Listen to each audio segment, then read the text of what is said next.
So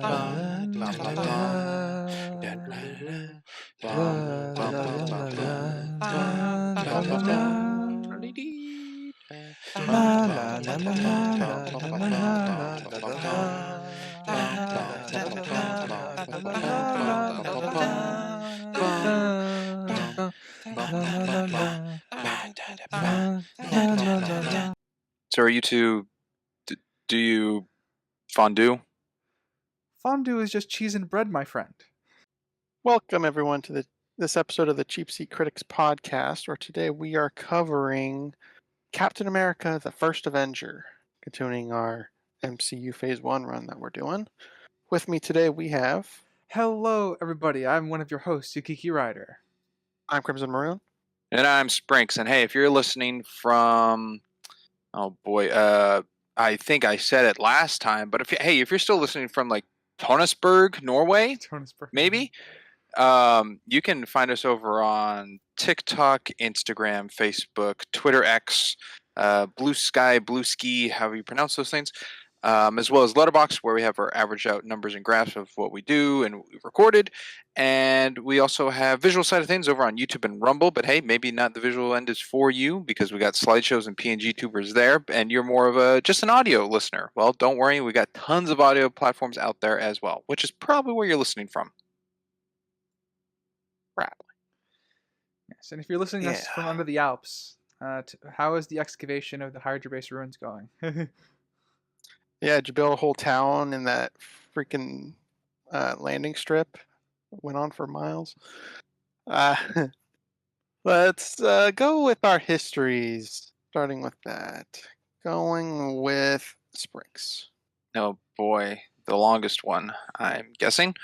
All right, history of this. I'm still foggy on the idea if I've seen this movie in theaters, so it's a 50-50 shot. Last time I saw this movie was in 2020, so it's been 5 years. I've seen it about probably over 10 times, but probably less than 20. I do have Captain America comics I own. I have a life-size 1-to-1 replica of Captain America's shield. I have some Captain America figurines. I have video games that have Captain America in them. I've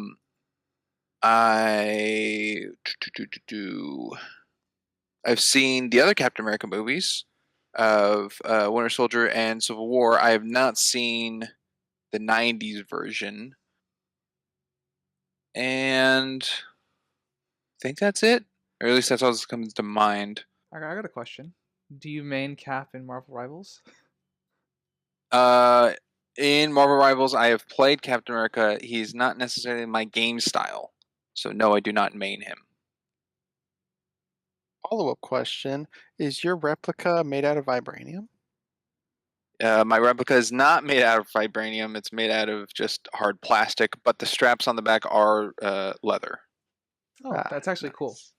That for me, that's the important bit, because that's the one you're going to be touching the most physically, theoretically, as part of the shield. Yes, Sprinks loves carrying that around while grocery shopping and stuff. Oh, yeah. Put it on my back. All of this in my history is in regards to Stephen Grant clarification. I have also seen Brave New World. And Falcon and Winter Soldier. That counts too, so yes. All right. Let's jump towards Ryder being next. All right.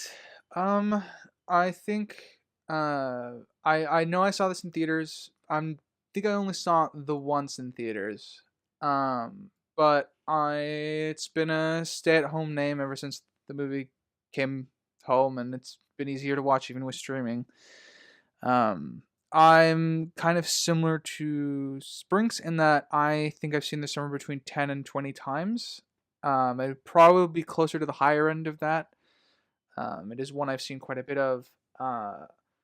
Cap is not a character I knew before the MCU, so I don't have any replicas. I don't have any action figures. I did actually have one Cap action figure. I think I ended up giving it away though during one of my moves.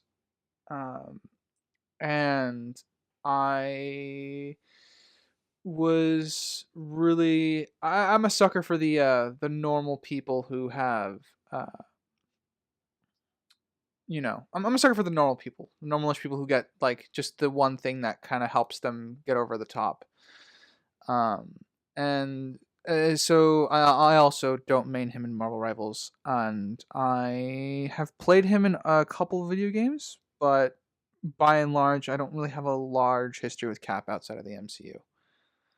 And if I can add on, I've always wanted to play the like movie licensed game off of this. I think for like 360 and PS3 maybe, and I think it had 3D capabilities incorporated in with it. Never got to. Oh yeah, So you played It's the on my Hulk list though.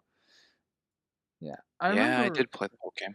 Yeah, I played the Iron Man movie license games. The Iron Man 2 one was really weird, but the Iron Man 1 one was pretty fun.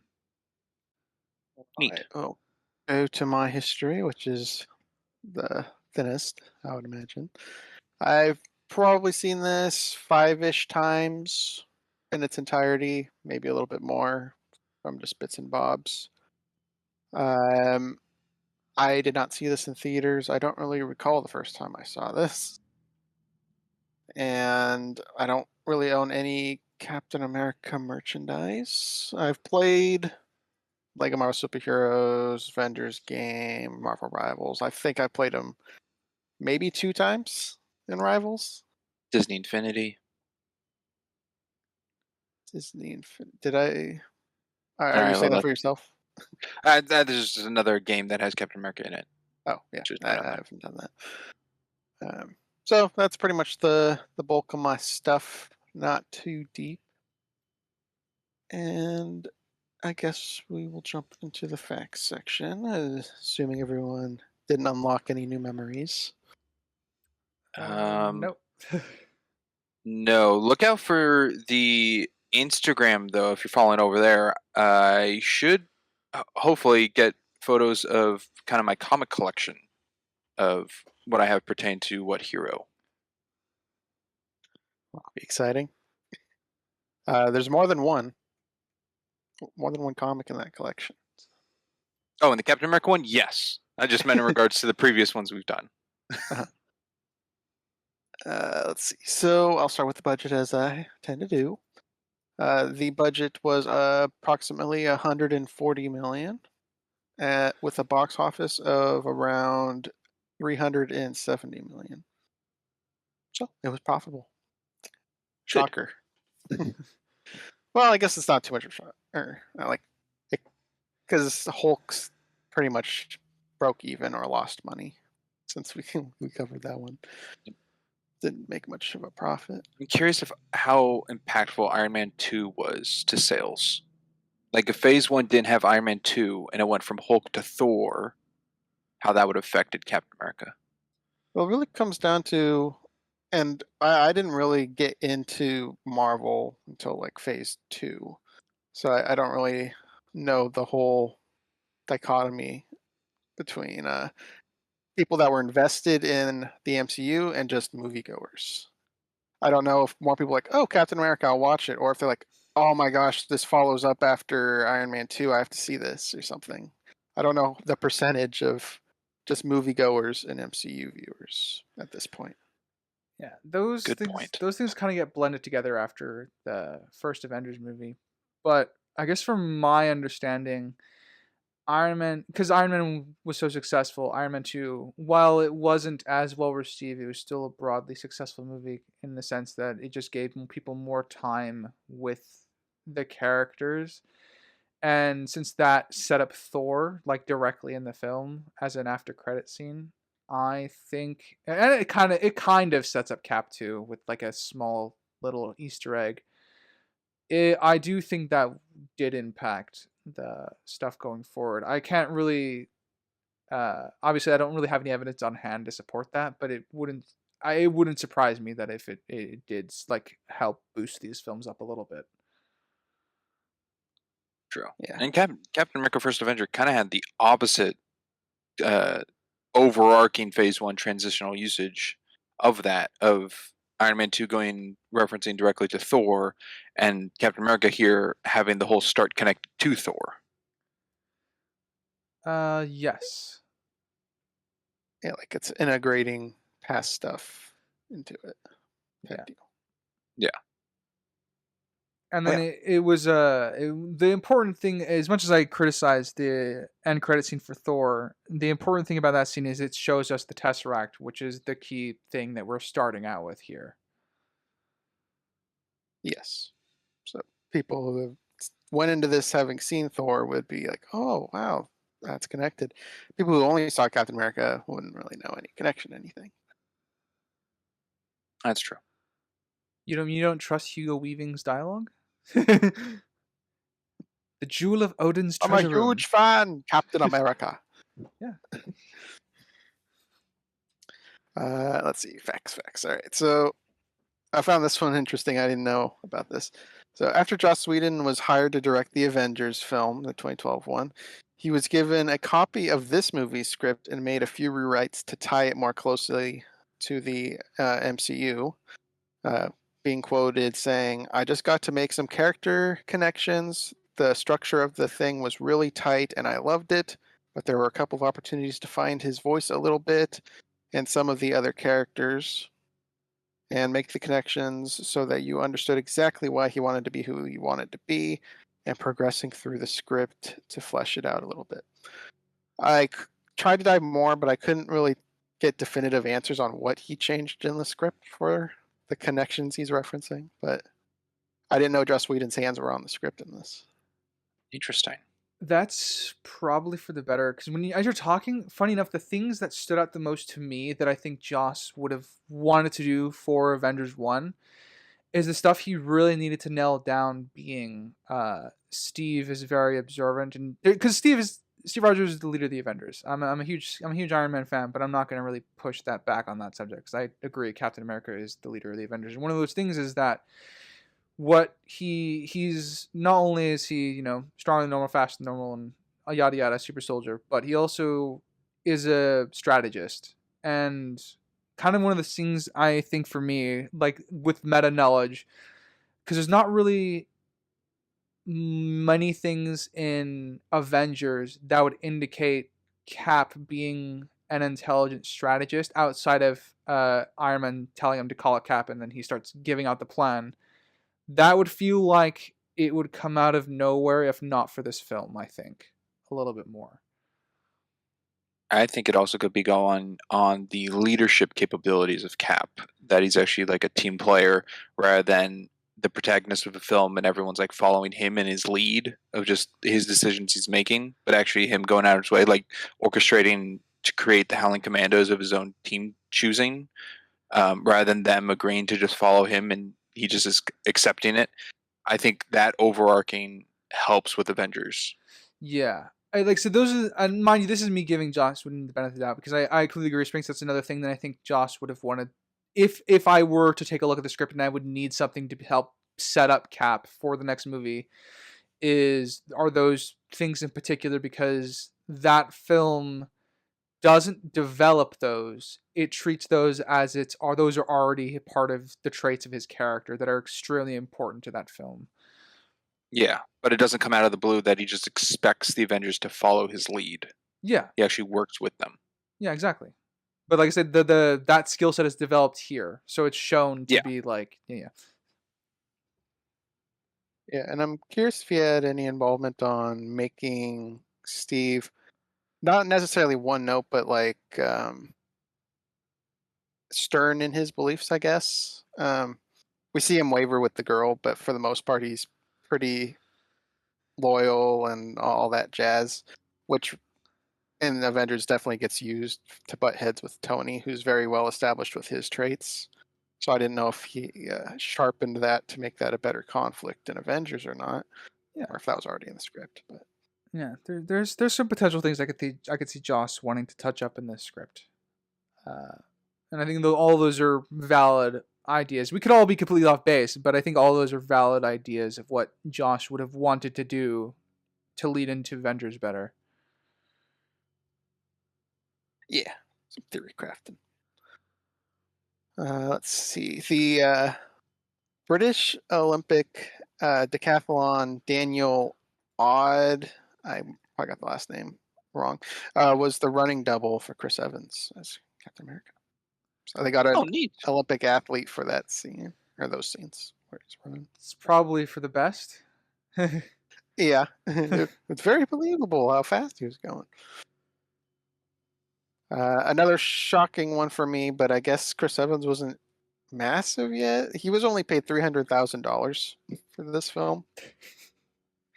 I don't know. Yes, Yeah. I agree. One of the that was surprising. I have a couple funny things this- to say based off of that. One of the rumors, I don't know if this is true or not, but I guess I don't know, maybe I'm stealing a fact here, but one of the rumors that I remember is that Robert Downey Jr. convinced Chris Evans to take the role. I did come across that. Yeah, Chris Evans supposedly claimed he was worried about fame getting into his private life. That was his primary concern. I don't know what Robert Downey Jr. said to change his mind on that view, because I'm sure that absolutely happened. Yeah, But the rumor was I do remember, I'm just going based off rumor again. The thing I remember that was said, because I do remember commentary on that, was that one of the things he said to Chris Evans was, once you're done with this, you'll be able to walk into any role you want. Yeah, at the time, Chris Evans, it was coming off of Rise of the Silver Surfer, so he had the 2 Fantastic Four movies under his belt, but then again, those are of the time of the film, and he wasn't big name then. Yeah. But Chris things like Evans? Cellular, yeah, for Chris Evans, and then like Cellular or Not Another Teen Movie didn't really give him that big name. Yeah. One of the jokes I remember is during the whole COVID pandemic, there was a cast reunion for Scott Pilgrim, and he introduced himself like he was a nobody, because at this point that was after all his stardom and stuff like that. So one of the running jokes on that little that kind of podcasty sort of thing where all the actors and actresses got together to do a script reading for Scott Pilgrim, he introduced himself as hi, Chris Evans, reading for the part of Lucas Lee. So he just did it in the very, very like I'm a nobody kind of script, and that made everybody laugh. So I haven't seen that because I'm a Scott Pilgrim fan. oh, I'll send it to you after the podcast. Let's see, I guess on the like going for the role thing, Chris Evans didn't even audition. The crew sought him out. I didn't see any specific person, like it was a director or writer or something. It just said the filmmakers, but apparently he was just sought out and he took the role. Eventually took the role. He turned it down, I think, like 3 times. Oh, wow. Yeah. And then Downey. Well, there was. You should know someone else who auditioned for Captain America and didn't get it. Yes, Wyatt Russell. Sebastian Stan, a.k.a. Bucky. And Sebastian He wanted to audition. Yeah. Saw that as well. Sebastian Stan, it's another one of those things where it kind of parallels what happened to Tom Hiddleston in Thor. Still earned a major role in the MCU, but didn't get the main part he was gunning for. No, but he still got the part in the movie comparatively to Wyatt Russell, who had to wait years to come back. Stanley Tucci, whatever Stanley you pronounce Tucci. it. Yeah. Okay. Took the role of Dr. Erskine, I guess. Yep. You said it right. I was having some understanding how they were saying it in the movie. Because the role enabled him to use a German accent, which he always wanted to do. I guess if there's any reason to be in a movie, that's a reason to be in a movie. That's funny because he already did a German accent in a movie 10 years prior, so maybe he missed it. Maybe he forgot. He is an actor that's like in everything. Yeah. So I'm sure you don't remember every single role you've been in. Yeah. But also with the asterisks, this is on the internet, so that could be off. Total falsehood. Yeah. And the last fact I'll go with: cameo appearances were originally planned for Wolverine and Magneto, who were present during World War II at the time. Logan was a soldier, and and Lenshear was in an internment camp, Lenshear would have been the actor for Magneto. However, these cameos were scrapped due to rights issues. That would have been an interesting way to tie in stuff for the MCU. For the better. That would have changed It the could have been MCU distracting. completely. Yeah. Yeah, Well, I agree. yeah. That would have changed things a little too much, I think. Well, I mean, at this point, they didn't plan that far ahead. Well, with it, that's with that they involvement of couldn't mutants and stuff. they couldn't plan that far ahead. No, but doing that would spark mutants. Not necessarily. I mean, they could not have the mutants at this time or something. Like they could be creative with it. Magneto maybe, Wolverine no. I think you can get away. Point of World War II. You could get away with Magneto because Magneto's, no offense to most X-Men depictions, he's pretty old as fuck. In the, I mean, then again, my Well, image during of the once of 40s, he's a kid. yeah, So yeah, but I mean, obviously, my version of Magneto that I'm used to is Ian McKellen. So yeah, and that will be it for the facts section. There were a lot, so that's what we got. I can imagine. Anything else for jumping into the coverage? well, I have two more facts. All right. First one, Captain America running in the streets when he's in like his white T-shirt going after Fred Claus, whatever, Thorne? Thorn Oakenshield, yeah. Fred. He's wearing prosthetic feet, so he can run in the streets better. That makes sense, because yeah.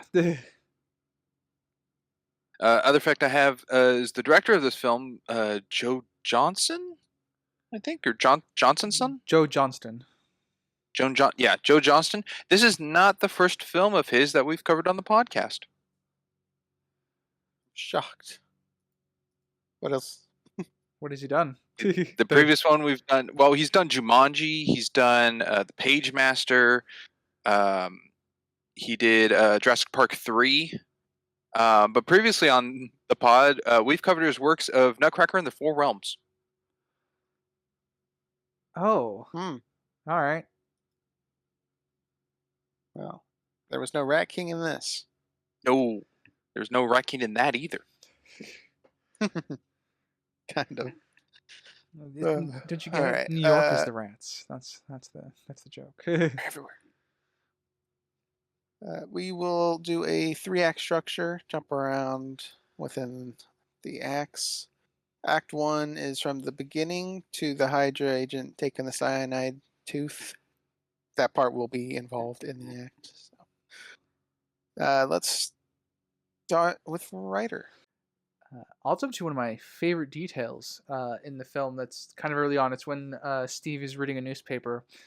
The newspaper says, like, U-boats off of the coast of Virginia. This is true. This took place. That is something that happened in World War II. It's one of those. I'm not 100% sure that it was broadcast in the newspapers, which is the questionable thing about it as far as history, at least real history is concerned. But I do appreciate the homage to it because I know the U.S. government at the time took a lot of steps to heavily censor stuff like that. But wouldn't surprise me if there was an actual newspaper about it. Cool. History. Huh. They did some research. Yeah, that not my department. Yeah, that's probably firmly in my department. All right, let's go with the Springs point. Sure. It's been a while since I've kind of touched on something like this in our pod history. It's not, and being that we can jump around, I'm able to do it. It's not color theory necessarily, even though Cap coming out of the growth test to chase after the taxi and he's got a white shirt for Rebirth, whatever. What I want to get at is how this movie is very sepia toned, colorized early on, very dull browns and muted yellows look to the 40s and just like everything around it and everyone's attire. And it's not till Cap comes out of that to chase after the taxi where it's a fresh burst of color, like a whole new thing has changed, where the taxi's yellow vibrance and the sunlight beating off the red bricks and the white shirt he's wearing, like it's a refreshing look comparatively to the previous half hour of the film that we've sat through. And I think yeah, they might have yeah. They might have adjusted the filters for that, because I think I'm in agreement with the oh, what's it called? When Cap is first transformed and he's big buff Chris Evans. That to me, I think it was the first obvious change of color. The reds behind him in the machine are very, very like vibrant and help like give him that glow. I think that was Yeah. that I kind of agree with that, because that's the main one that I see. I guess for me, I kind of see it as like scene specific, because like the darker, grittier stuff you were describing was during like the training camp, and I guess just the opening of in Norway, but also later going for like the train zipline heist thing. Heist. I don't know why I said heist. Kinda That heist. was like a blue filter lighting thing. It wasn't the vibrancy stuff where we're describing now. So I kind of just feel like they were playing throughout the whole film to match the scenes that were happening. Oh, you might be right. No, I agree that there are throughout the film, and I don't mean usage of exposure, of brightening and darkening things, but just like the color choices of scenes, because the CP I'm talking about just for the first half does seem to relatively be there, and then later, when it goes back to like the army or the 107th and everything, it's dark, but it's this olive green shadowing look to it, and then as you explained, Crimson, the blue of like the mountains and the train, and so I just feel like there's color over each part to make it like a different scene of its own, but also just stand out as some kind of iconicity to it. Now the color theory of that is like, what does the dull browns mean? What does the olive green of boot camp represent? What's the mountain blue do? It's that I didn't look into or do.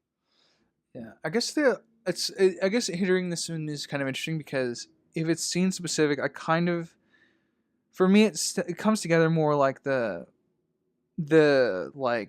dullness of city life almost for Steve Rogers, because he obviously wants to go to the war and contribute. So a lot of I guess the early scenes for me, if I'm thinking about it, have that kind of the more duller down color sepia tone kind of look to them, when they pertain to just kind of him being stuck in the life of being forced to stay in New York. Because I'm thinking of the exceptions to that right now, and a lot of them are like Stark's demonstration, where you have like the big blue globe in the background with the kind of neon lights, and then you have like the bright red car and with the green background for Stark's kind of presentation of the floating car. And then that transitions back into something more dull when they're making it more obvious that he's kind of stuck there, and he and Bucky are arguing in front of Erskine, like in front of the recruitment place. So that might be Yes. my interpretation of it off the top of my head, if I were to apply No, I'm one. glad you brought that up, because I made a connection to that slightly.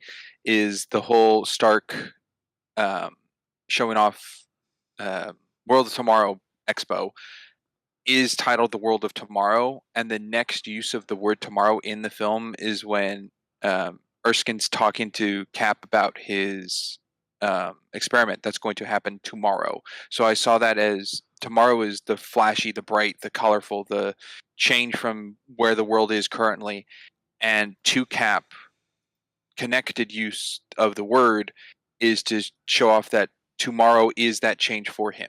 And then when that change occurs, it does get bright and colorful to it. Yeah. Man. Sorry to keep harping away on this, Crimson, because that just sparked another thing for me.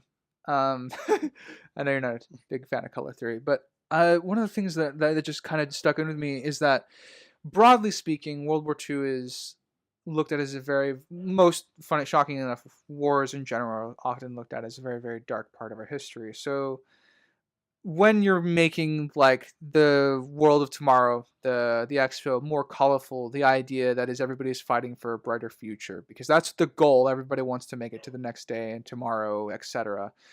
And that kind of leads into spoilers. The end of the film when Cap wakes up in the modern world and you're blasted with all these colors being in Times Square.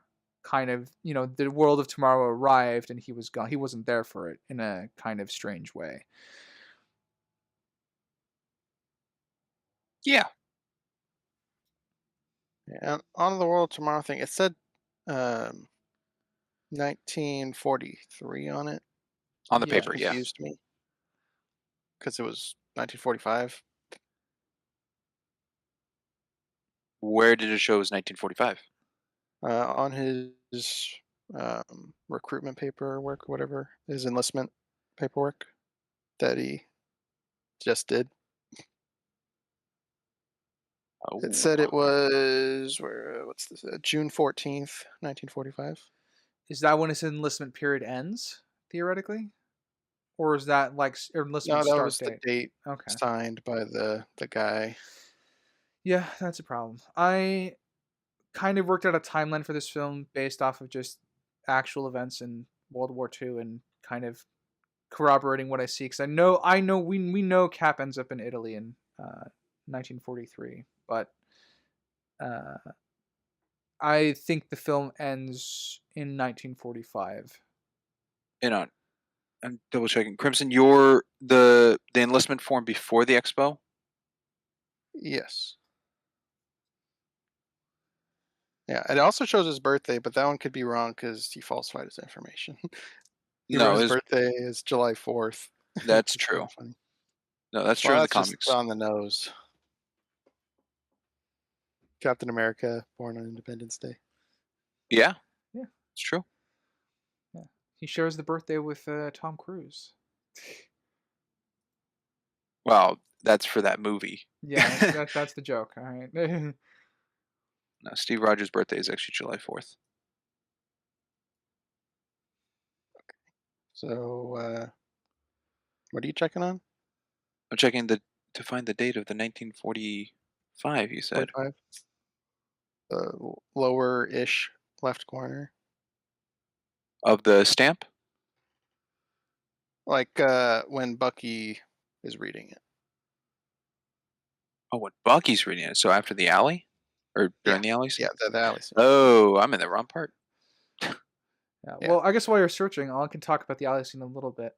I'm gonna be honest. This is Bucky's introduction. I think his delivery of his dialogue's a bit sterile. It's very forced. He's like James Buchanan Barnes, 107th Infantry. It's efficient.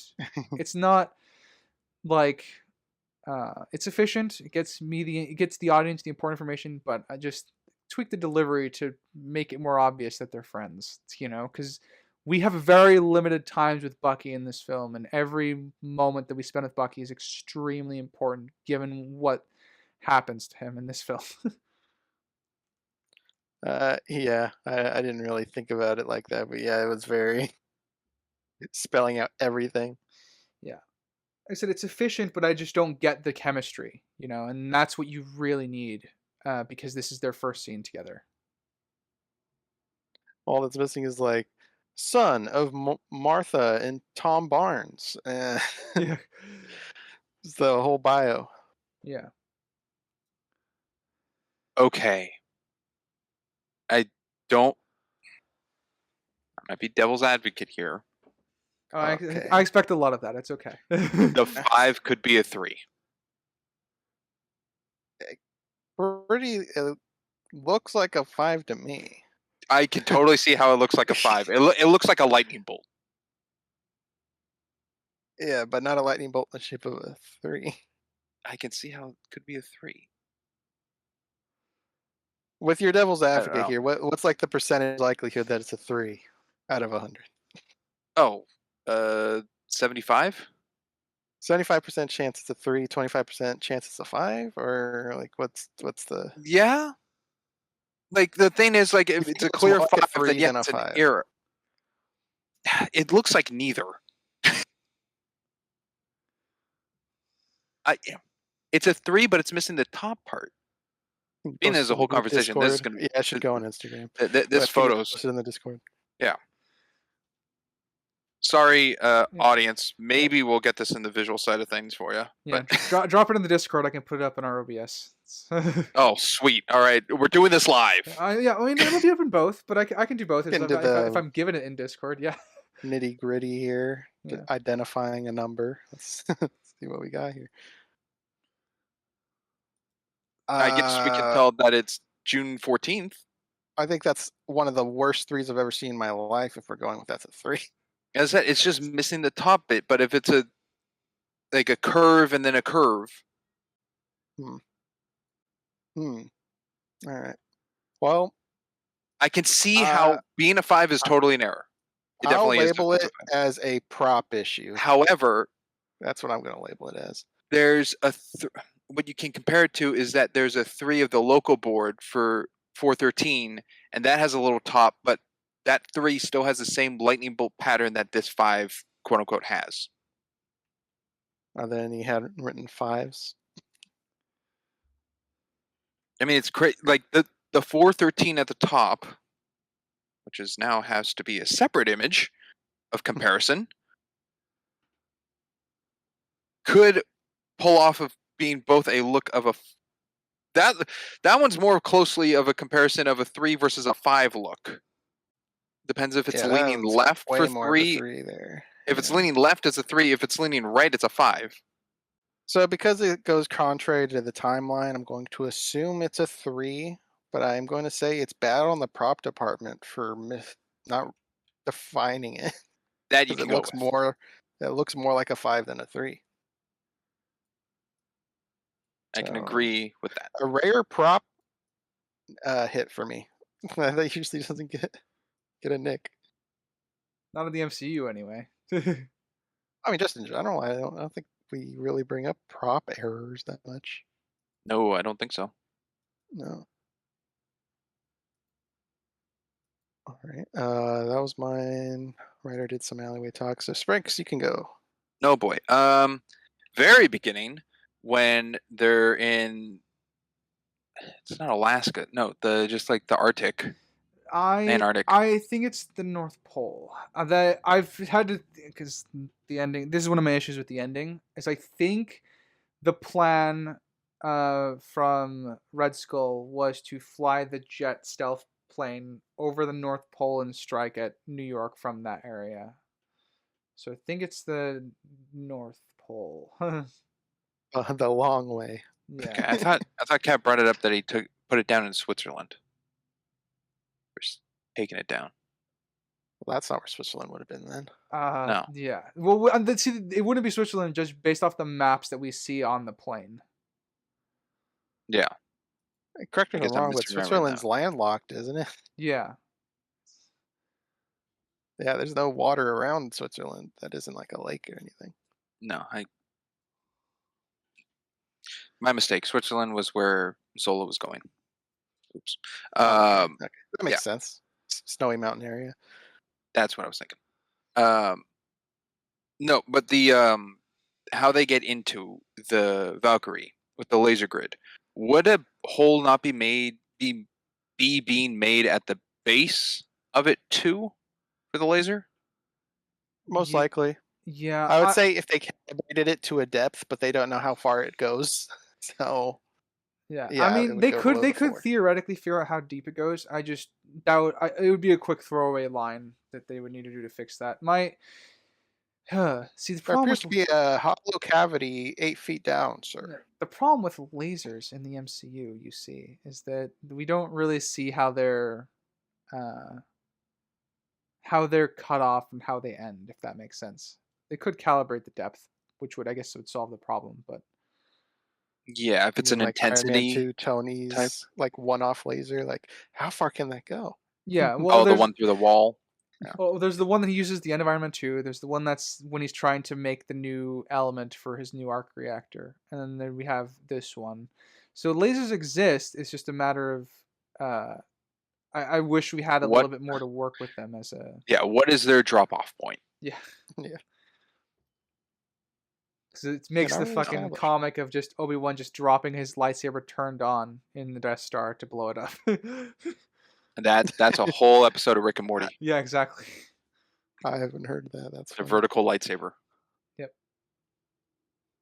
That's pretty good. All right. Let's go with the writer. Sure. I will talk about a Springsish point. I really like the lighting in Tosenberg. Is that his name? Yeah, Norway. Yeah, Tosenberg, Norway. Everything is super dull, which makes the ethereal glow of the Tesseract like that much more ethereal, cosmic, and just giving a very, very different like. It helps add to what Filch is saying. I don't know his name, but what Filch is saying when he's like, you know, you're toying with powers that are not meant for mortal men. You kind of, the scene kind of helps build that. And Yeah. And on a slightly nitpicky note, the drivers in the tank just heard Red Skull whispering to Filch that, you know, surely there's people out there who can be bombed, and then it just kind of turns its gun and aims up. So like they heard him talking from the other side of the room in a whisper, which I get. It's a movie moment, nitpick. The tank driver can hear him. They would not be able to because he's not wearing any radio piece. That is true. That is a movie moment. However, Devil's what is- advocate, they could be Oh. reacting to something outside. that is true. Something just entered the Earth's atmosphere. What a reference. Yeah, I knew that would get a laugh out of someone. Yeah, no, I agree that it is movie moment with the reaction to it. However, I don't know what that tank is. Is it actually like? Why does it have like a bulldozer front? The ram. Yeah. Yeah. They get away with it because it's a Hydra weapon. It's pretty much if it obviously Nazi Germany wishes it could produce tanks and weaponry like this, but no, it's a Hydra weapon, so I can assume that it's a multitasking weapon. That's not an infeasible idea. Is to have a weapon. They have a tank that can suit multiple roles because the bulldozer would help move barbed wire and stuff like that in its way. Okay.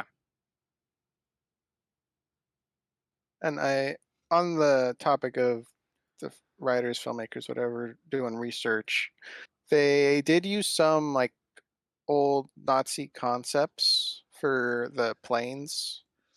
So maybe they used a tank concept that I didn't find anything on, but at least the aircrafts were concepts that weren't realized. Yeah, I know the aircraft were concepts not realized, which is really cool. I appreciated that as a historian. As for the tanks, I feel like those have been very, very comic booky design.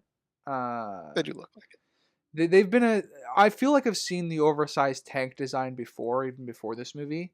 So it feels like those are very common, and it's just, well, actually, a good example is funny enough the early 2000s Justice League animated series. Spoilers for an arc, they get transported to a version of World War II at some point, and the Nazis have various wonder weapons that are kind of oversized, like mechanical weaponry like this. So it kind of fits the pseudo history genre this is kind of trying to fill in a way. I don't know if there's any actual designs about it though. That's the planes I'm familiar with, not really the tanks.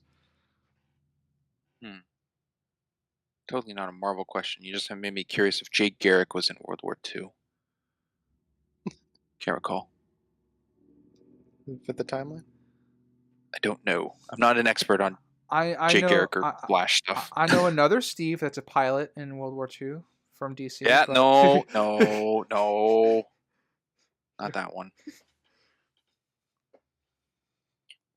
All right. I'll jump to a point. Bucky finding Steve in the alleyway. I Yeah, wasn't a don't know. fan of it. Quite convenient. I'm like, well, maybe he was there at the movies with him. No, because he wouldn't have let him get beat up in the first place. So he just came up into the alleyway expecting Steve to be beat up there, I guess. Yeah. Or maybe he came to the movies thinking this is where Steve would be, Oh, he's pretty and late. and found him in the alley, or didn't find him inside. Yeah, one of my fixes for the alleyway scene, because I talked about how I found Bucky's dialogue and being very, very stale, and it doesn't really give off the chemistry that we should really be getting for these two because of how important Bucky is to Steve. Yeah, but what did Sebastian Stan do before this? Yeah, I feel like he's kind of the nobody. Are you saying his acting was the issue, not the script? I'm just saying in comparison to what the facts you brought up with Chris Evans. Like, I feel like Sebastian Stan, like, what's the chops he has yeah, at this point? oh yeah. No, I mean, he could still work with it. I do think Sebastian Stan is a good actor because there's a scene in this film that I think he really put his heart into. A couple of It's them. 2025 and he's still going in the MCU. Yeah. Not without you. Yeah. Actually, yes, that is a good one. But well, so one of the ideas that I had is that because I found the kind of dialogue to be kind of stale and wanted to fix it because, like I said, it's just delivering exposition in like the most boring way possible to introduce Bucky.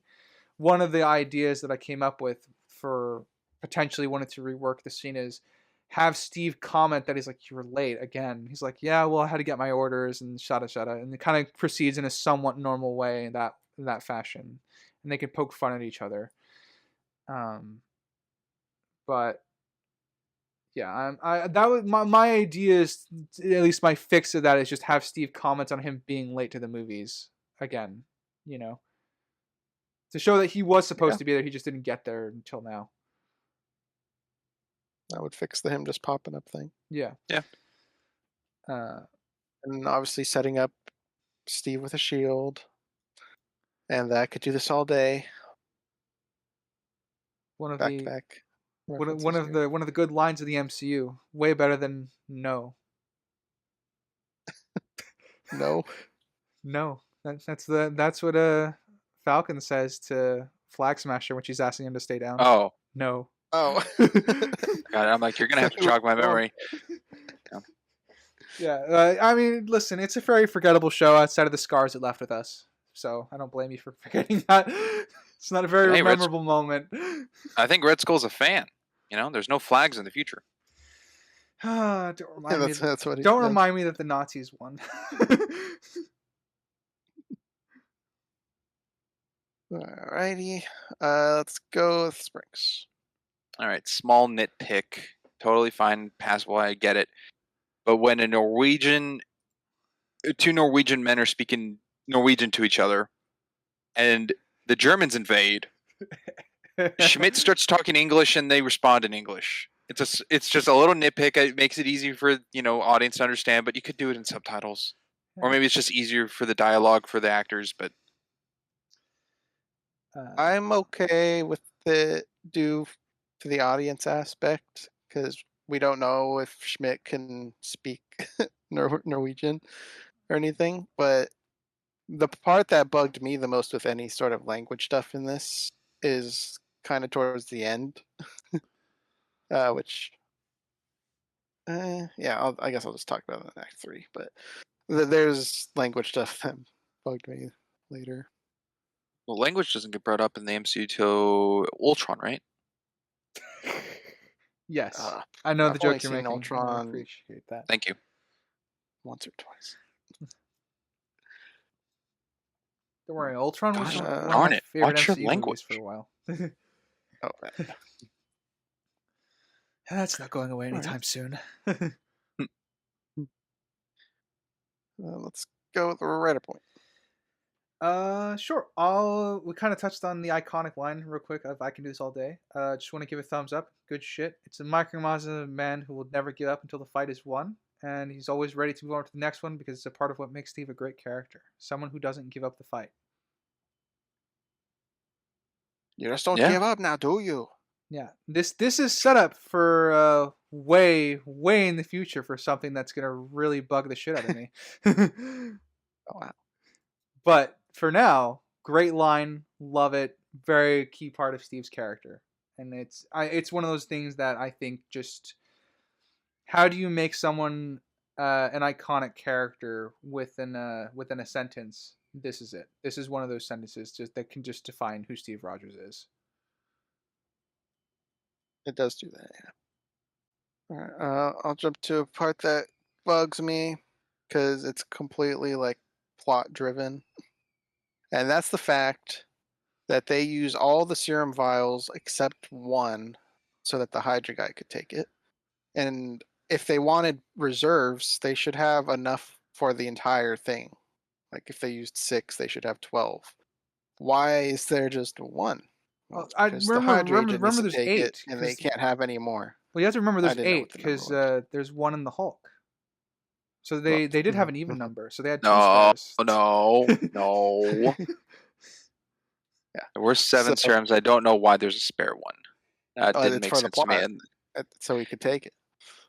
yes, I was trying to think like if like they broke one or one was malfunctioning, they have a spare, but it wouldn't just be one. Yeah, No, So yeah, it's would not. completely plot driven. I agree. My best faith interpretation is that it has to be mixed in a certain quantity, and that quantity just happens to lend out to 7 vials. So every time you make it in a batch, you'd have to make an equivalent to 7 vials. So then when you make your next batch, you technically have 2 that are now extra. But couldn't you just mix the proper percentages to get the 6 that you need? Yes, you're not gonna get much pushback from me. I have no idea I have no idea what's in these files. I know how chemistry works, so yes, you're correct, Crimson. But this is kind of where sci-fi meets pseudoscience. So I can that's my best faith interpretation. But I agree, it's very very plot oriented. You're not gonna get any like proper pushback from me on that. Yeah. yes, I'm in agreement.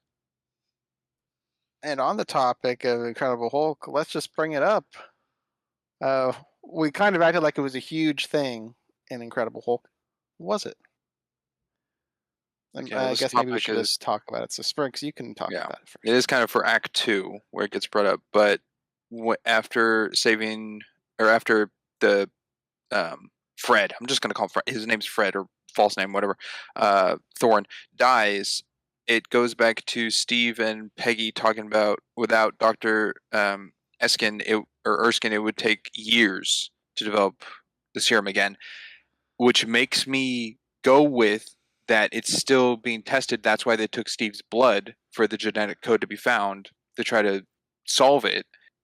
And since it's been years in development, with Steve being 7 years in the ice, I think there's a possibility that it was tried to be developed, which is in Incredible Hulk, and that the name for it is a code name based off of Erskine and not an actual one-to-one sample of the serum.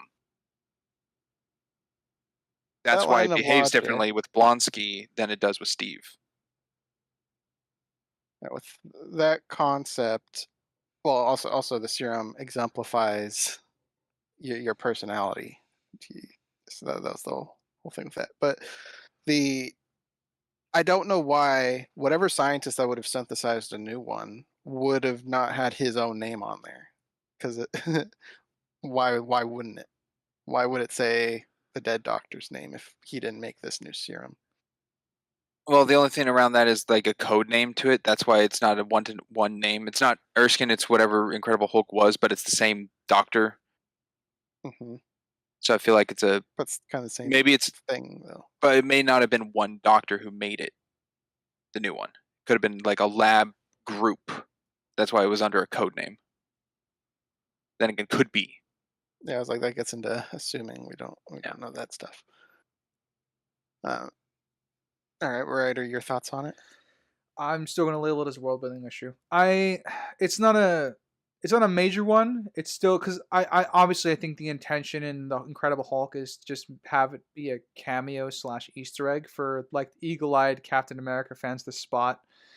And that's the purpose of his existence. It's still, however, a world building nitpick just with how things turned out. So I as much as I did harp on it, I hate it because I do. I don't like the fact that it's supposed to be Erskine's serum. I can infer all the logic around it, but it just taking everything as is, it's just going to be and it ends up being still a nitpicky world building problem. Yeah, the bigger component I have an issue of with it is if it is remade why isn't it mass produced or worked on more? Because that was in like a dusty old lab, shoved aside, forgotten, um, locked up for secret. Why? If they successfully made a super soldier serum, why isn't it mass produced like the original plan was for the World War II stuff? Obviously, this is later down the line. Who knows when it got synthesized? If it is somebody else's recreation, uh, but why would it just get shoved in a closet essentially? So I think that's an issue. Just the mere presence of this existing. Why isn't there more of it? Instead, they have creation for a super soldier when they have super soldier serum themselves that they can be working on.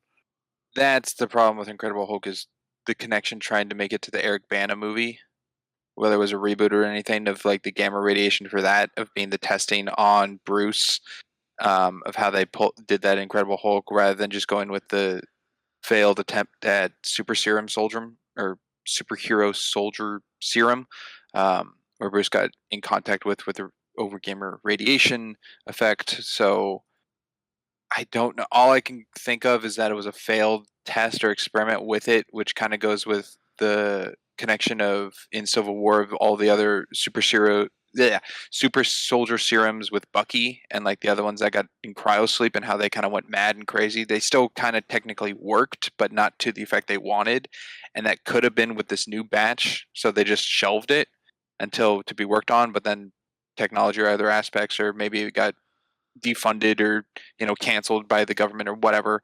But Theodore Ross knew about it, which is why he gives it to Blonsky or something. But I don't know. It's a whole story untouched.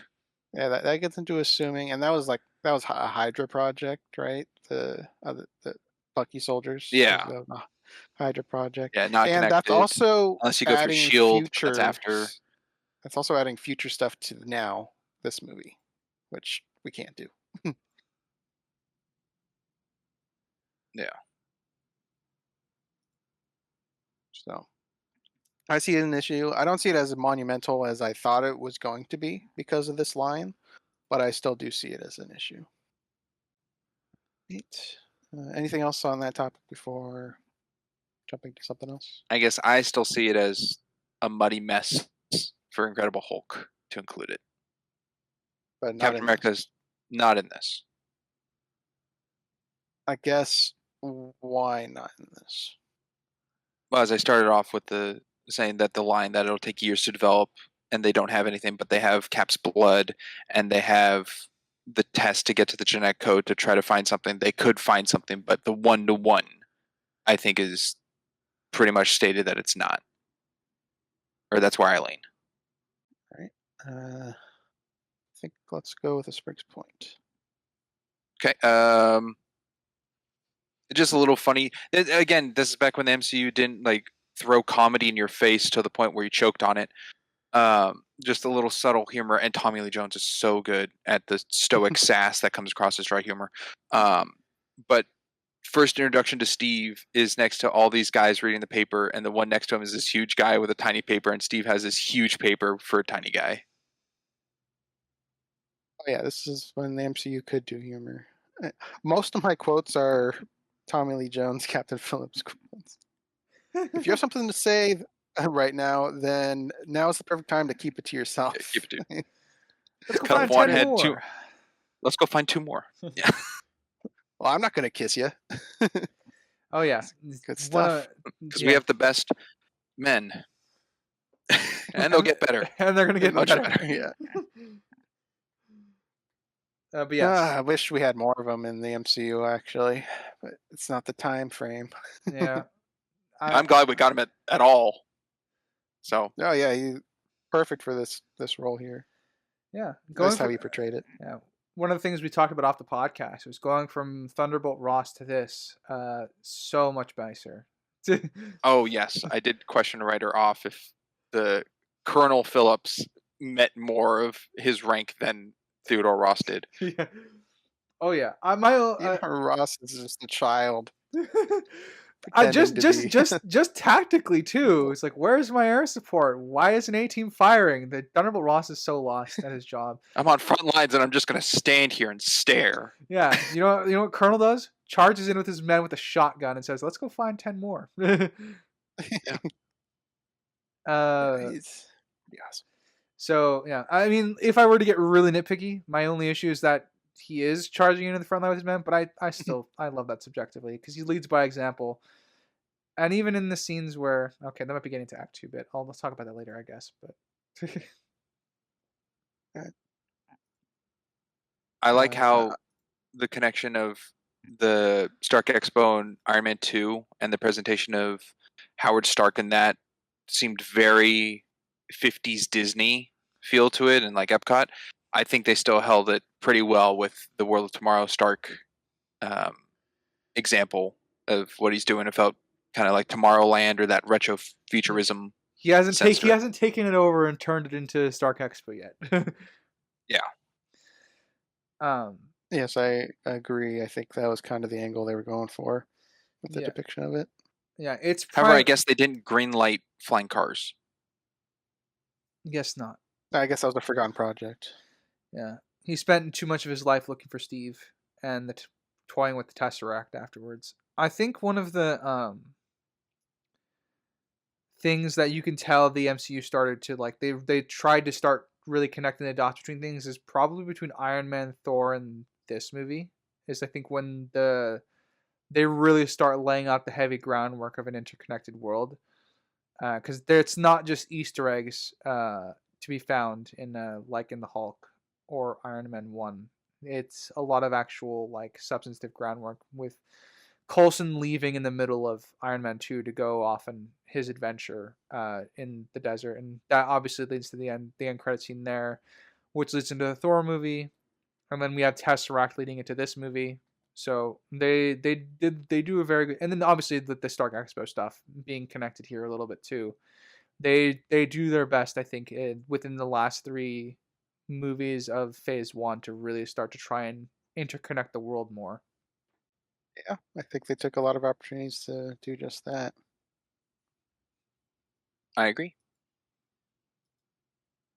I will talk about we talked about Tony Stark having a lot of plot armor in Iron Man, but I forgot the name you gave the guy, but the Hydra guy that took the serum, he had so much.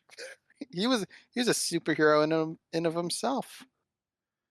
He escaped a secret military base operation, which had several MPs in there, but we only see him take out 2.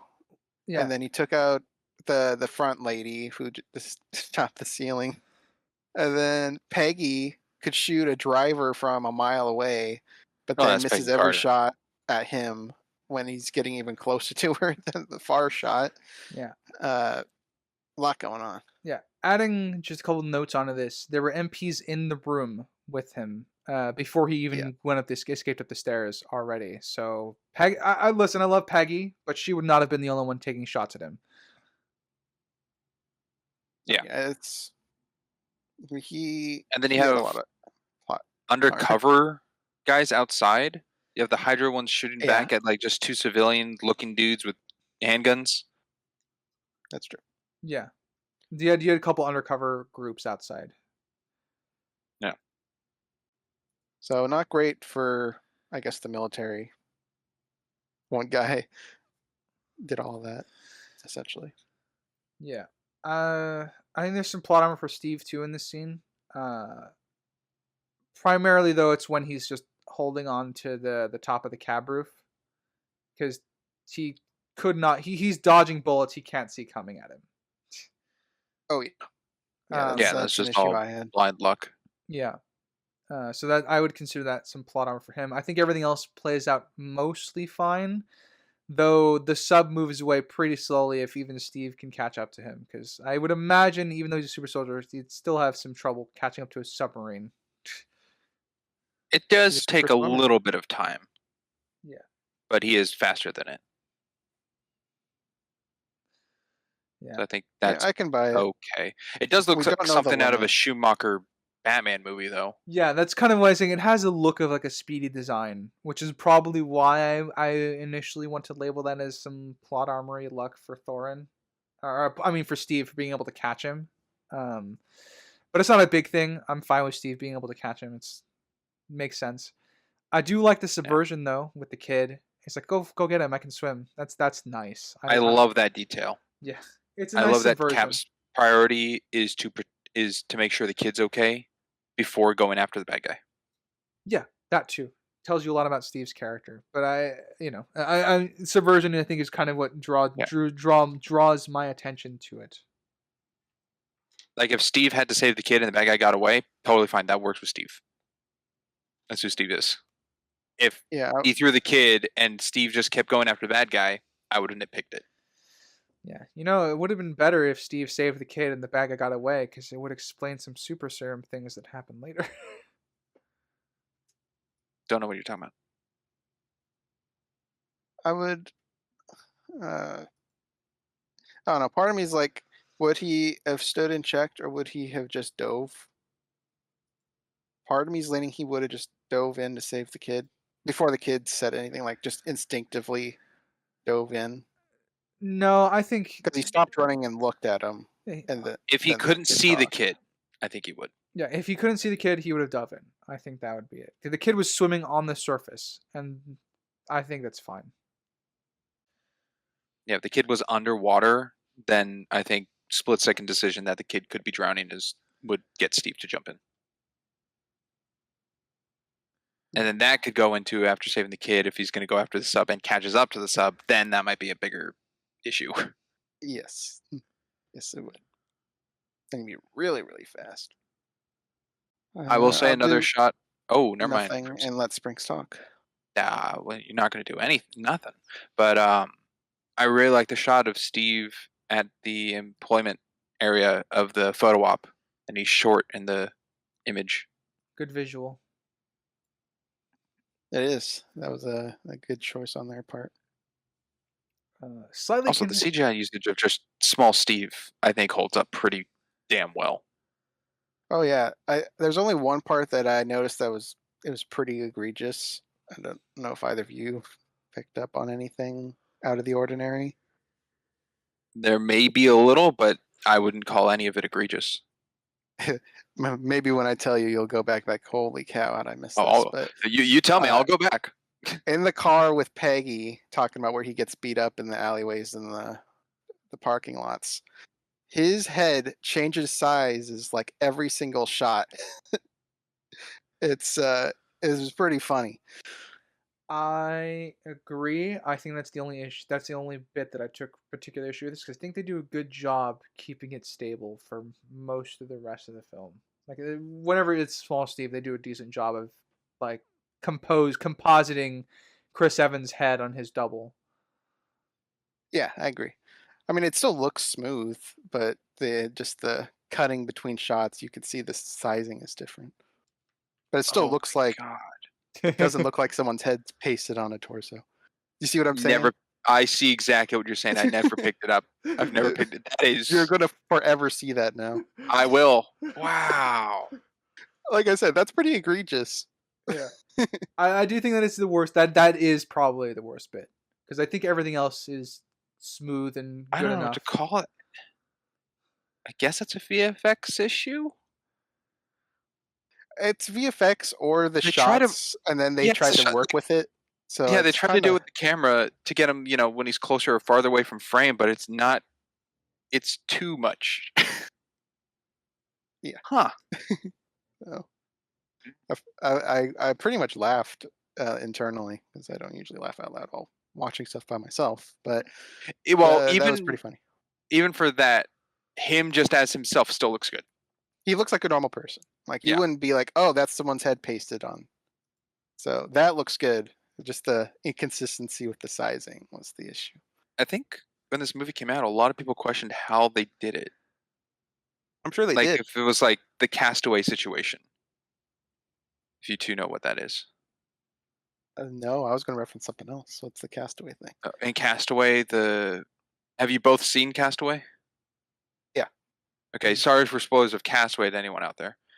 But I'm sorry, Ryder, you didn't even answer.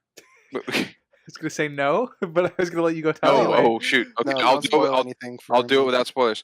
There's a part where the main character is disheveled and old, like really skinny and bearded, and malnourished. That was the first thing they shot for that movie, and did that whole sequence, and then let the actor get into Castaway with shape. Tom Hanks. Yes. Okay, yeah, I've seen that. Okay, cool. So Tom Hanks was all skinny and Disheveled. disheveled. Thank you, for that whole bit, and then got into better shape for it. And I think people thought that the same effect happened with Chris Evans here, where he was like really skinny and malnourished, and they did like forced perspective shots for all the small bits, And and he grew then real they quick. had to wait, and they had to give him like 8 months to get buffed up. No, it looks really good. I thought you were going to reference it because we've covered a movie that did this exact same effect. Oh boy. Not as well. Achieved. Not as well. Oh shoot. Well, we've covered a lot of things. I could just say it if you want. Well, I like the game aspect, but Sure. that's more recappy. Can you give me the season it's in? Is it 24? Oh, so last season? 23? It was not last season. We've gone so far in the season numbers that I don't know. It was in the detective season? It was 22 then. Okay. Or it was 21. Well, 21 was So Scooby-Doo. helpful. Okay. Season 21 then. It was in Scooby-Doo. All right. That should Buff give it Shaggy. away. Yeah. Yeah. Well, not Buff Shaggy, but Lady Shaggy. Oh, That's Lady what I mean. Shaggy. Yeah. Oh, yeah. You're right. The green screen of him going through the fridge. Oh, yeah. Yeah. Same effect. Not as well executed. I thought it was pretty decent. You bash it heavily, but yeah. So we've had 2 instances of someone's head pasted on someone else's. Lady Shaggy walked, so short, thin Steve Rogers could run. Nah, I don't like the comparison. Thanks, though. You know what? Isn't that kind of beautiful in some way? No, not really. No. Maybe to you guys, not for me. They're not even the same company. No, but I mean, companies adapt technologies for their projects Oh yeah, all the time. oh, So. Paramount was really like, man, Warner Brothers back in the day, they did something that I think we could do. Revolutionary. I mean, that's I true. think we Warner could do it Brothers even made Lord of the better. Rings. Weta led the way in a lot of ways for CGI. Well, yeah, but it was all forced perspective. All right. I led with that. Let's go with Ryder. All right. I will jump to Stanley Tucci. Dr. Erskine, listening to Steve and Bucky bicker at each other. It's kind of questionable. I mean, actually, I think back. I believe Erskine would come to the World of Tomorrow because it's just generally his interest of things that he like. He would be interested in all of this, and he wants to go in and meet the new recruits because he's also, helping to head up the scientific strategic reserve or something like that. Strategic scientific reserve or scientific strategic reserve. Keep yapping, I'll find it for we know you. what you're talking about. The SSR. Anyway, so I find it believable that he's here already. Even if it wasn't for SSR reasons, he would be there for the World Tomorrow just because he's a doctor, and I mean he's with Howard Stark in the testing chamber, so like they that's kind of a implied relationship upon rewatch and stuff like that. So I feel like Dr. Erskine being here is not necessarily coincidence, but I do like that he overhears Bucky and Steve talk outside, and that kind of is what clues him in. And so like, maybe Steve deserves a shot at the program. The convenience aspect is he was there when that happened instead of earlier or later, or it's convenient that he's in a different building. Yeah, but it's convenient he's in the right spot at the right time, but not that he's here. Yeah. Strategic Scientific Reserve. Okay. Thank you. And The other questionable thing is because this is the 1940s, we don't have internet. I don't know fully how they would have all 5 of his lies on enlistment papers, unless he's giving his name constantly. Well, Oh, actually, I no, that wouldn't Join matter. He's giving a Steve? different. He's giving a different place of birth or a different place of where he's from every time. Yeah, he's giving different places, but his Right. name and birth date are probably the same. Okay. But would they have those files at that location? Yeah. 'Cause It they'd have would to be sent over then. it would have to be sent over, and I don't think Steve is waiting in that office for 5 hours. Unless it's plain that Erskine was there to find Steve from the beginning. No, he didn't know about him. How would he? Then in that case, yeah, they did not have those files on hand. Yeah, Yeah. it's convenient. It's for the moment, but Yeah, they wouldn't have the individual files on hand, but they could have something listed that he's, failed this many times. well, this again, there's no internet, so they wouldn't have access. So like, if he went to, because he's going to different recruitment centers and trying his luck, so they would all have the files, and those would eventually be compiled into one area. But if it would be. It's lucky they're all in one place in order for him to Well, make the point. I don't have an issue. yes, the one he did with Bucky, or like right before Bucky came, is in the same town as the expo, correct? That's what I believe. Yeah, I think so. Could people from one recruitment just be to the other around the area? And how many recruitment centers are there? Well, I'm just saying I mean, this is some of just it was two. because the expo was there. Yeah, there's and just two in New York, but I just mean if someone from the first one Well, I mean, was to be blunt, there would be a couple in each borough of New York, and the same for would be the like Brooklyn, Manhattan, and stuff like that. Yeah. So there would be multiple in each borough. but would someone at a recruitment center be stationed at one or be put around? I ultimately, I'm just guessing here. I think the logistics would state as they would all eventually be compiled, but it's just yes, they would be able to eventually get all the files because I imagine everything is collected and put in one place at some point. It's just a matter of expediency. They get all the information for Erskine to have the, So are you Steve from Have all five? here Yes. or from this place? But of the two we see on screen, I think that could pair up.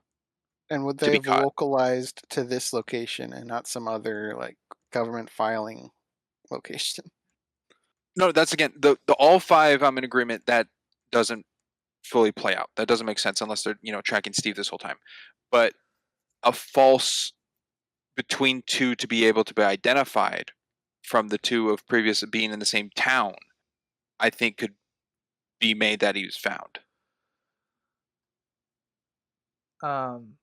It's possible. Like the reason why the I don't know how MP they came share in the or caught. info. Yeah, well, so again, the issue is that Erskine explicitly says, "Oh no, it's not it's the 5. It's not the lies. It's the 5 tries to get in." So at least Erskine is made aware of it. I think Sprinks is conceding the 5 thing is Okay. an issue, but the fact that they can communicate between the two locations we see are feasible. Is that what you're going with? Yes, that's what I'm going with. Yeah, the easy Okay. fix Like for failed attempt 4 and 5 have been caught. The 3 beforehand to add up to 5, I'm in agreement, is a problem. the again, I don't know if that would work because if this is supposed to be in the same day, it just makes it harder. I'm willing to call this just convenient for the sake of it. Mind you, like it results in one of my favorite scenes. So this is, but yeah, I have an issue with Scratch on the car, yeah, dirt on the shoe. dirt on the shoe, yeah, because if the Stark Expo is taking place in the same day that he recruited and got beat up in the alley, I don't think they're the same day, but it could be for all we know. It's better if it's not the same day, and oh no, because Bucky comments, doesn't he? He comments on it that the paper he hands Steve has the expo. If it has the date on it, we can line that up to It just said 1943 on it.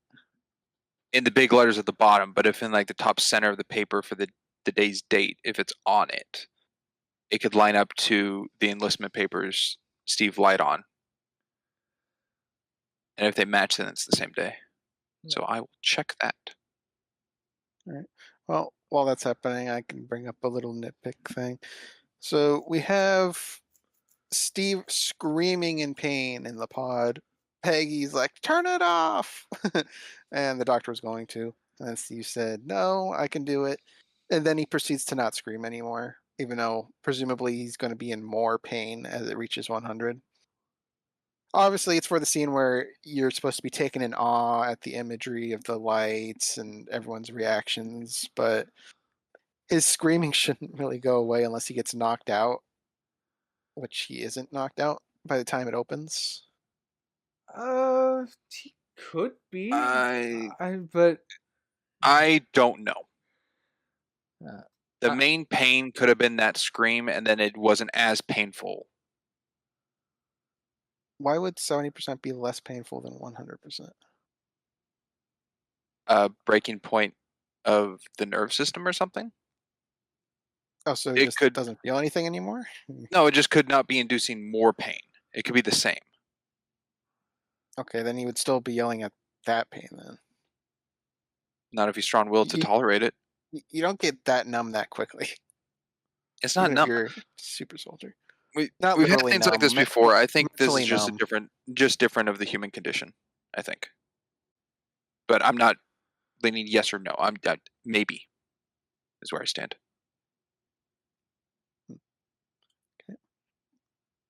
Okay. Did you find what you were looking for?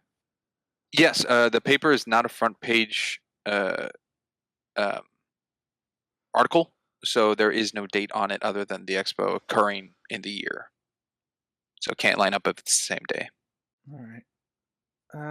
Yeah, I'm gonna label it as convenient. I said it's just a little dirt on the shoe. I guess another nitpick, but otherwise, I think the scene is with Erskine is really good.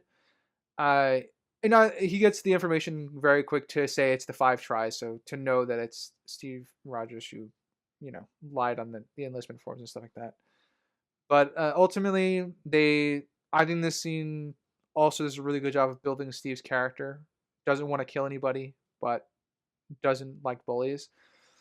And I like it because it's why Erskine bats for him. Because Erskine has had his experience with Red Skull, so there's a lot of good character stuff to pull from the scene, and you get a bit of their relationship too, which is very important considering what happens to Erskine later on. So this is, as much as I want them to have done better with Bucky's opening scenes, I think this nails what they needed to do with Erskine on the character sheet, like for something they needed to do with the character for later on the road. Character sheet. Yeah. With the D&D there. All right, let's go with Sprinks. Let's see. What do I have here? I guess it wasn't fully overall needed, but I do like the inclusion of Zola. I mean, for the overall of the movie, yes, Zola is needed for everything to line up, but I just mean like another character from the comics to be connected to Red Skull, and that they went with Arnim Zola, which is cool. Sure, yeah. I mean, it's something they kind of stick with through the MCU, is just sticking in comic people. Some make them more relevant than others, but yeah, they do pay attention to that side of things.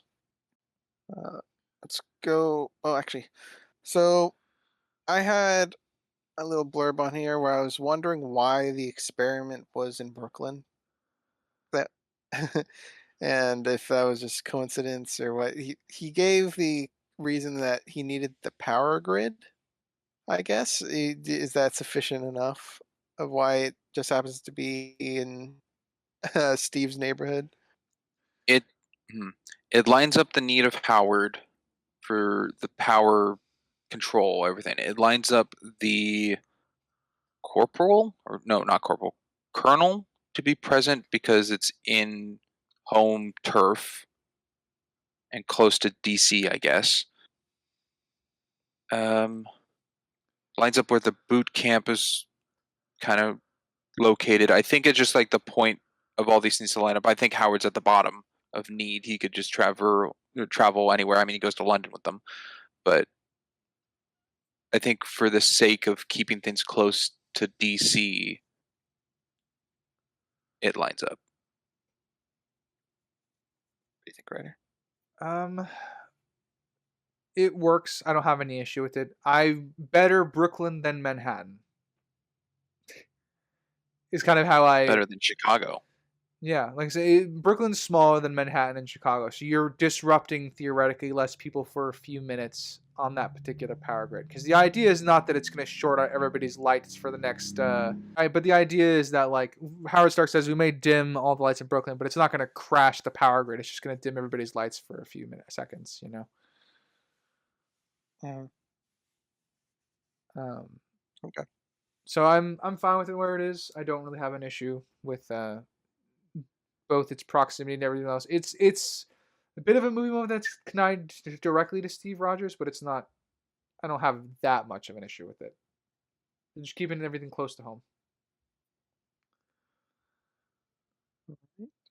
Ryder, you can jump to the point. Oh, alrighty then. I will jump to the flagpole scene. Again, another nice microcosm of a scene to demonstrate Steve's intelligence and shows that how he's different from everybody else. He may not be as strong or as fast right now, but he still has got the mind and wherewithal to execute beyond what the others can do. He thinks a little bit outside the box and earns a car ride back with Peggy. Brains beat brawn. Yeah, I really like the concept of the scene, but it kind of. I'm not a fan that they're like 17 years, not a single person has been able to climb this pole. Yeah, meatheads. Why? Meatheads, they're the ones that would be able to climb it. I just find it very hard to believe that a single soldier who's physically fit and trained is not able to climb a flagpole in 17 years. Crimson, what if I connected it to Mulan? Okay, what about it? All the soldiers trying to climb up the log to Well, get the arrow. I would say the same thing. They're incompetent then. I mean, these are the people that would be capable of climbing a flagpole. And it's for the same reasons, I guess, the protagonist outthinking the brawn, but it's the underlining same thing. But at least in this, they gave a timeline of 17 years. No one's been able to climb a pole. Yeah, best I got is just meatheads. They don't think through it, or maybe different instructors found it as cheating.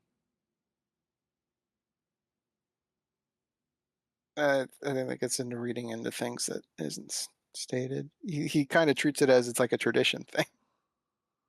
True, but I don't. That also goes into, is this instructor been here for 17 years? I can only go off of what we have in this movie. And Yeah, he he stated knows the timeline. He knows the And events that's of tradition. 17 years. Yeah. So I'm not going to infer otherwise stuff of were there other instructors and did they keep up a tradition. That's not info we have. No. Okay. The confusion I'm trying to clear is the tradition has been around for 17 years. Whether the instructor's been around for 17 years, don't know. But what he does know is that no one's gotten it. Oh, you were saying with that. Okay. I guess Ryder, your piece. So,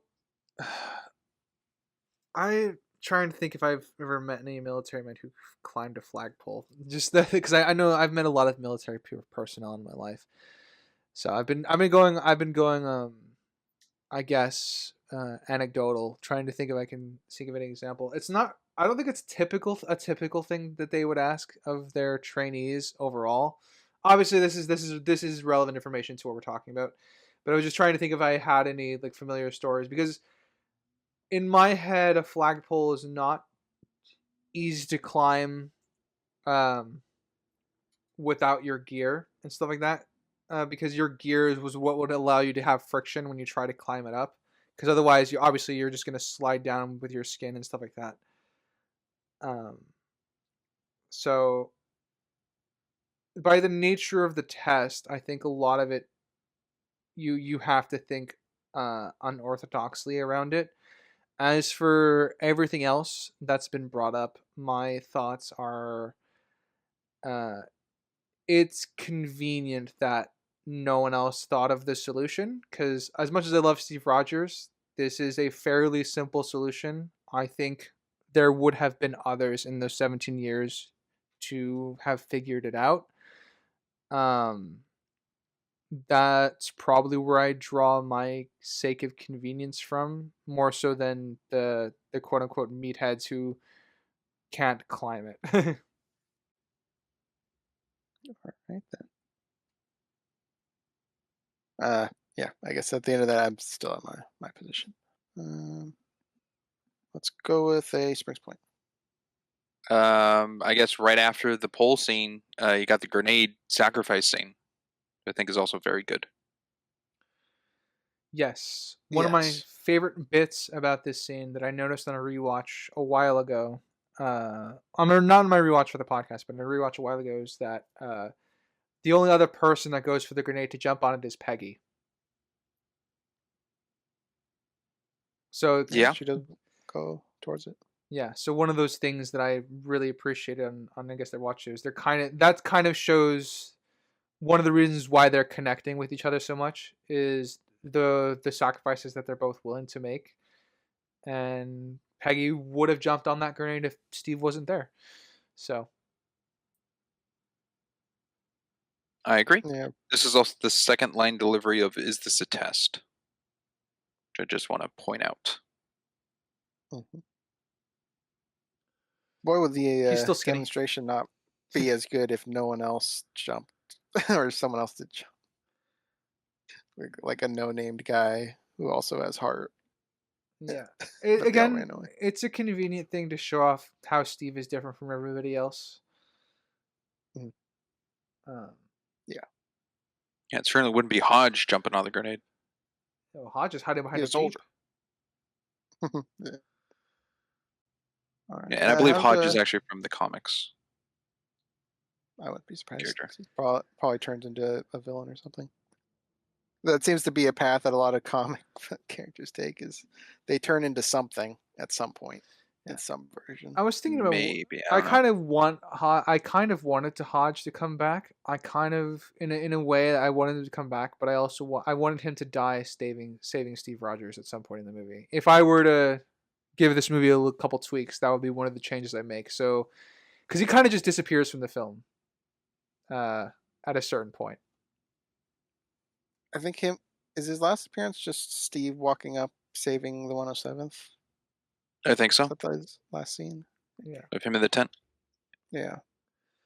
I would have probably have him die saving Steve at some point in the film. I don't know how I would do it, but that's one of the tweaks I would make. Just because he kind of just disappears, and I feel like giving him just a tiny arc from being Steve's bully to kind of respecting him and giving his life for Cap, who he believes in,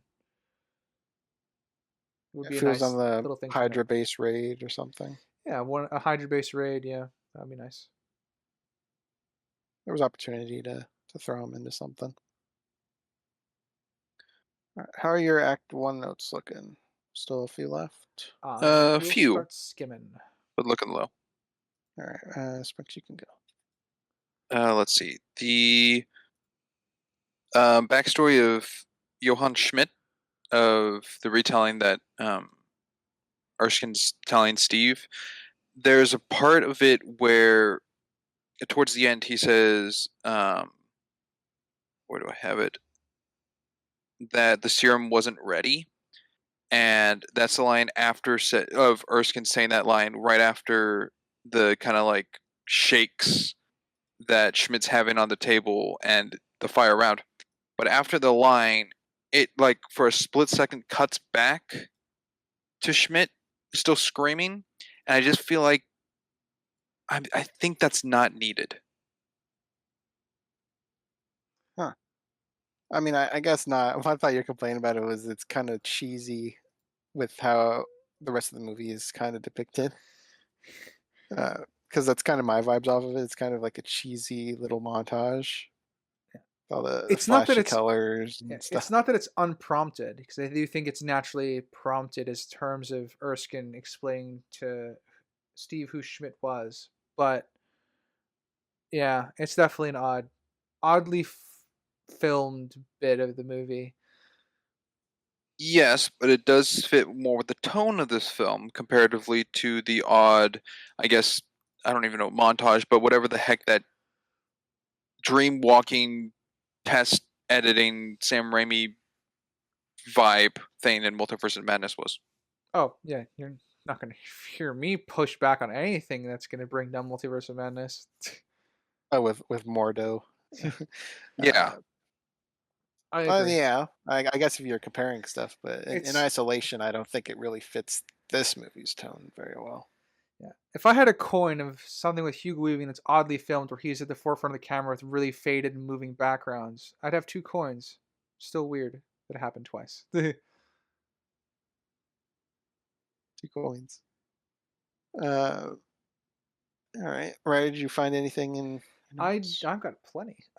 So I found a few more. I'll go with a quick note. I like the one of the details I was really looking for this time is Hugo Weaving's obviously wearing his face over the Red Skull mask, Red Skull makeup or whatever you want to call that. Um, so I like that in most of the scenes with him, you can see where the mask ends. Like, and it's got a kind of a cut on the running from his ear down to the side of his collarbone. So you can see that it is a mask, but it can look like a scar to people who don't know what it actually is. agreed. So I Yeah. quite liked the implementation of it because obviously, if you know, if it was, if he wasn't Red Skull and he was just a person wearing a face mask, it would obviously be an issue, like in Mission Impossible, something like that. That would be an issue that we can see the line. But here, it's a nice bit of setup to what's going on. And speaking of setup, with that aspect of uh, the Red Skull, is the painting scene where he's getting the portrait of himself done in the mountains, and we kind of see the painter with a bunch of red paint um, on his tools and his palette. So it's a nice bit of setup as well, without us directly seeing who what Red Skull looks like. So it's setting all that up for us. Did either one of you pause the second before or the cut after he turned off the lights? Nope. No, I wasn't gonna do that. Okay. Did it show? He is fully Red Skull. Cool. I approve. It's just a split second of seeing it before the shadowed overlay of him. Yeah, and that's I mean obviously you wouldn't be able. Normal people don't do that. We're not normal. No. But You're just watching the you're in a movie. No, theater, you're not you going wouldn't to be see able it. to see But that. it's still cool if that you're it's like, all there. if you know he's Red Skull and that's what you're looking for, upon seeing that, you could get like that, like second guess. Did I see that correctly? Just like flash Yeah. of the skull look on that scene. But to others, it's so quick that it just covers it up, and your mind's already, heard the voice of Hugo Weaving, so you're just imagining Schmidt anyhow. So Yeah. I think it can work that way. He obviously doesn't have the famed silhouette, which is why it's interesting. Yeah. So for those who don't know it's the Red Skull or Yeah, it's not like Hella with horns or something. Like it's still looks like him in the shadow. yeah. And I just like the paint bit, and then obviously Zola being somewhat terrified of him. This kind of came off as like Zola's first time uh, seeing him properly because I think they had crossed the threshold together at this point. Had they already killed the other Germans that came to visit them, or is that later? That is later, I think. Okay. Yeah, one of the reasons I like this scene is that it kind of shows you that they are somewhat open with each other and trust each other as bad guys to a degree. That he's willing to kind of be open with Zola And the painter. And the painter. Well, I mean, Yeah. Probably we got don't know if killed the painter's afterwards. walking out of here. Yeah, I know. That's also true. I don't know. Maybe he's just the one artistic Nazi guy. He's the one that got accepted into an art school, unlike Hitler. Unlike Mustache Man, maybe he got Yeah. accepted into an art school, so he's the artistic Nazi, and he's just doodling for. He's the go-to guy.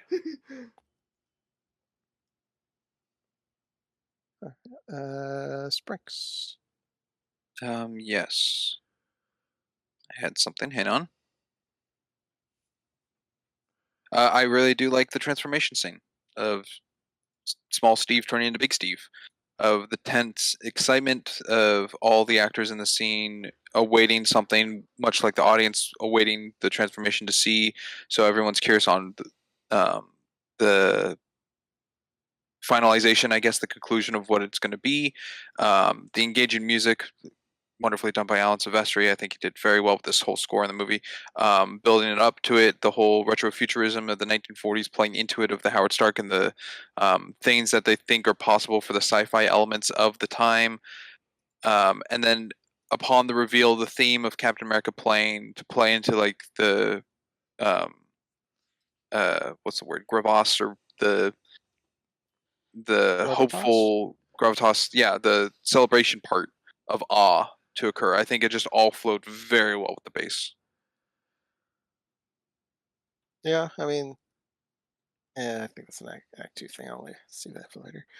But yeah, I agree. I already touched upon it. I really like the world building element of Howard Stark being here, and I think I might be reading into this, and I'm just gonna say that because I'm pretty sure I am reading into it. But one of the things I did enjoy about the Howard Stark stuff is once he was going, after realizing Steve was screaming and they were gonna order the shutdown, and Steve decides to keep going. I do like that. With Erskine's approval, Howard Stark immediately goes back and just starts turning the generator a little bit faster to try and to spare Steve the additional pain. Oh, could be, yeah. Which is He was making it pretty slow. Yeah, he starts it pretty slow, but I think he finishes it faster. So one of the things is I think he's trying to spare Steve this pain, which again could be reading into it.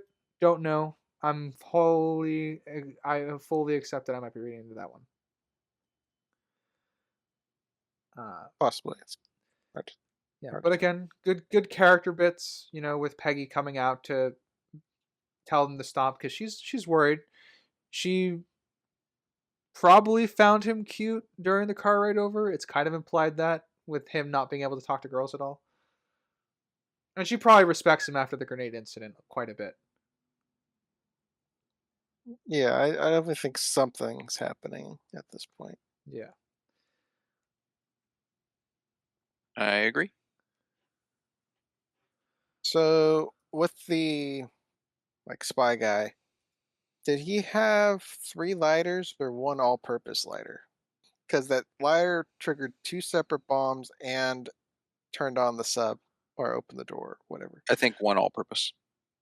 I don't know how that works. Because it looks like it's just the flint wheel. It doesn't look like there's buttons on it or anything. What is the closest shot of that lighter? Yeah, my best faith assumption is just Hydra tech, which does start crossing into the bit of a sci-fi realm stuff, but there's no obvious way as to how it work. So I'm fine with it being the lighter. But I'm in agreement. Based on the visual of the lighter, I have nothing to go on. Yeah, it just seemed like he kept doing the same action and something would happen. Which doesn't fully add up to me. It could be received around 3 points from the image I'm looking at. I don't know if the the wick on top of where the fire comes out is a button of its own to be pressed down. So that could be one. The flint roll could be a second, and then pushing into the flint as a button press could be a third. Well, you're saying that as possible buttons, but we just see him use the flint wheel or just flick the lid up. That's kind of all we miss them do. Yeah, I'm saying how quick it is. The flint roll at the beginning is definitely the one triggered to the bomb that he leaves. But the other ones are so quick in usage, they could be button presses. They're just not regardless, I'm shot the having same. a nitpick from myself. That's where I'm at with it. Another prop issue. That's 2 for you. Yeah. I could also see it as a prop issue because it's not shown that Defined. it's a fancy lighter or different. Yeah. Sprix. Last point I think I have is that the placement of the taxi door for Cap to use it as a shield is such, I think, really nicely done. Of the car being far off and then Cap kind of being in the middle, so he has no protection other than the car door to go to. So I think it's staged well. Yeah, connecting the dots for him, like, oh, I have to use this for the scenario. Fits the scenario. Yeah. Yep. Now I don't know who, because I didn't do it, but if anyone's a gun expert to identify how many clips of bullets he had. Oh, he went through it. in He his did. pistol. They should have shown him Yeah, reloading. I was like, he did a lot. Absolutely should have Get shown off. him reloading. Because yeah, he emptied that gun. Well, obviously, yeah, he clicked it at the end and it was empty. Yeah. In contrast to what sets Tony Stark on his journey, being Dr. Jensen. Obviously, he dies as well from gunshot wounds and stuff like that. But he gets to share a couple last words with Jensen. Steve doesn't get that chance with Erskine, but I do. That doesn't necessarily take away from the power of the scene because I think they've had really good scenes thus far into the film. For when Erskine passes, we can. Chris Evans also is really good. He can good actor. You can tell that he's putting effort into it. So he's also making the wordless gesture and making them understand the importance because they talked about, whatever happens, you can't change. Like that's the big thing. You have to stay the person who you are at your core. Because that's why he was picked. And I think Erskine's final act, pointing at his heart, is probably one of my top 5 moments in the MCU. Wow. Because That's pretty monumental then. It's a very important scene for Steve Rogers' journey, and I think it's very powerfully done as well. No, I think they did a good job defining things well enough to where just a finger point tells you everything. Yes. I'm glad there were no final words or anything. Just that gesture alone says everything. You didn't need Show it. not tell. And Yeah, you didn't need the fact it for that this. they built that was good. Yeah. And show not tell is working on all cylinders. Damn, is it good. Sprinks, you said you were out, right? Yes. All right. Ryder, how are you doing? I think I kind of summarized my last couple points with that because we kind of skipped over an Erskine scene. But I'm good to move on now. Okay. I'll just bring up the Erskine drinking thing, I guess. Fun little setup Humor. payoff. It's really close to each other, but yeah, good humor. It's not the stupid over the top modern Marvel humor where it just feels like real people humor. Yeah. Something that normal people would joke about. Save some of that drink for me. Not as much as I should have. Yeah. That sounds like something a normal person would joke about. Yeah. All natural. Skimming through my notes again. We already talked about Peggy being an amazing shot and then suddenly dropping all of her skill for a minute as the target gets closer. Yeah. To talk about that. I think Thorin taking his life shows the commitment of Hydra agents because this is our character's introduction to Hydra, being Steve, because I don't think he would know much about Hydra beyond this point, but this is his introduction to what Hydra is, and I think it's very important for him to see that fanaticism. Yeah, because Hydra right now is just like a secret science research thing for the bad guys from World War II. So I don't see why the public would even know about Hydra. Yes. Yep. And with that, I think I am done. Alrighty, let's jump into Act 2 with Sprinks. Oh boy. Where does this act end? It ends. People curious. I realized it halfway why I said it. Act 2 ends at the zip line of them going onto the train. There we go. Yeah. Timestamp 50 minutes, 29 seconds. It's real short. But Star-Lord's mom makes an appearance. I don't know what they were planning to do. The montage of the whole Star Spangled Man. Is she the girl that he meets? Real quick. Yeah, she goes high, and there's a flash of a camera. Is that actually Star-Lord's mom, or is that retroactively made Star-Lord's mom? That sounds like Tom Holland, Spider-Man, and Iron Man 2. It's the same actress, but I don't know the credits of what she's named as. I don't know if it's Mrs. Quill or something. So you're saying that as an actress thing, not an actual character. That's what I'm saying. I don't know the credits of it, but that is the same actress who plays Star-Lord's mom. I don't know her purpose of what they were going with for her being here. Well, yeah, it wouldn't fit the timeline of her anyways. This being the 40s. That doesn't add up. So her dying she's just in an the extra. 80s? With her age that's represented in the 80s? I guess that's true. And stuff, yeah. But I mean, it's not the first time an actor or actress has been in multiple MCU things, playing a different role. So not the first time. That's true.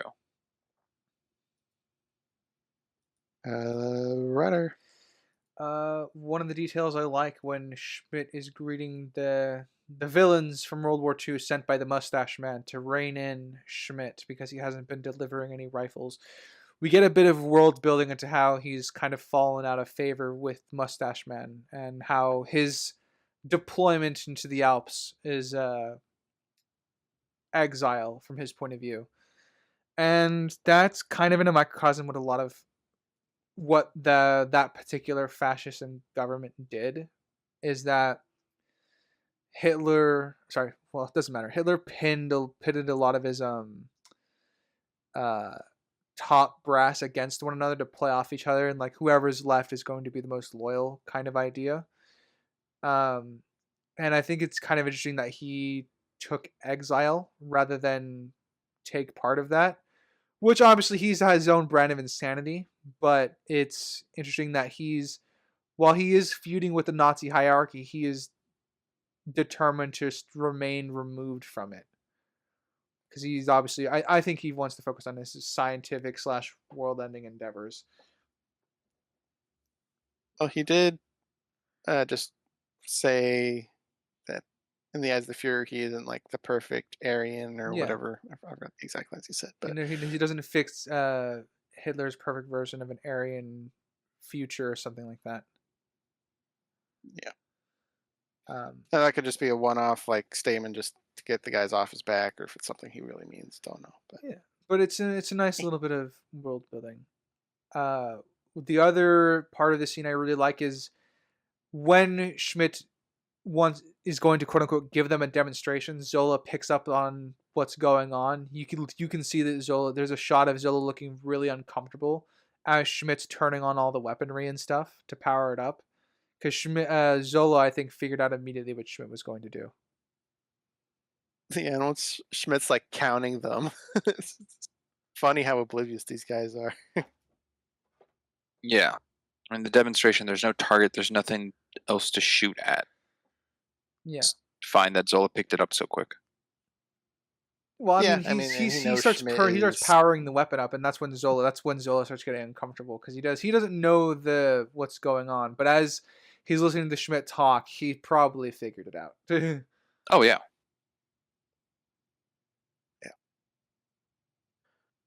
I will jump to a thing which I'm sure we'll debate on.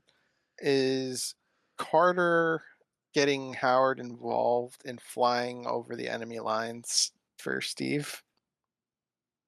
To me, I'm not a big fan of this in universe because she's risking the life of a huge asset being Howard Stark, and her reason being he's the best private pilot is I feel like it's too much. I think they just wanted these characters at this moment, but in reality, I don't know if military Peggy Carter would risk such an asset for this. She would probably get some other pilot. On The faith. On faith. That will take you so far. the It's one thing to risk Captain America, but also Howard Stark when he's not even involved directly at this point. I think it's fine, being that this is Peggy's information on a pilot that she can get. Otherwise, she would have just let Steve drive off. it would be. I think I'm not 100% against the idea of Howard Stark going, because I actually quite like the idea that Howard Stark would eventually volunteer for this. I would have preferred, I think, to Howard Stark not be the first option. So, like, if Peggy's first idea fell through and Howard Stark just happened to be in the room and go like, "I'll do it," like, I would be fine with that. Like, if Howard Stark volunteered in place of Peggy's original option falling through, I'd take that more. Yeah. because it would show more agency onto Howard Stark, and it kind of shows that Stark brashness we're kind of used to from Tony Stark in his movies. I think that would be the only tweak I would want to make to it. I think it's fine as it is. I don't take that much of an issue, but I think that in the scenario you're giving us is an issue to military Peggy Carter, as you put it. Um, I think that would probably fix your issue, because having I can see Howard volunteering. So giving Right him, with your pitch, I think that would worsen an issue. what would worse the issue? If Peggy went to someone else in the military who said no. Well, I didn't say in the military. I just said in general. Oh, I don't know who She that would could come be at because he was a the private base. citizen. Yeah, on the base. Yeah, there are private citizens on the base all the time. Well, not and in home bases there are anyway. I can't really speak to what the Italian front was like. Not quite my field of expertise, but I know enough to know that it would be hard to find an asset for that. Yeah. I just think a conversation with Howard Stark would have been nice to have. For all I know, that could be a deleted scene. But going to him and his eccentric, charismatic side, I think would help, being that he doesn't have an official to go to get permission from, or like papers or whatever, and can agree to it, rather than anyone else who's set to be an aviator for the war who has to question everything from a corporal. Yeah, but I think you're also tossing aside his importance. Like, Peggy knows he's going to be instrumental in the war effort. He's like their smartest guy. So, and she's taking him to one of the heaviest fortified places. At least that's what Phillips said about it. Where it's pretty much a suicide mission if you go in by air. I mean, they immediately got assaulted once they hit the airspace. So she is pragmatic with the military. She is a military person. I don't know if she would risk that. She's risking the entire war because Howard's that important. He is a deciding factor for that type of thing. Yes, I think it would have been fine if they played into a line of the airspace identification. Like that they would know where. So then Howard would start turning and he goes, "This is where you have to drop off for, like, this is as close as I can get you," rather than just kind of flying blindly until they get shot at. Sure. I would take that a bit more. It's like, all right, this is as far as I can go safely. Yeah. Good luck. Because that works with getting Howard, that Peggy would know, getting to a safe distance, doing it under the government's nose. I So think that would line up I better. would take that, but we don't really have that. No, So we have Howard just flying and them kind of just having small talk until they get started shot at, and then even still, Steve is hesitating, still tugging with Peggy, and Howard's not turning the plane around. yeah. So as it sits in what we have, I do see it as an issue. I do like the couple fixes we've pitched, but Obviously, have to they're be fixes that are added not later. in the film. Yeah. So that's, I guess, where I'm landing on it. Yeah, the being shot at definitely adds to the heroism. The heroism, yeah. I mean, I'll just jump right to it. I don't necessarily think this damages Peggy. I absolutely do think the fact that she shoots at Steve while he's holding up the shield is damage to Peggy. It's very borderline for me on that one. Look, It definitely gives her a new trait. I just don't know if it betrays her current traits. look. It just asks me one question. So like I'm gonna just assume the best faith scenario and assume that she knows that the shield can deflect bullets, and that's a stretch already for me because that's not her department necessarily. That's Howard's department. So I don't even believe that she would know that the shield can do that. This particular shield.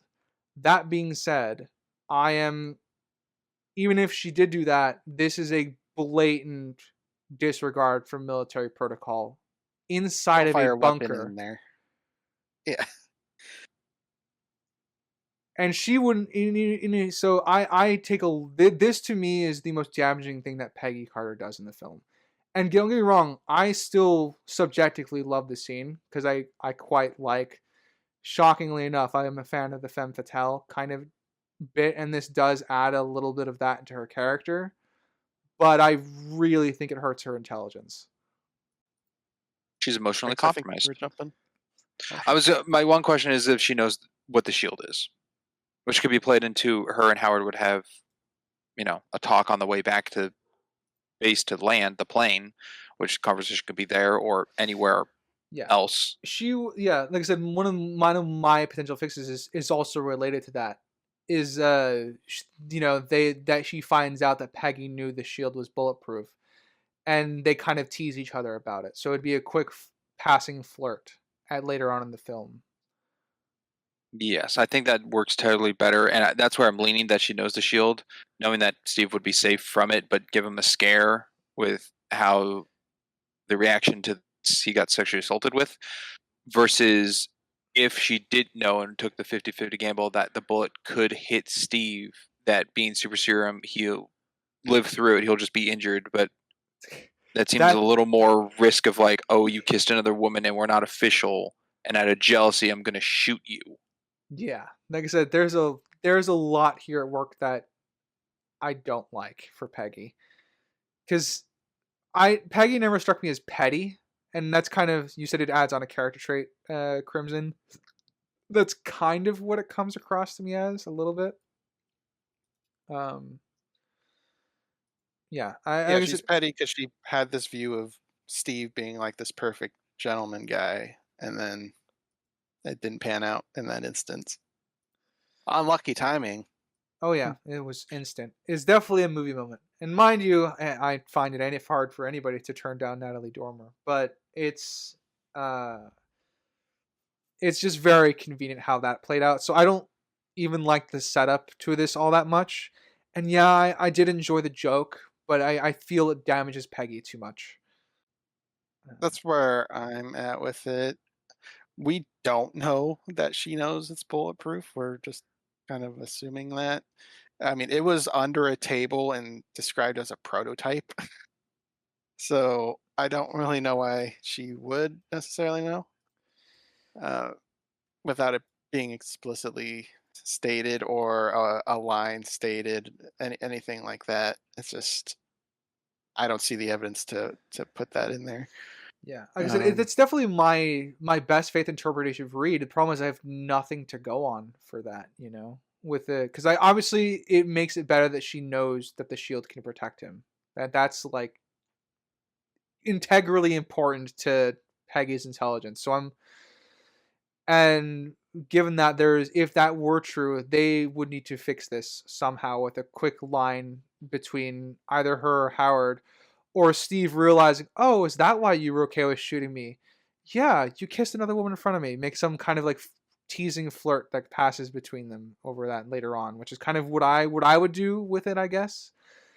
Oh, yeah, like after he gets shot, he's like, "You knew that was bulletproof, right?" And she's like, "Of course," or whatever a Peggy response would be. I don't know, Yeah, exactly. something. Uh, But that's kind of on my lower side. My bigger one is her actually shooting in the base. yeah, I like think that's that's too far. that's the current one. Like, cause I can talk about it being around Steve all day, and like I don't think there's a lot there, so I view that as a problem, but not as big as the one that she's just blatantly shooting in the base. That's the main sticking point I have, because even that's the best face scenario where she knows the shield is can protect him, and she still chose to do that, and that's a problem. So after all that, Sprinks, is there any issues you have regarding, I guess, the Peggy shield stuff? I think Ryder and I defined ours pretty well. No, I don't really have a problem with it. It did bring up a question I have though that I will be pitching in the recap, because it does seem very more of a recap question. Okay, so I guess follow up. So you think her firing in the base is fine? Yes. How come? Um, I'm leaning that she knows the shield is protecting Steve, and she's shooting exactly at the shield and not anyone around for him to like practice dodging with. And the gun was loaded on the table and wasn't left magazine or otherwise, so it's kind of whoever left it there. But then it also plays off that she knew it to be there. So to me, that plays off of that it's fine to have loaded guns in the bunker, which you could see as a problem on its own. But being as such that it's already fully loaded, I think it's fine that it's just used in that situation. So what if the bullets ricocheted instead of compressing?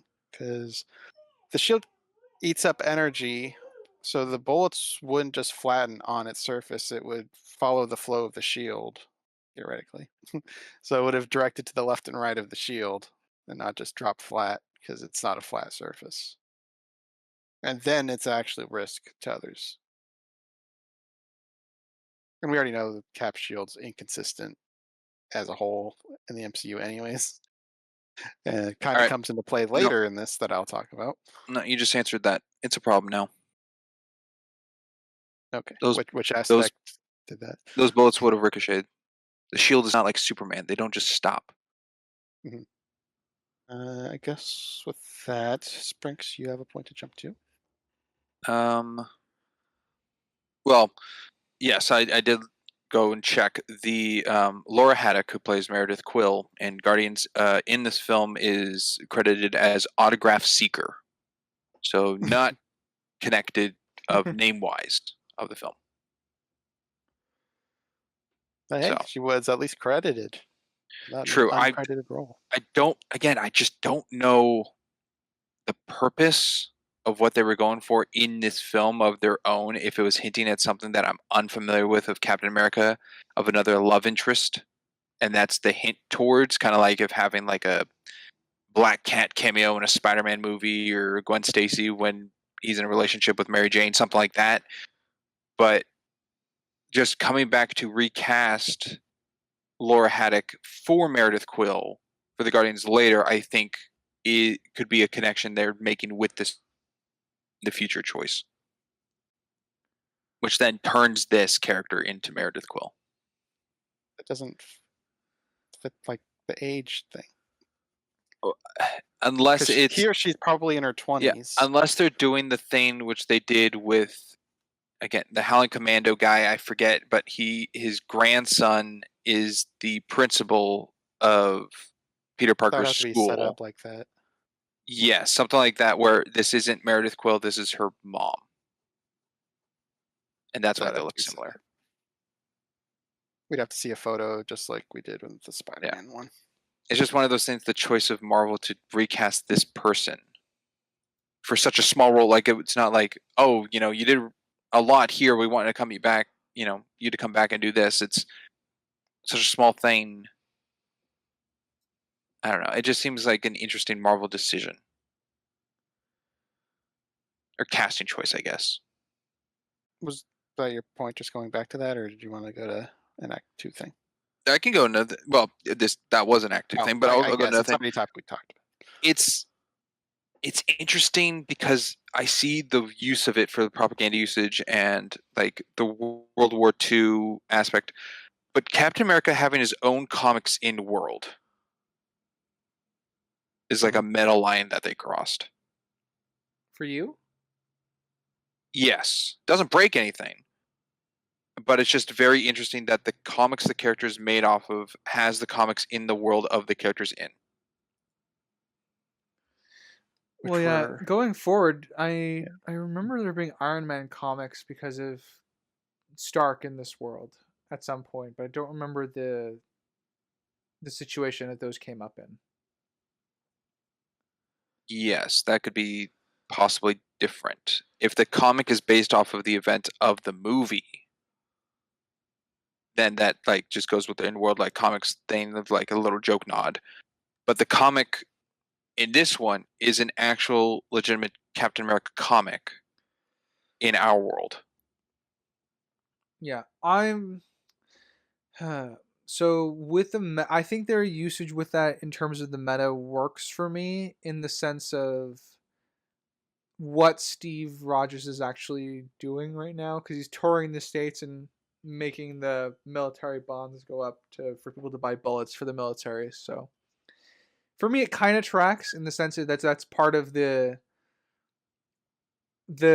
United States propaganda, more or less, to help people, to get people to support the war effort, and because people want heroes in a time of crisis like World War II.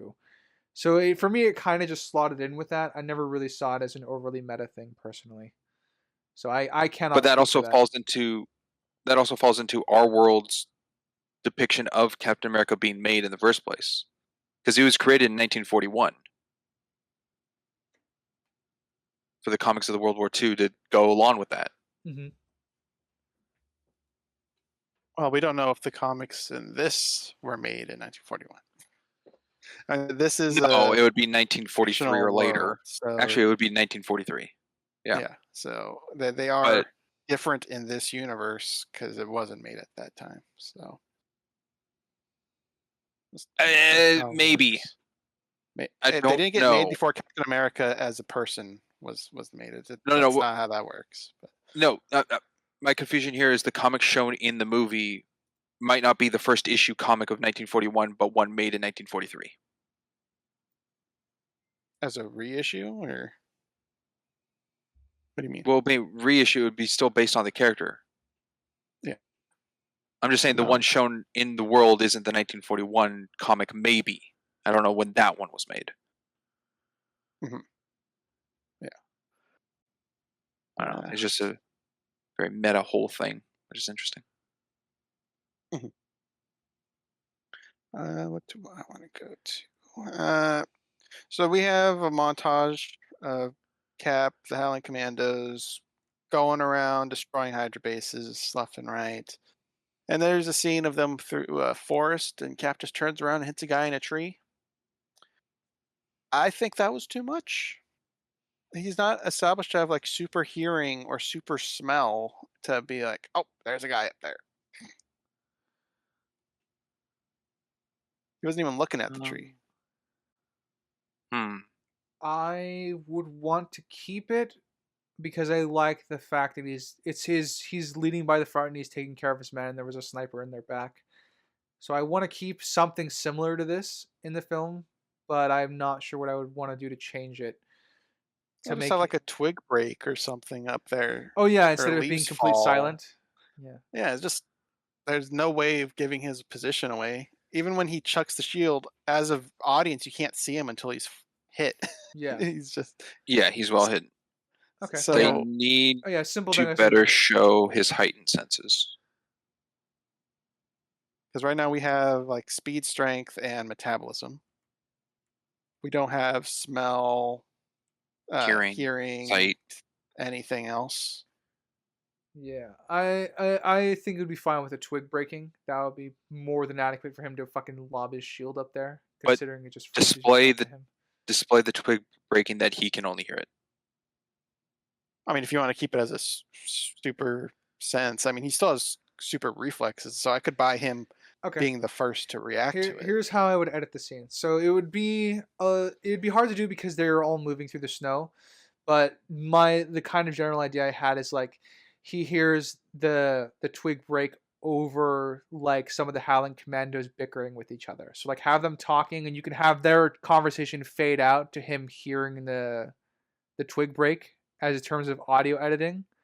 So you can show that's how he has an elevated level of hearing to be able to hear it.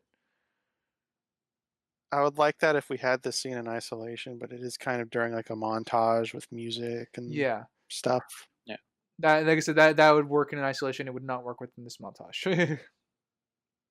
Is there music in this bit? I thought he like tells them to all like hold up. It's kind of quieter. No, it's I feel like playing I the theme. remember music there. Yeah, well, it's playing the theme over all the all the sequences, really.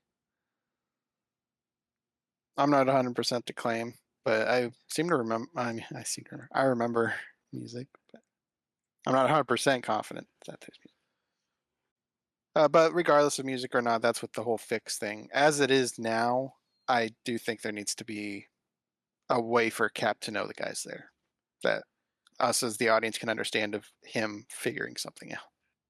Yeah, just looking at it, the way the scene plays it off is that he saw him. Just, so that's not enough for me, because isn't he like walking away in turns to see? Isn't that how the events go? He's holding up the commandos to follow his lead. He turns around to look at him, and he's darting his eyes around, looking for something, and then spots where the sniper is and throws a shield. But something has caught his attention. So it's a nitpick for me, anyways. But I do. Yeah. Quick time. I can kind of shotgun 2 quick ones out if you don't mind. Sure. Blast. Yeah. The first one is Stark not fully understanding the Hydra sub that they managed to recover. I like that a little bit. Because it shows that despite how smart we know Howard Stark to be, it shows you the level that Hydra is operating on and how that makes them a really dangerous cult. And the other one is Colonel Lee Jones with when Peggy and Steve go and they want to ask about a rescue mission for the 107th. And this is kind of what separates one of the scenes that separates Colonel Lee Jones for me from Ross is when he goes through this. He explains the logistics of why they can't just go in and rescue Bucky and the rest of the 107th. Because it shows that he is, firstly, tactically sound of mind. And you can see that he's being he's making a difficult choice as a military commander. And it's one of those things that just kind of elevates him above Thunderbolt Ross for me. Yeah, I mean, he said we would lose more than we would save. Yeah. And I think that sort of bit's really important because it's not that he doesn't want to save them. It's just that it wouldn't be worth the cost right now. Because the Italy front was not a nice front to the United States Army. Sprinks. that's me. You want to point out at me? Point or piggyback, whatever, up to you. Well, I don't know much about I don't the know if there's anything Italian of World War II. I don't, not an expert. You're gonna get a lecture so from really me know. and T- next point for me. Oh boy. I'll go on the SSR suit for Captain America. the classic look with the winged helmet and the kind of like hand knitted look to it, which just to go with like, quickly made, and not actual feasible for war at all, even though he does wear it. I think it looks pretty darn well. Actually, we already did touch on this. Was last recap, wasn't it? Going over the cap suits. Yes. So, yep. Yeah, I think that was the last one, yeah. Either last one or the one before. But went over the Captain America suits. And this one holds up. It looks very close to the comic accuracy, but also fits with the war bond selling look of it and the flashy look, kind of. You're referring to the Star Spangled suit. Yes. Okay. I was a little confused because there's 3 different suits in this film, so I wasn't keeping up. Sorry, that one, the SSR suit. Yeah.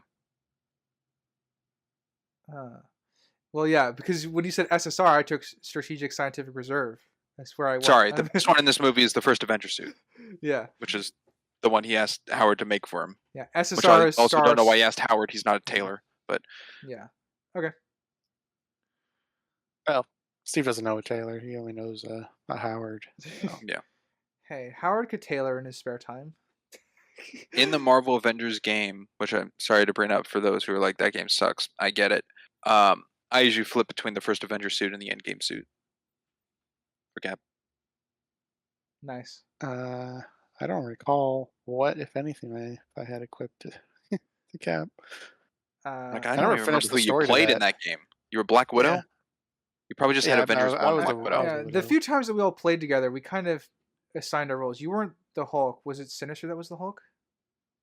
Sinister was the Hulk mostly. I played Thor.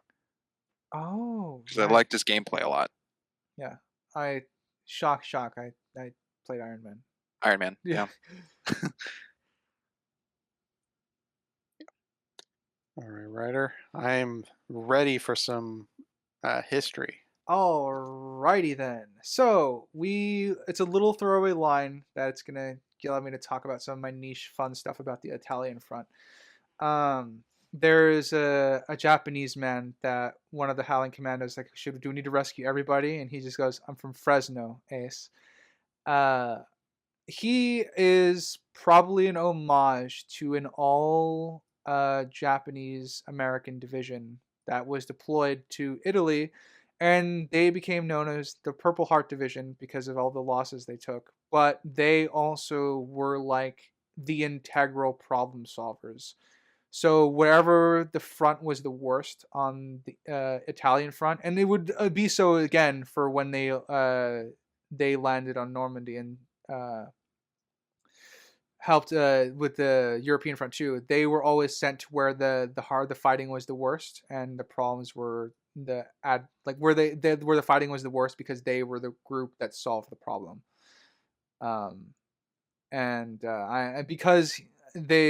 Because he is a Japanese man on the Italian front, he's not from the Purple Heart Division, but that's the homage of having him here for me as a pseudo historian. Cool. I didn't know they had a specialist squad that went around doing the hard stuff.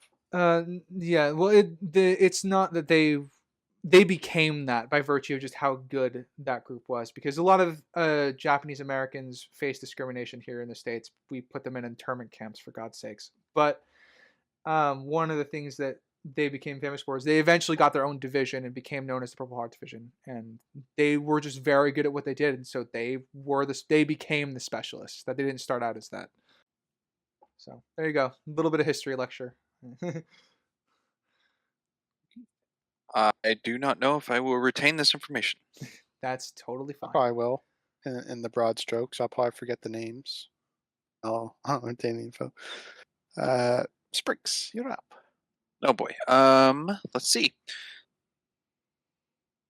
Another thing with like the little color, I guess, for this, when Captain America goes to Italy and is on the stage and his outfit and everything is really vibrant of the red, blue, and white look to it, and everything else is this olive green of the whole army. So it just really made him stand out in the color of the new, but everything else is the now. which I think is just a nice little like payback to color change tone. So from the sepia tone kind of beginning to then the colorized of like the new Captain America to even Star Spangled Man, like very colorful, a lot of flashing, fireworks and whatnot, to then here kind of just pulls that whole fantasy of want of what it was achieved to how to implement that back to reality of what's going on. And I think that's just, there's a wide shot, I think, where it shows like the date of what's going on and how it makes Steve look so small and his color comparatively to the whole landscape and everything that matches color. I think really just pulls Steve back into this is what's happening now. I think it's a good like kind of implementation of a transitional use in the sake of a shot opposed to editing shot to shot or like a crossfade or something like that. Yeah, I suppose I didn't really look that deep into that, but I could see the point. I can tack on just real quick before you continue. I also just want to add a personal note. I've used to hate the Star Spangled Sing quite a bit when I was younger. It has since grown on me quite a bit as well, so I like it a lot more now. But congratulations! I know, right? I getting numb to it. Yeah. I don't know. I'm not dancing around singing Star Spangled Man along, but I do enjoy it a lot more now than I did when I was a kid. And I think one of the reasons I've enjoyed it more, I guess, on this rewatch that I was paying attention to was I quite like that you can see the progression of Cap getting better at the performance arts.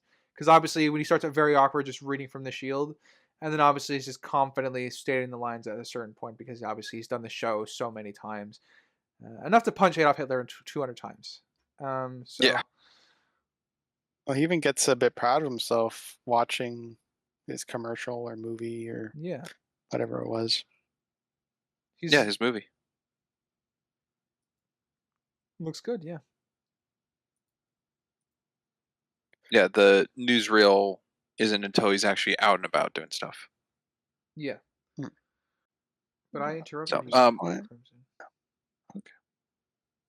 Okay. I said, but I interrupted you, Crimson, so. Oh, sure.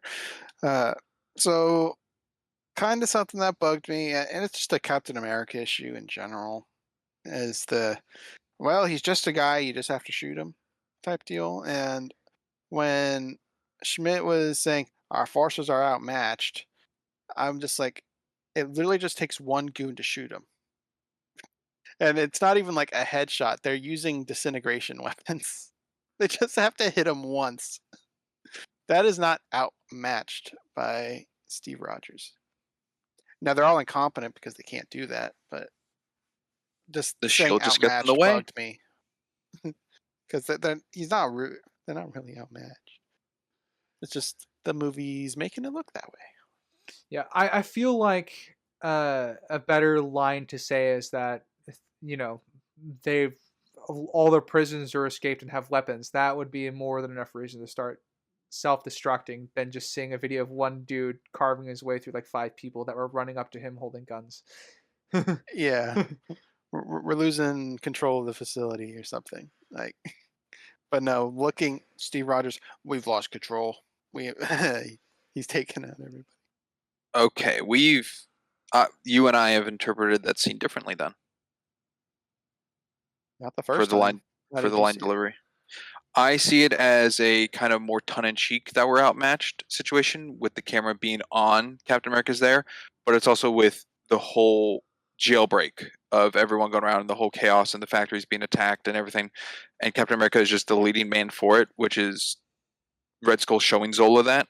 But I don't think it's solely just because Captain America is there as one man that they're all outmatched.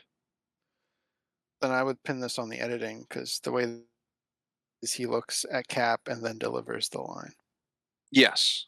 It's not cutting between cameras of Steve and then cutting across all of the chaos. It's on Steve. Yes, I also think because it's the flipping of the detonations countdown before Zola stops, and then the line's delivered for Zola or for Schmidt to continue. I think it's also a trap to try to kill Captain America in the factory when it explodes, rather than continue fighting and wasting guys, because he brings that up of something that Hitler's been doing, is that he's just more blood is being shed of Germans on the battlefield and not being actually scientifically like changed with warfare, which is his demonstration. He said something. Hitler's forces spill their blood all across Europe, but Hitler can't even keep his foods fed, or something like that. Yeah. So something just like more bodies keep getting used, but nothing gets gained. So I think this also plays into that for Schmidt, that this is reserving some troops in order to try to trap Captain America to blow him up, and that's why I see it the tongue-in-cheek to Zola, that it's like, we are outmatched. He is here, the one who will defeat us, but he is egotistically known that he will, or believes that he will succeed because it's just one man. So that's how I took the scene. Yeah. Not that he's actually running and fleeing because Captain America has arrived. And he kind of is, because even on the catwalk, and Cap's like, well, why are you leaving? He is kind of just leaving because Captain America's there. Otherwise, he would have confronted him there. True, but he doesn't want to die. Red Skull doesn't want to go up in flames to get Captain America. He wants to trap Captain America and kill him off, so he can continue with his factory and his plan to take over the world. Well, I guess I will leave it as we just see it differently. Okay. One other additional thing that I don't know if it's going to change anything, but Red Skull is clearly aware of who Cap is and knows that he is Erskine's prodigy, or the most recent experiment at this point, even in this scene, which is kind of where I draw a lot of the tongue-in-cheek from. I was like, oh, it's Erskine's latest kind of version of quote-unquote me, maybe. That's kind of where I drew a lot of my tongue-in-cheek from. It's just that because he, as he says, he's seen Captain America's films, if I'm taking him at his word, which is kind of funny, I guess. He at least knows about him. Yeah, I don't know if it's. That's interesting, but yes. All right, let's go with Spring's point. Sorry, just had me. I'm letting that seep in a little. Okay. Why would the army men in Italy, like at the front where they're at, just have tomatoes? I wrote that down too. I couldn't tell you. That's a waste of food. So why are they just giving them tomatoes? Yeah, like just the fact that it's tomatoes, it's not like rations or. I'm sorry, is that a stereotypical Italian joke they're trying to do? I mean, that's where all the wine is made. With But I have no idea what you guys are talking tomatoes about. on stage? What's going on? Oh, when Steve Rogers is at the stage and he's like, "Let's go bring off out the ladies." Okay. Bring out the ladies. They're tossing tomatoes at him. Okay. All right. Yeah. Honestly, I feel like that's just not a thing. That's just for the cliche that when someone's on stage, you hate them, you throw tomatoes at them. But yes, that's how I read it. But these, I don't know why they'd waste food. They're also pocketing tomatoes. Yeah. Isn't there like a designated mess hall eat time? You're not walking around with snacks. You're allowed to keep snacks on you. But there is designated meal times. I don't know. Yeah, but fully just snacking tomatoes. Yeah, I don't know fully the MRE stuff that happened back in World War II. That's one. I never really dove into the culinary side of World War II, shockingly enough, so I can't answer that question. But as far as I understand, they would have lots of food trucks and they were well supplied, so they wouldn't necessarily need rations. Because even on the Italian front, where things were terrible, they were still very well supplied because the Luftwaffe couldn't get past American air. Okay, I know Sinister would be against me if he was here because he is one to pronely just eat a tomato like it's an apple. Yeah, that's disturbing. Yes. Why have I never heard about this? I don't know. Is he okay? Come up in conversation. Yeah, just a fact. I also don't think he doesn't put salt or doctor it up in any way. He just eats it. He loves tomatoes. All right. I mean, so do I. I just don't think of. I mean, the closest I have to raw tomatoes with a burger, and sometimes a salad. So But no, it's purely just for the visual of tomatoes on a stage. Yeah. But I don't know if that goes into possible world breaking or world damaging. I don't think it goes the into world joke. damaging. I mean, it's a nitpick, is what I would label it as. Yeah, it would be nitpicky. I wouldn't label it as world damaging. I can buy that. It feels like they were just there because there's nothing else there to entertain them. So that's The why tomatoes? no, they're there to watch Steve's show because there's nothing there to entertain them. Oh no, that's totally Well, believable. they were That's probably fine. ordered I meant the use of this having tomatoes on them Oh yeah, for the use of a joke. I find that to be just kind of world breaking because then it just goes. They're just walking around with tomatoes I don't normally. know. I mean, again, it's the cliche of people just carry tomatoes on them to throw them at bad actors on the stage and shit like that. That's the only reason. But was that very common in the 40s? I don't know. I never really did research on that, but that cliche had to come from somewhere. It wouldn't surprise me if it was a big thing. I mean, I'll look it up actually, since you got me curious. Yeah. Curious, why did they sell tomato produce at like theaters or stage shows? I don't think they were sold. I think they were just brought in. Oh, they were brought in. Probably. Well, does it originate in cartoons or real life stuff? I feel like I've seen it more in cartoons. Could be either, but art replicates life, so it could be a chicken egg thing. Like one just copies off of the other. Yeah, but there's also a scene of Bugs Bunny playing piano and then he shoots an audience member.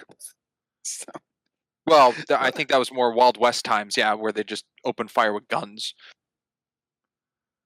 and got a little more civilized with the produce department.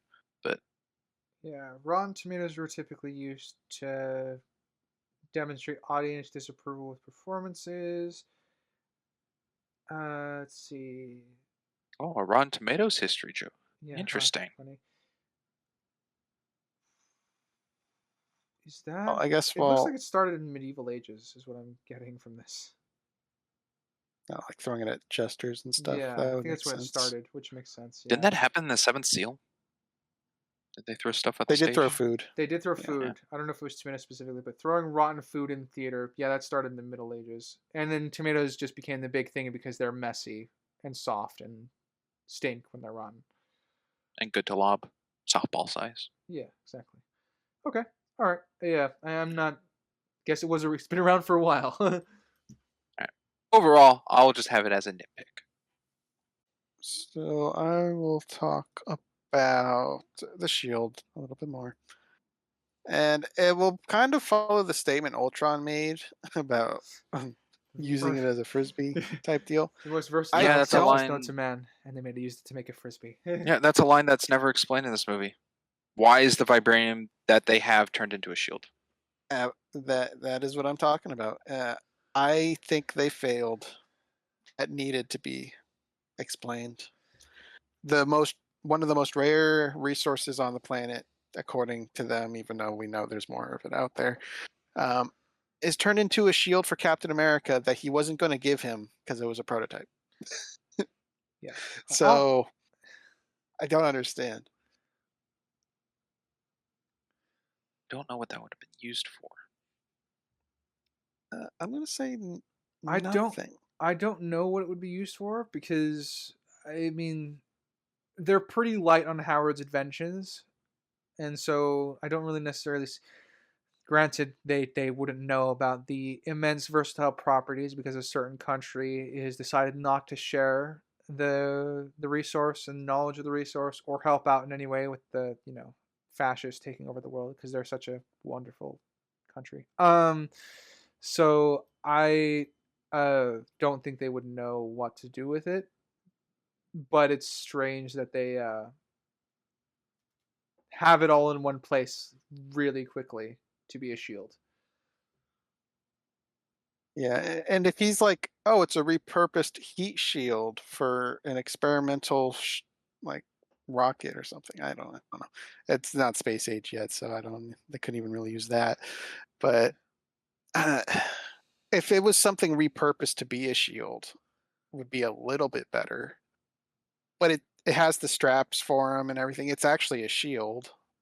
Yeah. So I think that's just poorly implemented. I'm leaning. I agree. I agree as well. Which is unfortunate because it's kind of a It core is. component of him as a hero. Yeah. His shield. However, the shields on the table are ugly. Oh yeah. Yeah, Yes, it would be they are interesting. It would be gross interesting to looking. just get a bit of a demonstration of what the other shields will do. He talks about how one Like electrifies or shocks or something. yeah. So Yeah, it'd be one interesting looks to like it see has like 3 guns on it or something. yeah, it'd be funny if we get a fucking Howard Stark doing Justin Hammer like going through all the guns except he's going through all the shields. True, but I also don't need Captain America to have a shield that's like the penis gun from like Machete or whatever that movie was. No, I think he would end getting his iconic shield. I wouldn't push him anything else. How are Act 2 notes looking? Thinning or still plentiful? Kind of up in the air. They are getting lower, but I had 2 pages fully of notes for the whole movie. I just got to my second page. Let's go with a writer point. Okay. One of the bits again, really like Colonel Lee Jones, but another bit I really liked about the earlier scene when Peggy and Steve go to him over the 107th is I like that he's no he tones down his sternness for a bit once he realizes Steve is there looking for someone, a friend. So like he's sympathetic to his loss. Yeah. It's very subtle, but it's one of those things that again really appreciate Tommy Lee Jones as an actor, and I really appreciate the character. Ditto. And he's definitely inspired by Patton. I mean, he even Oh, references a quote. yeah, he gives a quote. Yeah, exactly. I can give that high a low to his character that to me was not explained enough in the film with a line. It could have been easily given a line, but it wasn't. When after kind of like the factory and Cap does his jump through the fire and we're like, oh my god, is he alive or dead? It goes to Phillips and he's giving a word, either telegram or just a letter that Steve Rogers is more than likely dead across enemy lines. He refers to him as a captain, and then from there on out, his rank is a captain, where it was a stage name. No, a senator can give military promotions in specific circumstances. So I think he was given the rank of captain and performed his duty as such with the stage stuff. So it wasn't that like Oh, yeah. So with it the was stage performance got him to captain rank. no. So he was in the strategic military. He was already in the military reserve. So he was already an enlisted officer and personnel. But the senator pulled strings for him to be a captain because he's going to be going on a tour, and since he is actually an enlisted person, he can do that. So it's So not he's that captain by title, Oh. but not by action. not by action yet. That's why he actually can say, "You can't give me orders. The hell I can. I am a captain." That is true. He is actually a captain. Oh, another instance where I guess we saw the scene differently. I saw that as a tongue in cheek. That's what his stage name is. Yeah, it's both. It functions as both. Oh, I never saw him as actually being a captain until after saving the 107th. I think that's the film's intention. I would say the senator pulling strings for him is something you have to read into, but it's also completely it's Feasible. yeah, it's completely feasible. Okay, because I just don't know why Phillips would give the call of calling Steve a captain Yeah, well, when he's the one totally against kind of Steve for who he is he's not up to okay. that point. All right, he's not against Steve. He's very much he's disappointed that Steve is all he's got, but there is a respect towards Steve in the sense of he's America's golden boy up at this point. He's the one that's been giving a tour around. So in a letter that he's constructing to a senator that's probably going to be read by aides and then the senator, I can totally imagine him putting captain in there, even if he wasn't the rank of captain at this point. Because he has to maintain some form of publicity with that. I don't know. I guess that's where I'll be. I don't know. Yeah, that's kind of where I'm at. I don't know. It just doesn't seem like in Philip's character. At least not with the way it's written. I mean, if Steve was given captain rank by the senator, I can buy Philip stating him as captain. I just don't know if there's enough to convey that's what the senator did in an official capacity. Yeah. Which is where I'm kind of... Because I feel like the message could just read Stephen Grant Rogers, also known as Captain America, in that sense, so it's a title, not actually listing captain. Well, the deal that he made with the senator at the beginning, kind of more said by the aide, is that this will get him to the front, where he wants to be at some point. He just needs to go through this first. So that's one of the things that Steve is able to... That's how Steve is able to partially get through being the Star-Spangled Man, is because he knows this is going to get him to the front. That's kind of where you can pull that the senator pulled strings for this to be an actual rank for him. But like I said, even without that, I think it's within his character to refer to him as Captain Rogers in a death note to the senator, or because it would be a tragic letter to report into the strategic reserve, essentially. If he was... Okay. I don't guess know. it's just a missed line for me. Yeah, maybe. If he was more antagonistic, because in the sense of like, he's antagonistic in the sense that he's stern towards Steve, but not antagonistic in the sense that he hates Steve. If it was more into the hate side, I would probably lean that more that this is an issue. But I admit it's not really there for me to see this as an issue on Tommy Lee Jones's character. Phillips. All right, let's go to a writer point. Cool. Since we're kind of here, the way that it's shot confused me as to the location to where Colonel Phillips is. Because we kind of see him and Peggy walking towards like where I think is supposed to be the front, but then we kind of pan to Steve walking over the hill at the 107th, then we kind of see him walk through the camp to get to Peggy and Phillips. So it's a nitpick, just the way that it was shot. It kind of implied that the colonel was there at the front with his men to kind of see what the commotion was all about. Yeah, it's got to be close enough, but we don't know how close is. Yeah, because they walk for quite a bit through the camp in order to get to where he is standing with Peggy. That being said, again, love the character exchanges that happen in the scene between the colonel letting him off the hook because, he's not a dick of a military officer. He's like, okay, you did a good job. And, lets him off the hook essentially without being punished. And then obviously the exchange with Peggy about him not being able to call his ride. Yeah, it's a little weird that they didn't have scouts up ahead to like radio in that they're approaching. Because what if that was like an enemy force just strolling up to the camp? Yeah, that's in the logistical problem I took with it, is that there would be aerial recon. They would have spotted this mass column of infantry approaching their camp, because there would be... With Hydra tanks. With Hydra tanks, they would have been spotted. So as much as I do like this scene, there are some logistical issues world building wise to facilitate something very specific happening in the plot, which is then they survived.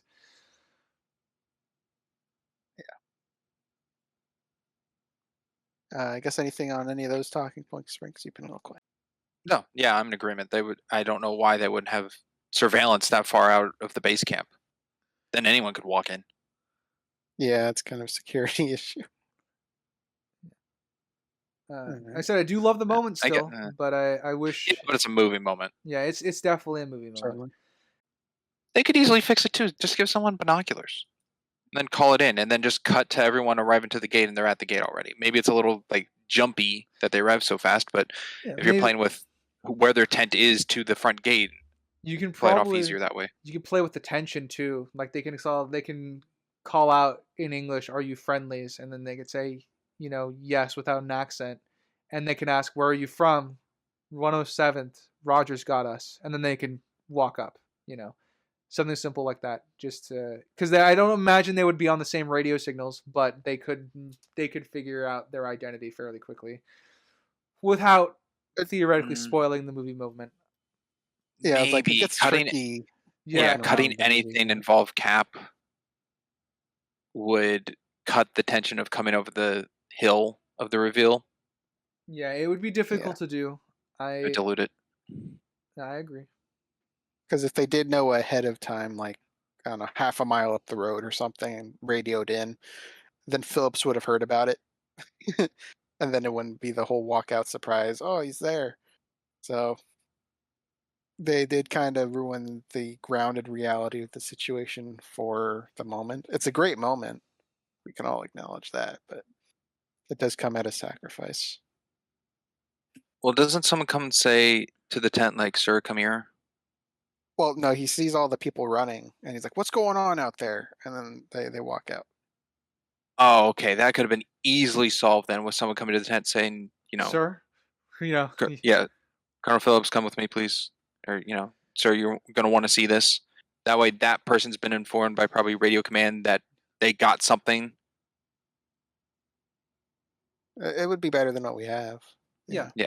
Just everyone running shows that everyone running is hearing found out before something. Found out, yeah. Yeah. So like it would have made its way down. Like the one person at the radio heard that it's the 107th coming, and he's like, "Oh!" And then he runs off, but everyone at the front starts celebrating, and that attracts everybody else while he's running to Colonel Phillips. I think so, but I don't even think a radio needs to be shown. Just show someone going to Colonel Phillips. Exactly. Yeah. Maybe you can put like headphones around, like if you want to do costume design, so you show that it's a radio operative. My bad. So when I say that, that would just be like that would be implied what happened off screen. I don't need that to. So yes, I would like. It would be cool to have a guy there with the radio headset hanging around his neck, and that's how they report to Phillips. Totally fine with that. Okay, that's what I'm agreeing with. I don't need a shot of someone like picking up a Morse code transition or something. No. Yeah, I don't need that either. Sorry, I don't need that either. My bad. I didn't mean to convey that because I agree that's too much. That would drag it out too long for a reveal that we as the audience know is coming. Yeah, and what a reveal! Great with the theme again, and the uproar, like everyone like actually now believing in Captain America. Let's hear it for Captain America. Yeah. Good stuff, and it's how he earned the respect of that army because that's the army that threw tomatoes at him. They now know he's legit. That is true. Holy guy witnessed it and didn't have any scenes talking to him or anything. Yeah, I know. Just Hodge. I know what I want to do with that character if I was given the chance. I mean, even if he doesn't have like a death scene like you're describing, like he gets a redemption, him just like Steve looking at him and him looking ashamed or like patting him on the back, welcoming him as a soldier now, just really anything. We don't get anything. It's kind of unfortunate. Mm-hmm. Not that he's this big, pivotal character or anything. I am sure someone out there loves Hodge and is their favorite character. I'm sure there's a favorite. Maybe the actor who played him or his mom. Well, no, I mean like someone a comic fan of the character of Hodge might be like, this is my favorite like soldier portrayal in the Marvel comic or whatever, and it finally got adapted to screen, and they're a big fan. It's like those who are big fans of Emma Frost, and then they watch First Class, or big fans of Magic, and they watch the New Mutants. Sorry, but they might like that portrayal. You don't know. They might. I don't know who they would be, but they might. All right, let's go with this Briggs point. Let's see just a connection of like how code names kind of work in military groupings or whatever. That Hydra being that they're whole thing with the Tesseract of Odin and connected to Norse mythology, that the ship being used is called the Valkyrie, which then later in Ragnarok explains like the Valkyries, how they protect Odin and all that. So I just think it was a good use of the name to be put into the ship. Definitely, because we do know Schmidt is into mythology, specifically Norse, because he knows the whole Odin's prized treasure and Yggdrasil. Yeah, we skipped over It's that, just but kind of on brand on hiding his the knowledge. Tesseract in the base of Yggdrasil wasn't really that smart. No, not a great place to hide, a quote unquote Infinity Stone, since they weren't Infinity Stones until James Gunn got his hands on it for Guardians. And we don't know if he knew it was Infinity Stone, but Who, Schmidt? Filch No. didn't even lay eyes on the thing. That was probably their generations ago. Yeah. Like a long-standing thing. So I don't know if they wanted it out of the hands of mortal beings, why they wouldn't just bury it somewhere. Making it accessible like that's a little... Well, Crimson, strange. it's not something to be buried. I guess it's not. Yeah, well, listen, having seen what other directors, mostly Zack Snyder, does with burying very, very important objects down a very shallow grave, no. I'd prefer it to be... Oh, didn't they bury the ether, whatever, in Dark World? We did, and it teleported someone to take care of it. Yeah, that's an issue. That's an issue with that movie. But right? Yeah. Writer. Sure. I'll jump to Cap rescuing all the prisoners. There's a couple bits in here I really like. I like that he's smart enough to take the Tesseract energy device for that Howard Stark then experiments on. I like that he takes that. I like that he's able to take into the landscape and a map and make somewhat accurate guesses to where the Hydra bases are. And I like the exchange he has with the soldiers he first meets when they ask, like, who are you? What are you doing here? He's like, yeah, I know what I'm doing. I've knocked over Adolf Hitler 200 times. And they just stare at him for a second as he walks away. Yeah, I wrote down he must have gotten super memory because that was pretty impressive with how little time he had to take in the map. And they all panned out eventually. They did take them all out. I agree. My other notes, particularly with them breaking out scene, is I really like the kind of alternation between kind of future sci-fi tech and actual World War II weapons. So like how Hydra agents are still wielding like the standard German infantry weapons, but also wielding the Tesseract infused weapons. And I think it's believable that between the exchange of the Howling Commandos, how they're able to get a tank working and things like that and bust their way out. So I think as little as we get of their breakout sequence, I actually quite like it. Yeah, that was good. Yeah. Actually, I'm going to move on to something else. Did you have anything else to jump or say, Sprinks, to that? No, I agree with the writer's point. So I'm going to go back to a point Sprinks made in Act 1 that I said I would talk later. That was kind of the music and how it's implemented. I mean, the one I don't know if I liked, but I just noted at least, was when Steve was talking to the lady that kissed him, and he's talking about saving him, and then you get the music of like he's turning into not so humble bragging at that point, like his character's shifting as well as the music. I thought that was a good choice. Wow. Yeah, I agree. Again, saw the scene differently. Okay. How did you see that differently? That she wasn't Actually, being... you said she assaulted him, so we definitely saw it differently. Yes. That she wasn't being thankful, but being seductive. And that's the change. That someone's actually putting interest in him in a different way, and him kind of getting uncomfortable on the table is because of how she's approaching him, and not so that he's catching on that he's bragging rather than being humble. I think Steve is still being Steve, but he's identifying that him thinking the good in everyone is what he initially saw her as, and has picked up that she's not doing that. Okay, yeah. And the I'd tone see of it the that music way. is the change.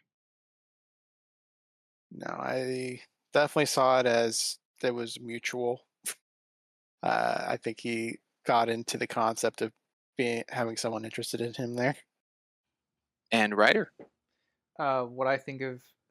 All right. Well, my interpretation of Steve Rogers is he's not 100% a perfect person. So I have a hot take. I think he slept with Star-Lord's mom. So yeah, I think he slept with her. That's why they linger on that. And then I also think that I don't necessarily linger fully into him being bragging, but I lean him into being I lean him into being bragging, but I lean him into being he's trying to stay humble is kind of how I read the scene. So he knows he did all that, he's capable of it. So I read him into trying to be humble, and that only had a unintentional effect because he's not used to. That is what attracted her to him. So he's not unwilling when she kisses him, because I mean he could push her off. Let's be honest. So my take with Steve is that that's kind of feeds into what my take with Steve is as a character overall through all of the MCU, and I'm just fine with that. Interesting. So we all saw it differently. Yeah, I guess my final point on that. I don't think he slept with Star-Lord mom. I'm I also didn't in get that agreement. read I don't at think that that. at all. No, we see the written that's kind of I'm saying that as mostly a joke, but I said it wouldn't surprise me if he did, because that to me was the first scene where he realized, oh, women are actually paying attention to me now. Because one of the themes that got earlier on the films, you can see how the double date that he has with Bucky when he's still the short, small, tall in stature version of himself, is that woman's like not looking at him or paying him any mind. So for me, I interpret that as a scene where it's like, oh, he's getting the attention of girls now. So when I say that he slept with her, my take on Steve's character is that he probably slept with someone on the tour. I don't really care who it was. It just would make sense, and it doesn't damage his character for me, because that's a year and a half he was doing that with all that attention. I'm totally fine with him doing that, and it doesn't damage his character at all for me. For me, it adds more depth to who he is as a person. Interesting. To me, that I'm the changes. inverse. I think that would damage his character. That changes a lot. Oh, I didn't say he slept with. Yeah. I didn't say he slept around with everybody. No, but still sleeping with someone. No, I don't think that's within his character. Mr. Innocent, I'm waiting for the right person to even dance with. I don't see him just doing that. And that completely I- knocks over, what was it, the She-Hulk joke? Oh, I'm knocking over oof. a She-Hulk joke? Man, I feel so bad about that. No, I think if he was to ever sleep with somebody, it would be someone he cared about, not just some fan or something. Yeah. And I don't mean to open the can of worms, but I do think that would change his whole relationship change with Sharon Carter and Winter Soldier. So, yeah, different read on that. I'm just kind of surprised that you would view that as not a character break, writer. That if he just slept with a fan. Like I said, I have a very different take on Steve than most people, so wouldn't surprise me. And like I said, that's all inference because obviously none of that's explicit. But focusing on just this scene, I don't have.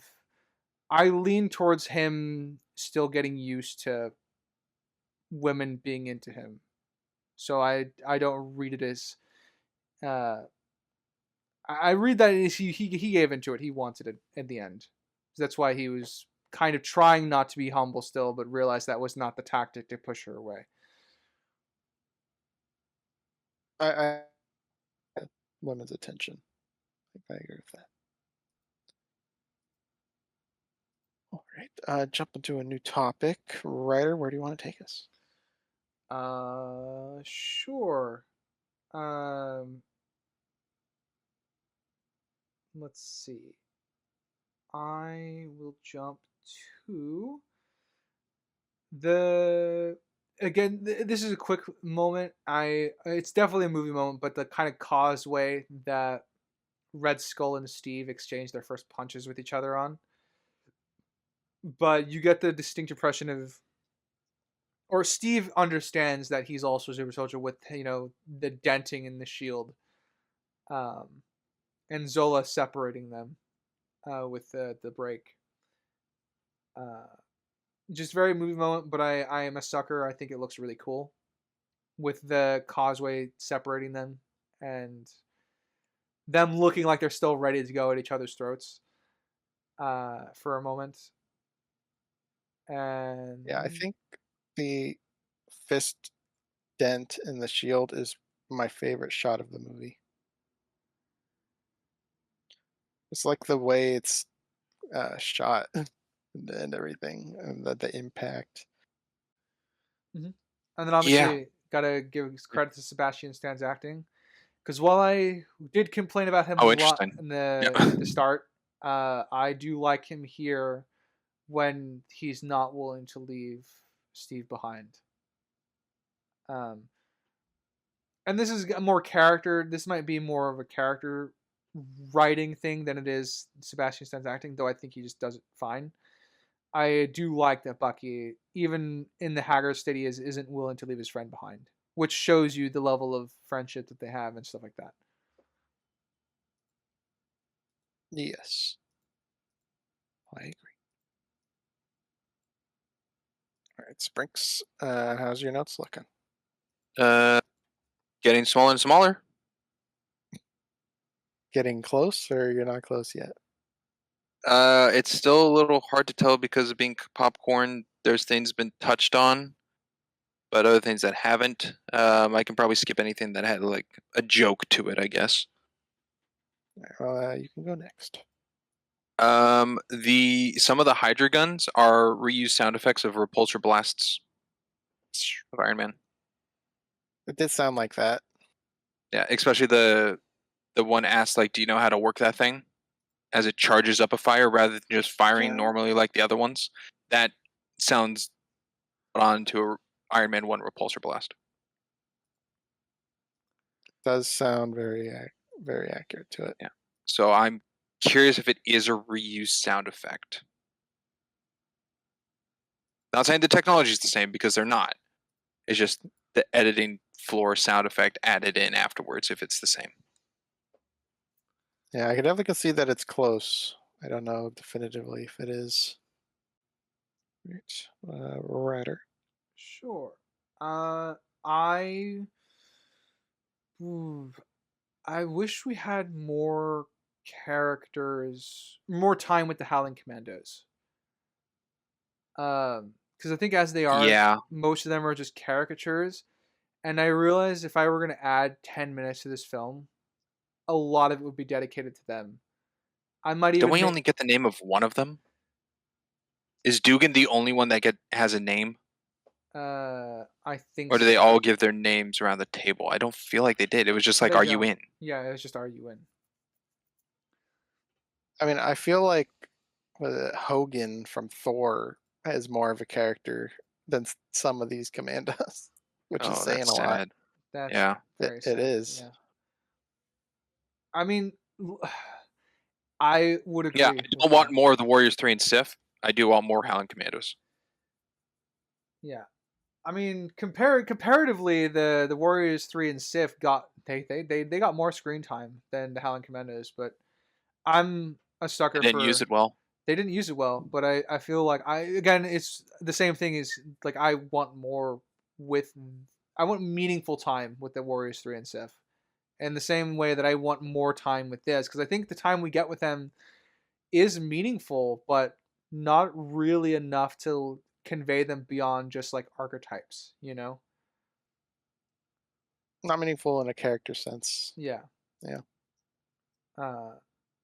Outside of the whole I'm from Fresno ace, and then obviously I can read into the Frenchman because he was clearly a partisan because of the way he destroyed the tank with like deliberately letting it drive over him and planting a bomb. Like that's definitely a French partisan thing. So I can read into that one, but I can't really read into anything else. But yeah, one of my sticking points is like I would love some. One of the things is goes hand in hand. More time with the Howling Commandos. It would have been nice to see a mission on the Howling Commandos, like from beginning to end, that wasn't the finale and wasn't a mission that went wrong. So like it would have been nice to be on a full mission with them. Yeah, it was like a 30-second montage clip of them walking through the forest. You know what? I'm not going to complain. This movie could use an extended edition. Yeah. I'd be fine with that. A I would longer take an Captain extended America edition. movie? I know it's shocking. I'd be fine with it. You know what? No. Let me rephrase. I think I would be fine with it because if I have no control of what they're adding, I don't know if it would be worth it. Would you want it if they made it today? Sure. Oh, I would. If they just came out with a first Avengers extended cut and they're like, "Oh yeah, here you go." Sure. No, I mean, if they added in a bunch of extra footage, added so stuff they already had. like made the additional footage today. Oh Like no, it's not archived footage. No. It's no, new. no, I don't want that. With that definition, no, I don't want that. Yeah, I'm still waiting Sorry, for. I'm one who's with the Schumacher cut of Batman Forever, who's been waiting like going on 30 on years, kind of thing. So Yeah. I mean, I'm still waiting for Weta and WB to release the 11 hours they recorded of Helm's Deep. no, yeah, It's I don't know not if that's gonna happen. For that. Yeah. You're gonna have to befriend Jackson for that. Yeah, I know. I just want it. I know it's not gonna be paced well or anything or edited well together. I just want all 11 hours of footage because I just want it. I guess my next point will be a question to both of you, starting with Sprinks. Oh boy. Worst use of CG? What do you think was the worst? The worst use of CG was to me Cap running after the Valkyrie before he gets picked up in the car. Okay. And the background Alright. behind him does not look real. Ryder. Mine is also Valkyrie involved, but for me the worst is Red Skull giving his speech, "Hail Hydra," and you could it's just like And all the copy paste guys. it's no, not that. It's right before where the camera is just focused solely on him, and you can just see the green around the Red Skull. Like you could tell the background is just not there behind him. The green. Ooh, I gotta look for this. So that stuff in the, I guess the runway for the Valkyrie, it would be my second that I had. I've always disliked the giant tank that Cap throws the satchel It's in. huge. I think it looks visually bad. It doesn't look real at all. I yeah, lost it's that in the freaking massive, montage, to be too. honest. But yes, I agree. It's pretty bad. That's my number 2. But the camera with like just Hugo Weaving, like giving like an upscale shot of from I think it's from just above his waist to above his head, and you can see the Valkyrie behind him. Worst shot of the film for me. When he picks up the glass? No, like it's right after that where he's already has the glass and he's kind of already talking through his speech. Yeah, Yeah, anything in that hangar area looked pretty bad. Okay. I guess I missed it. I just pulled it up and checked. I couldn't find it. But okay. But yeah, that tank is big. It is big. Let's go with Sprinks. So this is probably my first time. Actually, Yeah, more than likely my first time ever watching this movie with subtitles all the way through. At 1 hour, 2 minutes, 29 seconds, when the factory's blowing up, and before Red Skull confronts Captain America on the bridge, a random guy in the background just yells out, "On your left." And I was a little shocked. I'm like, oh my god, it's in. I didn't realize it was in this Captain America movie.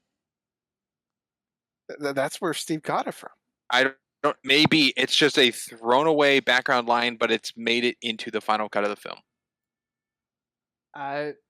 Okay.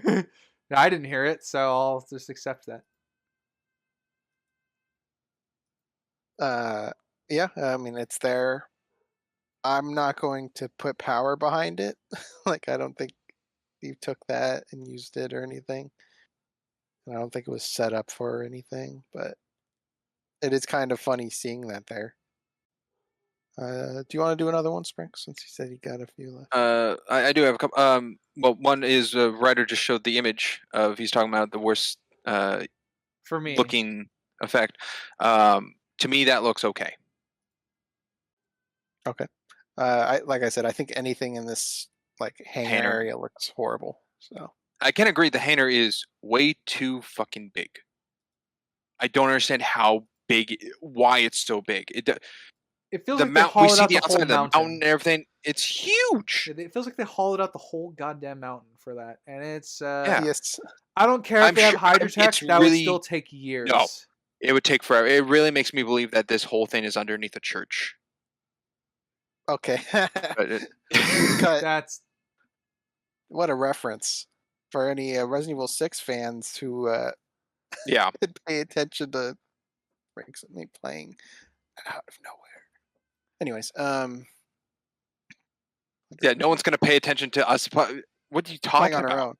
The Yeah, on our FBI own. agents that I don't are know. always listening in Yeah, and I don't. watching stuff. That. Okay. I'm like, if people play RE6 on their own in the Leon campaign and understand everything underneath that church, Love to see it mapped out. but yeah, it was just too big. It's But very, very big. yes, I can go to another thing. 1 hour, 3 minutes, 27 seconds. You can see more visible markings of the Red Skull peeking underneath the skin around that ear and jawline, and it's maybe a 2-second shot as Red Skull's flipping the countdowns. But it is far more apparent to be seen in that shot. the reveal is coming. I also couldn't quite tell, but when he comes out and like sees Cap on the bridge and he's like, "I've seen all your movies," all that line. I can't tell if he's wearing like red eyeliner or something to make it more look like a mask. His eyes look really. His eyes pop out differently before the punch. Before the punch. Yeah. Yeah, there's something about it that just makes it. I can't tell if it's like a makeup effect or something under the eye. I think it's a makeup effect, as kind of also to kind of show that the mask is slipping off a little bit more and more. Yeah. The punch where he gets like the red droop under his eye. Yeah, that's definitely apparent. Do you see that as makeup or CG? Oh, fascinating. I saw that as makeup, I saw that as CG. like prosthetic work. Yeah, that didn't look. Was that real. computerized CG? The droop, yeah. The taking off the mask, no. Oh no, not the. Oh, Just wow, just I the thought droop that was. under the eye. That I looked thought the drip CG. was prosthetic. I don't have an opinion. And I just took it as is. before I forget about it again, there was something I was going to piggyback on in Act 1 regarding his mask. Because Ryder was talking about you could see the seam like around his ears and stuff. And I was going to say, there's 2 moments where he's like rubbing his cheek, like trying to realign it because it's not comfortable. Yeah. Just kind of cool little detail. Yes. Once you see the movie once and watch it again, like, oh, he's adjusting his mask Yes. or scratching or something. I agree. Those bits were pretty cool. I did enjoy them. All right, Ryder, do you have something to add? Yes. With the whole stretching out the touching his cheek stuff, I understood it was funny enough. The first time I watched the movie, I knew it was a mask because of that. and that was when I was a kid. So I do very much enjoy that as also a hint. That's the blatant one that it's a hint for the audience, I think. Of those who Yeah, it's don't know, more. yes. Yeah. Yeah, it's more obvious that he's playing with his face than the seam line you're referring to. Yeah.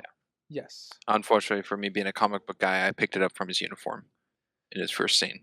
Oh, what the red skull, the Hydra skull wasn't enough for you. Well, the Hydra was fine, but just like the black leather outfit, which is just the Red Skull outfit. I did not know. Yeah, some iterations he It's, has like a gray, what are they called? Like unholster shoulder things. I don't know what those are called. Yeah. I feel like I sometimes he don't has remember what that. they're called. but- I guess I didn't really mention my history. This movie was my introduction to Captain America too, as a character. Anyways, Interesting. let's go with a Springs point. When Zola is going to collect his things, and he's rifling through, and he goes out to the hallway, and Cap is there. Why is Cap walking? He's tired. Do you know how much fighting and running around he's just done? Uh-huh. This to me is the going from the Battle of Winterfell to a horror movie inside the castle where you don't hear anything, everything is just dead silent when there's a battle like right outside. This is what that vibe is to me right here. Oh, kinda. Yeah. I just figured he's no longer in stealth. He's not hiding. Everyone's being released. There's a war going on. Big battle. Things are exploding. People are being beat up and shot. He's killing people. I don't know why this hallway he's walking. He's killing people. Oh my gosh, he needs to get held responsible. What a okay. scumbag! Well, okay. All right. Whoa. We are not covering Falcon and Winter Soldier. Calm down. We're setting up Springs, okay? What a monster! No, I agree. He should be sprinting down the hall or Jogging. And like if he's something. looking for Bucky, at least doing it a little faster. Yeah, he's just trotting down the hall. I mean, like, dude, I saw you chase after a taxi with like vigor. Yeah. This is your Yeah, best he can friend. go quite fast. This is your best friend. Show a little pride. Like once he has Bucky, it makes sense because he can't leave his friend behind while he's like checking That's the area. Yeah, that's okay. But if this is the reason why you came here, I feel like you wouldn't be walking around. I agree. Once stealth is blown, I mean. Yeah. Because even outside, he's jogging around, like taking cover. Well, that's when he's being walking around like stealthy. he's bulletproof or something. Uh, Oh, wait a second. I don't think he is. you're very big on this whole just shoot him in the legs. Like shoot Batman in the Oh, mouth. because it's kinda so thing. big. It's Yeah. this is bigger than shoot Batman in the mouth. This is just Because gotta at least Batman has body armor on, so he literally just has like that one weak spot. Cap Yeah, does not have that luxury. not in that scene, no. But his new outfit, maybe. Not against the Tesseract weapons. Well, no. But the shield can block that. Vibranium can block the power of the gods. Not just block it, redirect it. Which leads No, into an Act 3 thing. That's what the shield. Yeah. That's why I see the problem of the bullets stopping dead on hitting the shield. It's not right. Let's see. Probably my last point. When Steve infiltrates and gets in the back of the truck, and there's the two Hydra soldiers. Fellas. Oh, fellas. That's his line. Fellas. Yeah, fellas. He chucks them out the back. I'm like, okay. They're pretty much at the gate. They're not that far away from the gate. And there are guard towers being watched on this road. So I thought that was not good. I think that should be absolutely removed and just knock them out in the trunk. I think it would be better if they were in. I think there is a cut to not really give how far away they are from the base. Steve is looking at the gate at an angle that would imply it's close. Yeah, Sprinks, you said that he would be better if there wasn't a cut that showed how far he was from the base, right? Is that what you said? Yeah. Okay. So I think he's actually really close to the base based off of the angle of which he's looking. Could be an editing problem. It'd be easy to do if they were coming around like a bend in the road, and that's, how they were hidden behind the tree line or whatever. But yeah, don't get that. Okay, yeah, just pulled up the scene. I would put on an editing problem. But a problem nonetheless. Yes. Yeah, it's not actually showing how far they are, but it is showing it's quote unquote within eyesight. Okay. Let's go to the rider. All right. Was that your last point? Yeah, probably, unless I think of something else. All right. I got like 3. So should I shock them all out, or does That's about how much Sprinks has left, so you Okay. guys can just we'll back and alternate. forth. My first one's a small one. Bucky's using a sniper rifle. What is this setting up? Do do do do do. He's well Setting up rounded. that Bucky, knows multiple weapons. Yeah. Which is the right thing. Yeah. Bucky knows how to use multiple guns. Oh, I guess jump to me. Oops. Yeah. 1 hour 08:26 when Bucky's going across the beam and it breaks and he jumps across and he's fine. It still shows the beam breaking on the other side to Cap in a wide shot of Bucky jumping, and the railing's totally fine. When it cuts back to Steve to jump across, the railing's all broken. For him to then bend, the break is instantaneous. So that's an error. Yeah, like it was already broken. Yeah, nothing caused the railings to break from that wide shot. If the beam fell and bent the beam from behind forward to show that the railing's breaking, then cut back to show the remains of what was left after the beam fell into the fire below, then that would have been, I think, totally fine. But the railing doesn't change at all in the background until cut back. Yeah, I can buy that. I quite liked the oh god, where'd it go?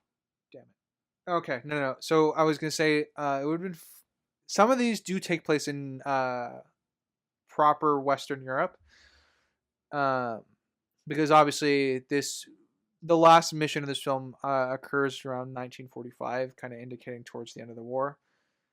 So they had been on D-Day, and I think that would have been interesting to see Cap and the Howling Commandos, not necessarily doing D-Day, but being there shortly after, like on the beach. That would have been cool. Oh, you would have wanted a X-Men Origins Wolverine opening credits? I don't necessarily need that, but it could have been like right after they had landed the army, so like they're on the beach behind the army, so like they were the second group that landed. Actually, I take that back. The Howling Commandos and Cap would have been the paratroopers to go in the day before. They would not have accepted going in on the beach. No. I'll give props to Mouse for distracting me with the woman in the red dress. Mouse? It's a Matrix reference. Oh. Get distracted by the lady in the red dress. That was his purpose of the design. So, and it worked. Yeah, it worked on every person in that bar. The pianist, because that kept going. Well, yeah. Man's getting paid. One interesting thing about the bar is the bar is very cool. I like it. I'm just bringing it up right now because it actually is going to be something relevant later on. Yes, I think that's a really good detail. My last point is that I have a different read on the Red Skull in this one than I did previously. I realized that Red Skull is not really a military person. He's more of a scientific person first. Yes. And I think the rewatch really highlighted that to me, because I had a lot of issues with the Red Skull's choices and military decisions. I mean, he put Zola, of all people, in charge of the military apparatus of Hydra. So I read that now as that he views that stuff as beneath him, so he doesn't want to deal with military logistics and planning like killing Captain America. He wants to focus on the ultimate goal, which is designing weapons and integrating the Taking over the Tesseract world. integrating the Tesseract into, his big ass plane. So I think I had a different read of that scene between Red Skull and Zola this time around.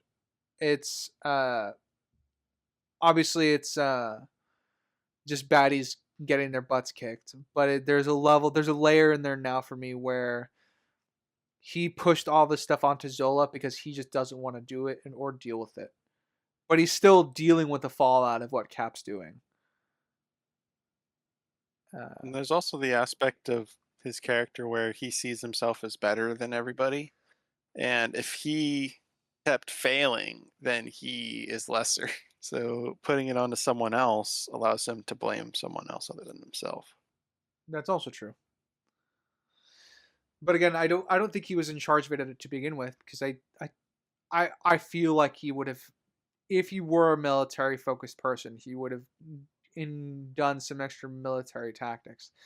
The only hint, and it might not even be related to him. It could just be that whoever his field commander was at the time that destroyed the 107th before they all got captured, would have been taking responsibility for that. But it was really this watch that I thought about that more than I typically did. All right, so the next thing I have is there was a little Stan Lee cameo, and this one he wasn't playing a character; it was just him. Well, what I mean is Not like a named person. not a named person, but just him being there. And this one I feel like is one of those forgettable Stan Lee cameos. It's very short. It's not very iconic. Yeah, it doesn't stand out very much. Expected he'd be taller. And the last point I have for Act 2, which I thought was a detail I don't think I've caught before, which I really liked, is right before the oh gosh, what's the end? The zip line, right before the zip line, the Howling Commandos are using a radio to listen in to the train to know when they have to go, and it's marked with a Hydra symbol on it, so they're using Hydra technology, which I think is really fascinating because Stark brought up earlier that they don't know this technology is more advanced than what they have. So they're using more advanced technology, which is better than what they have currently. And I just thought that was very neat to use it against the enemy. I took it as just they had a Hydra radio. I didn't really take it as super advanced tech. Like they're now tuned into the frequencies and overheard the communications. Well, it made me question, why are they using a Hydra one and not their own? And then that connected to me, the Stark saying that their technology is more advanced. Yeah, I mean, it could be tuned into a certain frequency that they don't have access to or something. I don't know. It's pseudo tech. But I don't see how the Tesseract just being a power source would change how radios work. No. And the Tesseract didn't change how the submarine worked either. It's just it's ahead of its time of what... It's just a battery at this point. Yeah, what the U.S. is doing. That is it for Act 2, unless anything else crept up on you, Ryder. Nope. We are now going into Act 3. Obviously, the end of Act 3 is the end of the movie. So like the after credit scene end? Or the credit? Would be the end of the movie. Okay, period, anything. Cut to black. You can't see nothing anymore. So the Disney Plus additional credits that are in like different languages, those are included? Sure, if you have that in your version. No, I don't. Well. All right. Let's start with me, because you both got to start. I'm going to do more shield bashing. What did Nick Fury do wrong this time? Not that kind of shield. So we talked about, or at least I brought up, how the shield's pretty inconsistent through the MCU. But another instance in this that I found inconsistent is it's supposed to absorb energy. So why did Bucky get sent flying out the train? I get that the shot got deflected and hit the wall, but he should have still been stationary. because he's a non-super soldier standard No, the civilian. shield takes the energy. He shouldn't have actually felt anything. If it absorbs all the vibrational impact that's been the physics as described, he should not have felt anything. All right, I gotta pull up the scene. Of It only worked. Of which one? Of how Howard describes the shield, or how Bucky gets No, shot no, out? Bucky getting shot. If the blast is to the center point of the shield, then I agree he wouldn't have moved. If the blast is to an outer ridge, it doesn't. The vibration Still takes only absorbs it. only the point of contact made. Yes. It would be like a missile hitting something, and there's a car on the side, and the car like takes the impact. The ground isn't going to take the entire force of the missile striking it. All right. Well, if you want to go Like that aftershock, angle, then so. the shot would have to be on his right side. Right. Well, Yeah. his left, camera right, whatever. You know what I'm saying? Yeah. Opposing the open hole. Oh, hang on. I think it might be on the other Hang on. side of it. Yeah, hang on. Ooh. Well, while you guys are doing your scientific It evidence, goes very quick. Yeah. Oh, okay, that's a problem. Yeah. It's directly centered of the shield. That would work. So that is a second component that's pretty big to this film that just is lazy. Bucky dies breaking the rules of the shield. And then we already established that the shield doesn't make sense to exist without explanation already. Why is all vibranium in a shield? ooh, I feel disappointed. And you have every right to feel disappointed. Yeah. I mean, if the soldier just like shot the floor next to him and the force pushed him out the side, that would be fine. But no, they did the energy absorbing shield, pushing him out the freaking hole. So that's my point opening into Act 3. Let's go with Sprinks. Is Zola driving the train? Is he the conductor? He's up front. I mean, we see that there's another Hydra guy there when the Howling Commando breaks in through the roof. Okay. I just didn't know if Zola's like just operating trains. I mean, I would say he's smart enough to do it, but I do know there's another Hydra agent there. So Oh yeah, train is just, forward back, right? Sorry to any conductors listening. I know. There's a lot more to it. Break and start. Yeah. yeah, it'd be weird if someone developed a piloting skill late in this movie, right? Piloting skill, huh? I wonder who that would be. So I guess, yeah, I don't think he is controlling the train, I guess, to go with the point. All right. But I could believe it if he is. Writer. Sure. I actually like the shootout in the train on Bucky's side of the thing. When Steve Rogers is pretty straightforward and like he's just got the one guy with super weapon or one guy with Hydra weapons, but Bucky is actually in a shootout. I kind of like the moments where he's like goes from one hall to the next and he's taking out bad guys with that way. Shows that he's very competent with his weaponry, and I think while it's very brief, I do think the shootout is very well portrayed. I have a question.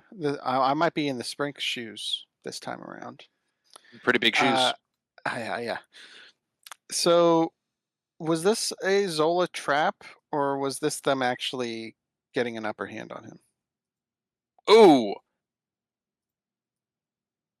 I think I've always seen it as it define was a trap. trap.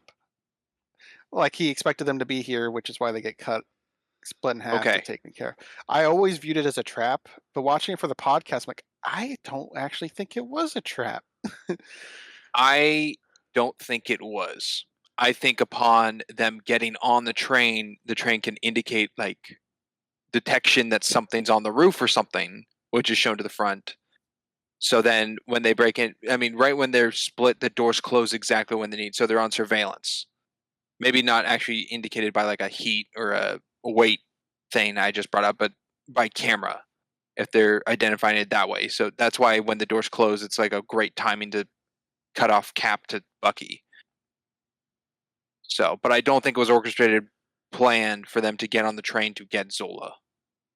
I mean, that was their plan to do. I don't think that was Zola's plan to get captured. What do you think, Ryder? I'm very confused Um, because I can see how this could be worded to fit both scenarios. yeah, that's kind of where I'm at too. I've always watched it as a trap, and it's just because of the quick closing of the trains and how they're seemingly separated quickly. Um, but I could easily see it the other way too. Like it's not a given. I think that it's a trap.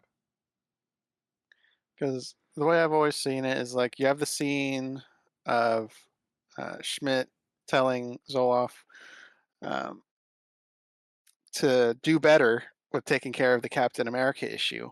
And then we cut to this, where Captain America and Bucky are split up, and then they have to fight bad guys in their separated rooms, which feels trappy. But then when I think, okay, if this was Ruddy trap, because he could just detach the cars and have them blow up or something, that would be a good trap. It's either a poorly constructed trap, or I guess just nothing. It's just a mission by the Commandos. I But definitely every time lean I've seen mission. this, I've always seen it as a trap. Then I might label it as an editing thing for me then, because having the Oh, you got to do better, Zoloff, to cutting to this boom. where there's some stuff. Well, Um,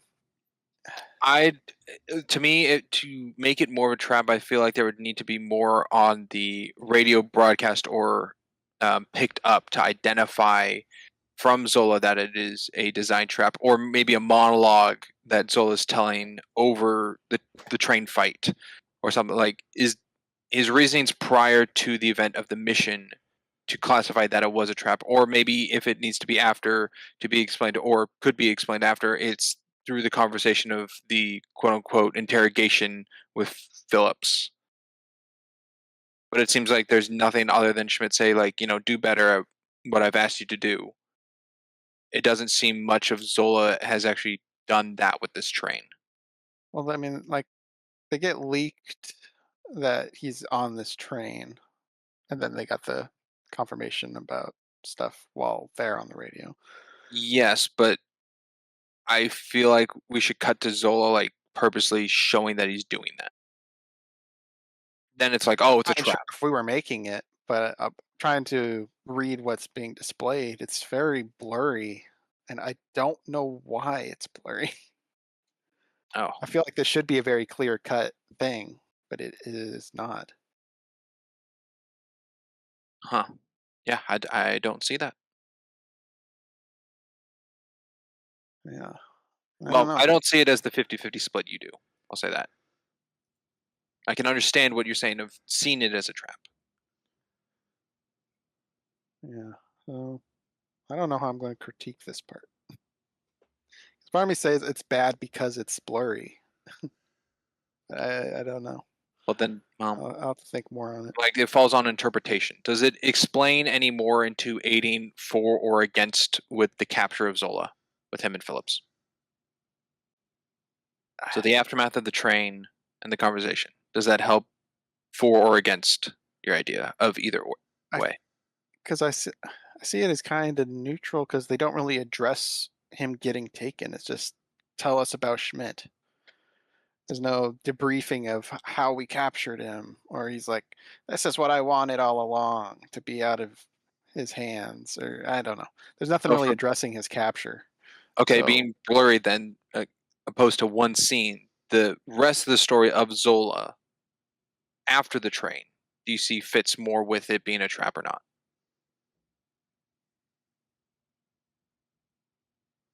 mm, Do you think the trap's purpose, if it was the story or the side of a trap, is to get captured? no, Okay. no, I think it's to get rid of Captain America. Okay, so another thing like the factory of like get him confined somewhere and kill him, like blow him up. Yeah. I mean, this would be a good plan. as a trap if they had explosives on the train cars or something. They didn't do that. So, yeah, I guess that's just where I'm at. I'm at a 50-50, which I don't like doing. Okay. That was a long time for that. Yeah, I was gonna quickly say that I think I lean towards more of it being a trap since that's just how I viewed it for so long. But I can probably, whenever I rewatch the film, I'll try to watch it through the other lens if it's just them getting the upper hand. Okay. Let's do a writer point. Alrighty. I quite like that the bar that Steve Rogers eats at after, or is drinking, trying to get drunk at after Bucky's death, where Peggy visits him. That's the same bar that they met in earlier in the film where he recruited all the Howling Commandos, because the London Blitz is currently ongoing. Yep. Same bar. Good stuff. What I like, which I think is a testament to the film and the use of it, Bucky being this friend to Cap, and the whole point of Cap going behind enemy lines to get Bucky, and that being like a sole drive for Cap's character, that we've seen throughout of just like their friendship. Bucky's death is so fast. It's very quick. There's no time to like grief or linger. And I feel like that's very just an implement of war, is in any split second, your friend, your brother of the troop you're in can just get sniped, can just get killed. And you can't worry about claiming the body then. You can't, stay there and cry over the body. You will get killed. You have to go. You have to get to a safe situation. And the scene of Bucky dying here felt like that. Like it was very quick and cut, and then it had just go to the grab of Zola. But the scene after the train isn't the bar scene for then the audience to mourn and grieve and have that breathing space with Bucky after his demise. It goes on to a different scene, and it's not till a bit later that we get to the bar to mourn about it. And I think that just felt more with the, at first I thought it was a pacing problem, but I think it fits more into the tone of it being a war movie. I can buy into that. Yeah, I think it works. And even if that's not what they're going for, I wouldn't view it as a pacing issue. I think leaving some breathing room is good for something like that. Yeah, especially since it happened really quickly. And obviously my big point of criticism is that I don't think the film does a great job at getting us attached to Bucky. I know that Steve cares about Bucky. That's good enough on paper as far as like getting the point across to the audience. But I think they needed to do more to build up Bucky's character to make me want to mourn him a little more. But knowing that Steve mourns him is enough, just at base value. Yes, I think if this scene was longer, more of a tense scene, more of a, hold on and slowly breaking, and Cap tries to like figure out what to do. Maybe like reaches out the shields, like grab the shield because he can't reach his hand or something, like build into more of an attempt. Or maybe a train tunnel is coming up and the part that's broken off is going to hit that. So building up the tense of like, I got to get Bucky inside this train now. Like just building more into the cause of, it's coming quickly or tense rather than just like grab my hand and he falls. It's very fast. Yeah, like I said, I'm fine with that. Like my issue is more just from the foundation of the character. Like I talked about at the very beginning that Bucky's lines are very, very stale and static. And they try to bicker. They get some bickering in after Bucky is rescued. But I feel a lot of the scenes with Bucky are underutilized in trying to get across that they're really, really good friends. It happens occasionally. Like I said, one of my favorite moments in the film is when Bucky's like, I'm not following Captain America. I'm following that stupid kid in Brooklyn. That is one of my favorite moments of the film. But it's that the emotional impact for me isn't there with Bucky's death, and I'm fine with it not being, because if the war prospect is their intention to just how quick something is and we're moving from one thing to the next, I'm okay with that because Steve Rogers can be angry and rageful and vengeful because that's, for as far as I'm concerned, that's in character for him. Uh, and but yeah, so yeah, it would be interesting to have to draw that scene out and add more tension and uh see how they would make it more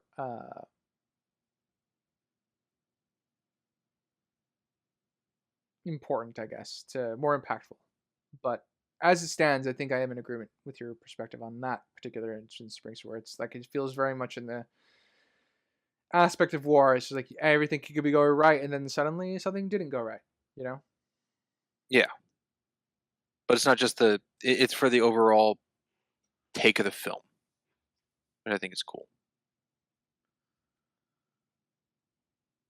I'll go to another thing that kind of bugs me, and that's sparing Captain America when he's trying to break into the base, I guess, towards the end with the motorcycle bit.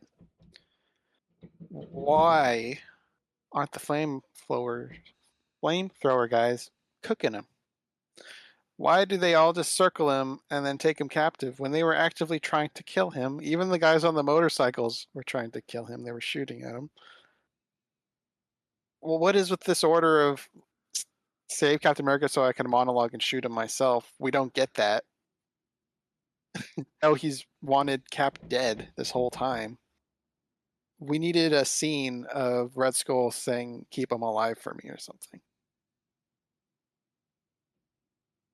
The only thing I can think of to that is that the flamethrowers have different orders because they do make a perimeter to trap him in rather than just shoot at him. And they start that way. They don't like decide to make a trap later. Like their first initial thing is to spray off to the sides to pin him in. Yeah, and that's So it does what feel I'm like saying, that's what they're ordered to do. So I'm saying we need something to establish that, because that's contrary to everything we know of Red Skull right now. Is he's been wanting Cap dead, and now we just have these flamethrower guys capture him when they had an opportunity to cook him. I think we needed that explained. Yeah, maybe. Yeah. What do you think, Ryder? I think that I'm kind of in agreement in the sense of like I'm not entirely sure what Cap's plan is because I don't know, and this goes for both. I don't know what Cap's plan is for breaking into the Hydra base. That in a scenario where somehow he's supposed to survive that, because if this is supposed to be a suicide run, it makes a little bit more sense. But I never got that as far as his character is going for.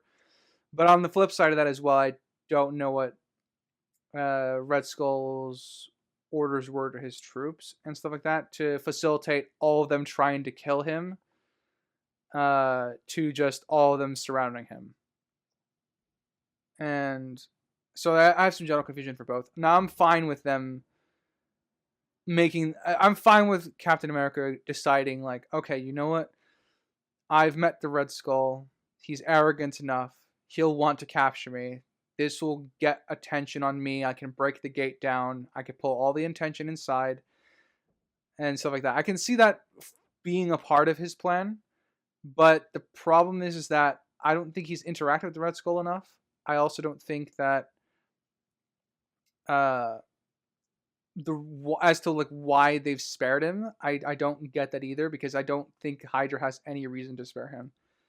Unless they have to make it explicit that Schmidt wants to do it personally before this. Yeah, that's kind of what I was saying. I get Cap doing it as like he's making noise at the front, so they have time to assault from the back, like breaking through the windows. Yeah. He just happened to get captured and be in the room at the same time. So I kind of get that, and yeah, it is kind of suicide mission, kind of. But Like I said, I'm I fine with him understand Cap's volunteering to do plan. that. If that's okay, if that's how it happens, I can sort of see it better. So like him getting captured wasn't part of the plan. I guess that can work a little bit better. Yeah, at least that's how I would read into his plans. Sprinks, what do you think was Cap's plan? I think his plan was to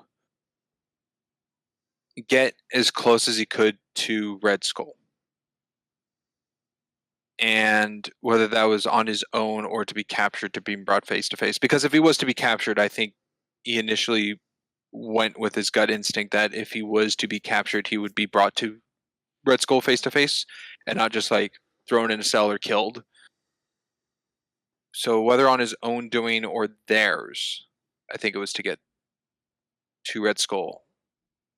And from how the hooks line up into the wall for them to break in to like internally fight for the message, so the outside, so they flank kind of inside and out. I think with the need of the zip lines from outside, then again, I don't know how the heck they did that. I don't know where they came from because we've seen a shot earlier that there's like nothing kind of out that window. But they probably had surveillance to identify that room of being Red Skull's kind of like base or like his HQ little office. So I think that was Cap's plan, is to get Good thing they didn't snipe him through the window. through. But again, I don't know where that was. All right. Let's go with the Springs Point. Let's see here. Okay, so the motorcycle, very fancy motorcycle, probably designed by Howard in some aspects of like all its doodads that it has. Upon its device to be a contact pointed bomb, and it runs into a metal door that looks like a big metal sliding door. The explosion on the other end is just one of the other Hydra hallways. So the design didn't make sense to me of the layout. Of why the front door opens into a hallway? Why a big door that probably takes in cargo or vehicles of some sort opens up into just a vertical hallway that can't take the size of the door? Because the explosion shows the interior of the hallway and we see the roof and the guys inside who, get injured by the explosion. Mhm. So that didn't make any sense. Yeah, I guess you're probably right. Yeah, I'm gonna agree with It's that. like like at a zoo, like the doors for elephants. If that opened up and it was a hallway that's like 7 feet tall. I mean, if it is that big of a difference, then I agree with you. I can't remember the height of this door. I remember how wide it is. Yeah. It was easily like probably 5 motorcycles tall. As much as I appreciate Cap running his motorcycle into the wall, I think it would have been more prudent for him to take out the bunkers. Oh, yeah. At Attacking the front. Yeah, for the bunkers that still have the guns in them that he just kind of uses as ramps. Yeah. Ramp's Ramp's cool though. It looks cool. All he had to do is, as he drove by, to drop a grenade in one. He doesn't kill. That would be a bad thing. Not true. Only bad people do it. Stop it. We're not there yet, Crimson. Oh, this is laying groundwork. Okay. Yeah, for Phase 4. Especially for Captain America's. Notoriously bad people if they're killers. Ooh, man, I really hope Sam Wilson doesn't kill anyone in Brave New World. I'll call him out if he does. I'll tell you that much.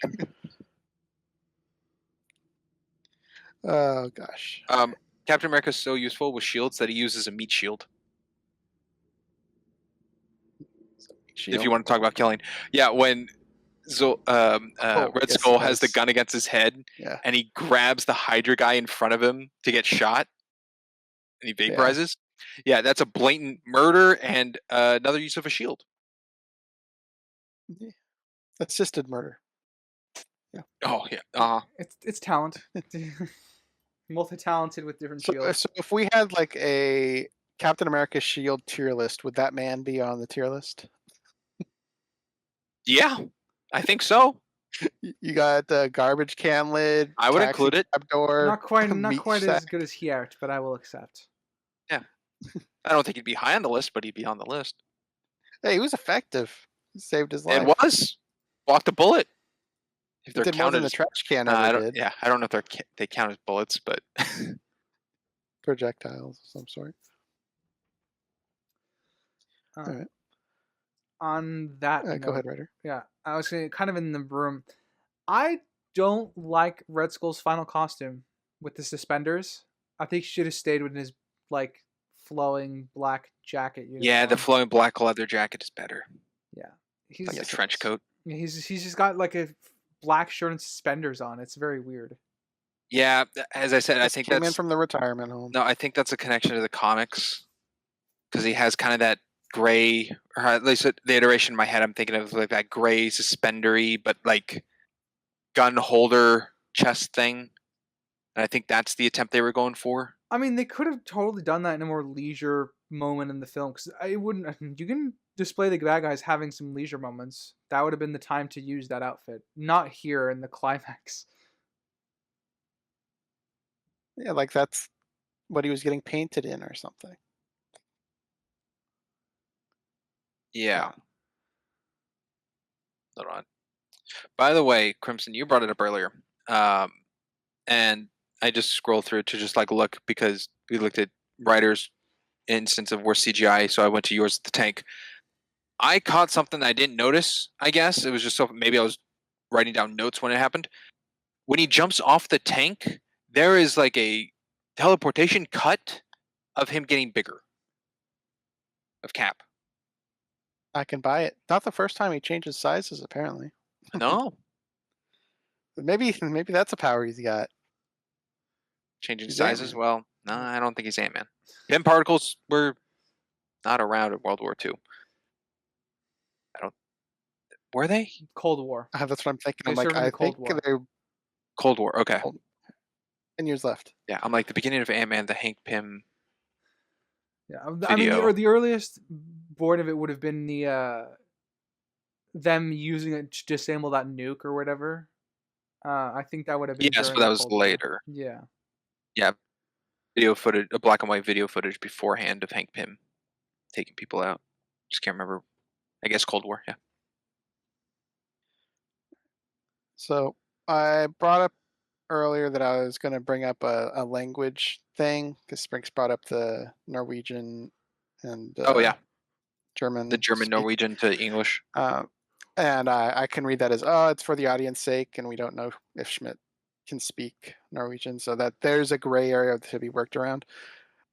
This, they're just not consistent with. The instrument writing on the plane is in English. I'm like, okay, I guess that's for the audience. But his car, Schmidt's car, the speed boost button is in German. So they're not even consistent with that. Oh, they're two different designs. They're from the same people. Yeah, they are not consistent with that. Do you think the car and the Valkyrie are made by the same people? Hydra. That's a Hydra enhanced car. That's not a standard issue speed boost. You got me there. So yeah, they're just inconsistent with it. Yeah. It's the same with putting all the, again, it's for the audience, putting all the cities on the bomb planes. Okay. It's like a name, right? That's okay. So, yeah. My nitpick with that is that it's spelled differently half of them, in German, so my issue with that nitpick with that is that half of them are facing one direction and the New York one is on the other side. Why aren't all of them on the same side of the bombs?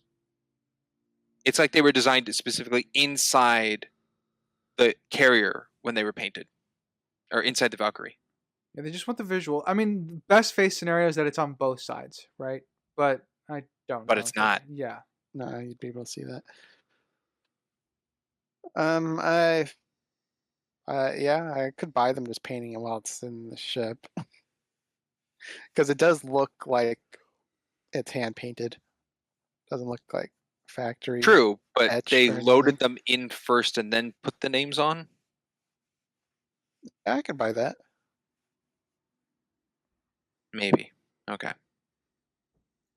Because I would imagine at the control panel or wherever where you would deploy the planes, Yeah. it would have Um, each designated location. Okay. Curious if this is an issue, because I feel it may be. Okay. What do you think those quote unquote bombs do? I know what you're hinting at here. I think I know what you're hinting at here. I would think visually, the moment they hit the ground, they would blow up. That's what Okay, they so look like they would do. point contact bomb or missile. That's what it looks like, but I have evidence showing that's not what it does. Okay. Yes, I believe from what the movie's showing, they are internally detonated. Yeah, for some reason, I I don't get it. I don't know how the kamikaze pilot is going to do that in the split second before it hits the ground. So Yes, I think they have to be man operated then. So before when the Valkyrie's taken off and like 4 Hydra guys get shot, do they have enough people on the Valkyrie to drop all the bombs?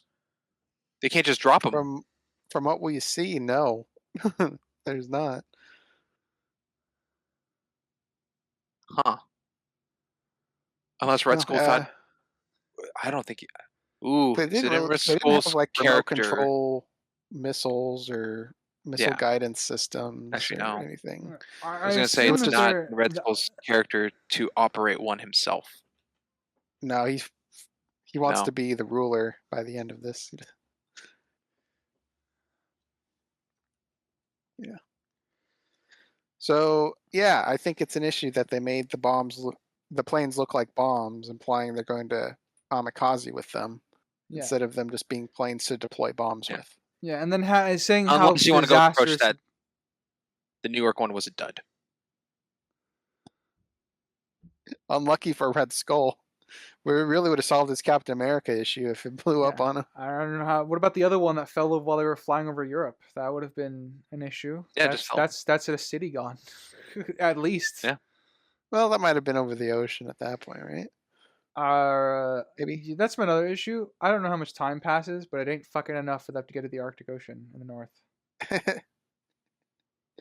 They're taking off from you the don't know. Alps, which is in Italy. Yeah, not I'm not going to play devil's advocate too much on that one, I suppose.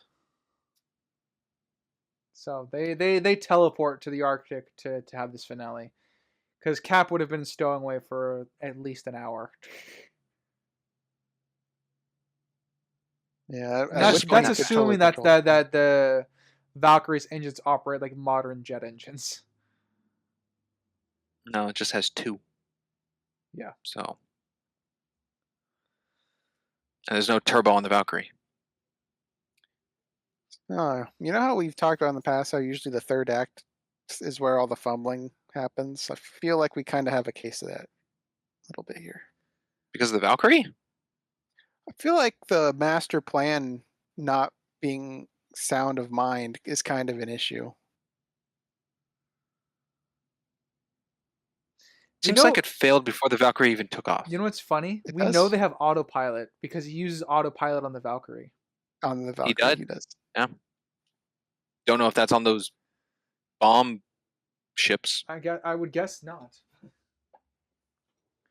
At which point you wouldn't even need pilots, I guess. You would just Yeah, but that wouldn't shoot work. out the planes. What, you got to push the button on the inside. I guess. I don't know. I feel like this is poorly designed. That I can go with. It is poorly designed. With a genius scientist, well, 2 genius scientists, supposedly. No, it's not great there. Yeah, it isn't. I have a funny thing. Why can no offense to Stark, but why can this really pimped out Stark bike stand up to 6 Hydra bikes that do nothing? This is Hydra tech we're dealing with, theoretically. Well, they miss. Actually, no, they don't do anything. The Hydra, hit no, the Hydra the checks shield. bikes just have aesthetic. They just look that way. They don't fire cannons. They don't have a turbo. They got They're just nothing. Hydra bikes. Well, don't they shoot out the front? I thought that was just the guns on like between the handlebars. Huh. I thought it was the bikes that were actually shooting, not a gun.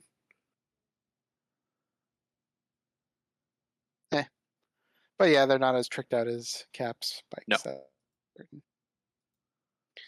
And I don't really get how the guys in the back got ziplined when they had the most time to see what was happening.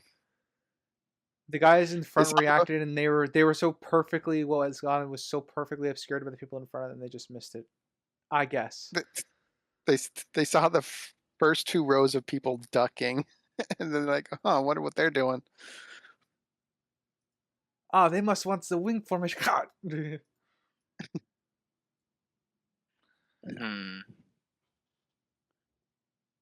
Yeah, seeing the people duck ahead would have been an indicator.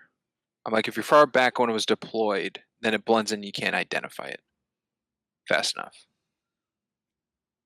But the Yeah, if duck anyone would had give it a- away. Yeah, if anyone had a risk of getting hit, it would have been the front row, I would think. Less time Yeah. to react. Let's go with the Springs point. Yeah, I'll go to a good one. The rain check conversation between Peggy and Steve, both knowing that Steve will eventually crash because he already gave what he's going to do to Peggy and everyone, is so comfortably touching. Just waiting for the inevitable to occur, and they're just, comforting one another in some way to pass the time. Yes, it's a very good and powerful scene. I like the callback to when she was helping him when he was trying to get drunk, about accepting Bucky's choice to go on the adventures with them, when he told her it's his choice to do this, so he's spitting her words back at her. I like that. Yeah. Adding more onto that, I liked the I'll try not to step on you, and that's kind of one of the last things he goes out saying. Kind of another reference to one of the earlier conversations about how nobody wants to dance with him because no one wants to dance with the guy they're afraid they're going to step on. Yeah. Yeah. And something I'll say about this movie, they're good with setup, payoff references, and just that stuff in general. They're all pretty impactful when they get paid off. Could do this all day.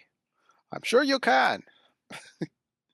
Unfortunately, time. I'm on a tight schedule.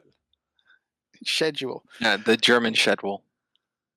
I've used that several times in my life, not remembering what it was from. So when I saw this, I'm like, oh my, that's where I got that from. Schedule? You've been quoting Red Skull this whole time. Because it's been years since I've seen this. Yeah. Yeah, I guess I have. Schedule. All right, I didn't look it up, but I have just a crazy thing that probably isn't true, or Good preface. probably isn't connected. At the end, when Cap is awakened and he's in the SHIELD facility before running out in Times Square, it is issued upon Cap leaving to be a Code 13. And I went, funny to use Code 13 because in the next movie, he is issued to be looked after by Agent 13. Yeah, I kind of view that as coincidence. Okay. Without explicit Next in-world movie not being knowledge- Avengers, next movie being Winter Soldier. Yeah. Sorry. Without explicit explanation to the reference, I think it's just coincidental. Okay. But while we're still on that scene, I don't know how they thought that fake room was going to pass for any long period of time. Yeah, imagine he just stood just from up. the windows. He would have noticed once he stood up. No, I don't know how long they thought. Yeah, to be fair, the agent they send in doesn't do a very good job of even bothering to try. They gave up immediately. Because my response to like the game, I know because I was there. My response would be, yeah, it's a replay, it's a rerun. That's what I They was don't know going to what that say. is. Do they have that? Yeah, I was like, No. was that a thing on the radio? Is replaying games? Not in the 40s. Are you assuming that, or do you know that's a fact? I I know don't that there's no reruns back then. They even do Alright. they even different movie, but they play that same kind of thing in Back to the Future 1 when from the 80s he goes back to the 50s and he goes, "Oh, it's a rerun." And like, "What the heck is a rerun?" It wasn't a thing. Also, it's lucky they just happened to pick a game of the thousands of games that have been That's played. Yeah. And he had to true. have attended that one too. That's true, but being in 1941 game? Yeah. It was 1941 I game. think it's just a luck of the draw. I think that's fine.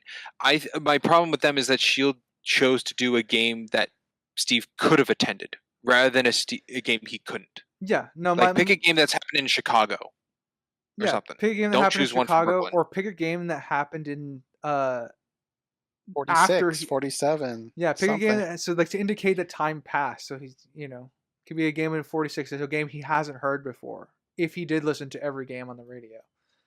Oh, that's even smarter. Yeah, Do it a game after 43. 45. He disappeared in 45. Oh, 45, sorry. So, a blunder. Indeed, and Shield was doing so well. And yeah, that window cutout thing. Well, maybe Nick Fury wasn't tasked with this one. Yeah, Put in charge. Yeah, Nick Fury wasn't put in charge of this one. It's done for the shot, but man, they are like a block away from Times Square. Yeah. I don't know why he's not in like a Shield base, not just like a halfway house or wherever they're at now. It's for the a weird shot location. to just press upon him that the world has changed. He's now in the modern era. It's for the wonder shot at the end when he's looking around at Yes. Times Square. It's the only It's for the reason. wonder shot. Yeah. I kind of found it amusing because you got all the advertisements of movies and products and whatnot, and there's Bank of America, but they cut it off so you just see the A. It's not even Bank of America; it's just Bank of A. Bank of A. But I found that funny because it's in a Captain America movie, and they cut the America word. They're prepping for the Avengers. Oh, Avengers A. Interesting. I have seen this movie quite a handful of times. And I am still 50-50 on the last line of the film. Being the line, "I had a date." You had a mission, sir? No, okay. The line, "I had a date," overall seems to fit with the connection to Peggy. And I think it's really good for the start of this film, and then the connection of everything that happens in the Winter Soldier situation, the end of Endgame, the little bits in Agent Carter, like all that to go with the connection of the two characters. But I always question if a better line is this a test? No, I'm definitely for the final product on that one. Way more emotionally impactful. I think he would think of Carter more than any performance that's happening. He would think of Carter, yes, but not knowing a situation at hand and feeling slightly tricked with the two previous "is this a test?" Yeah, the question of it being a test would have come up in the room before he broke out. If they were going to drop that line, that would have been the place to drop it before he broke out. Because I think the Peggy line here is better to end on, because that's the last thing he remembers is that conversation with Peggy. So he did not experience 70 years. He woke up here Yeah.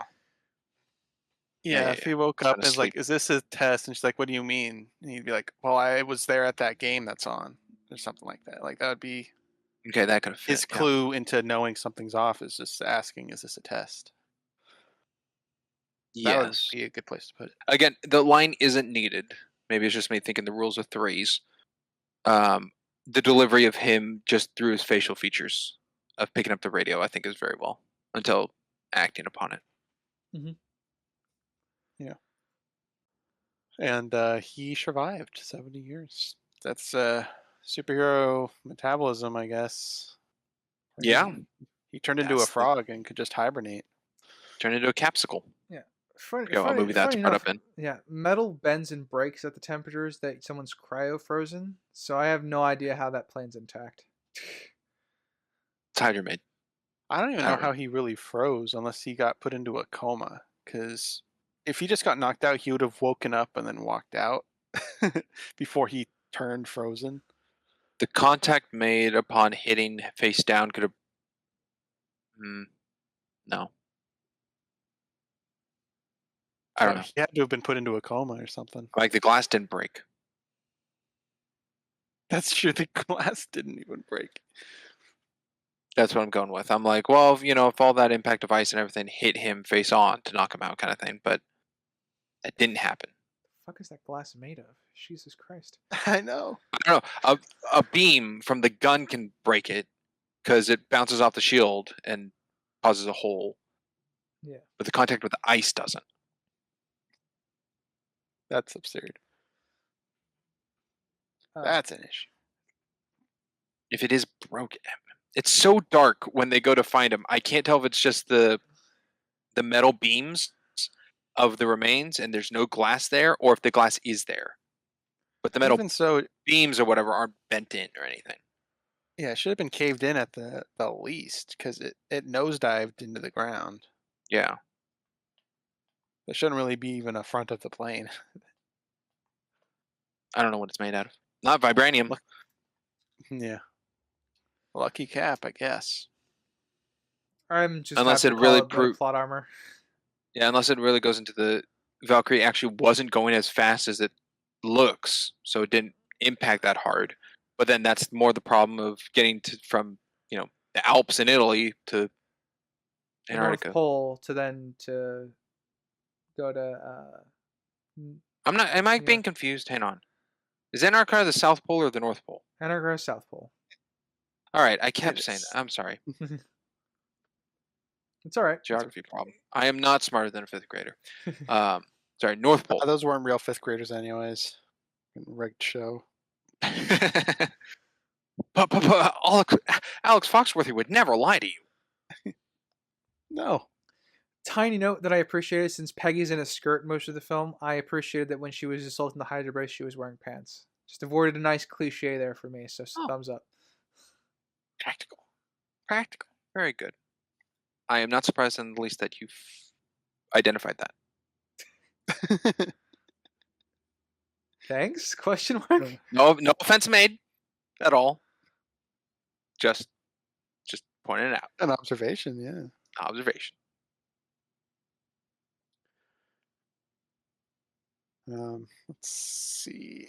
Wouldn't it have been better than saying I had a date to say I never got to kiss Philip? I think that No. might have been better.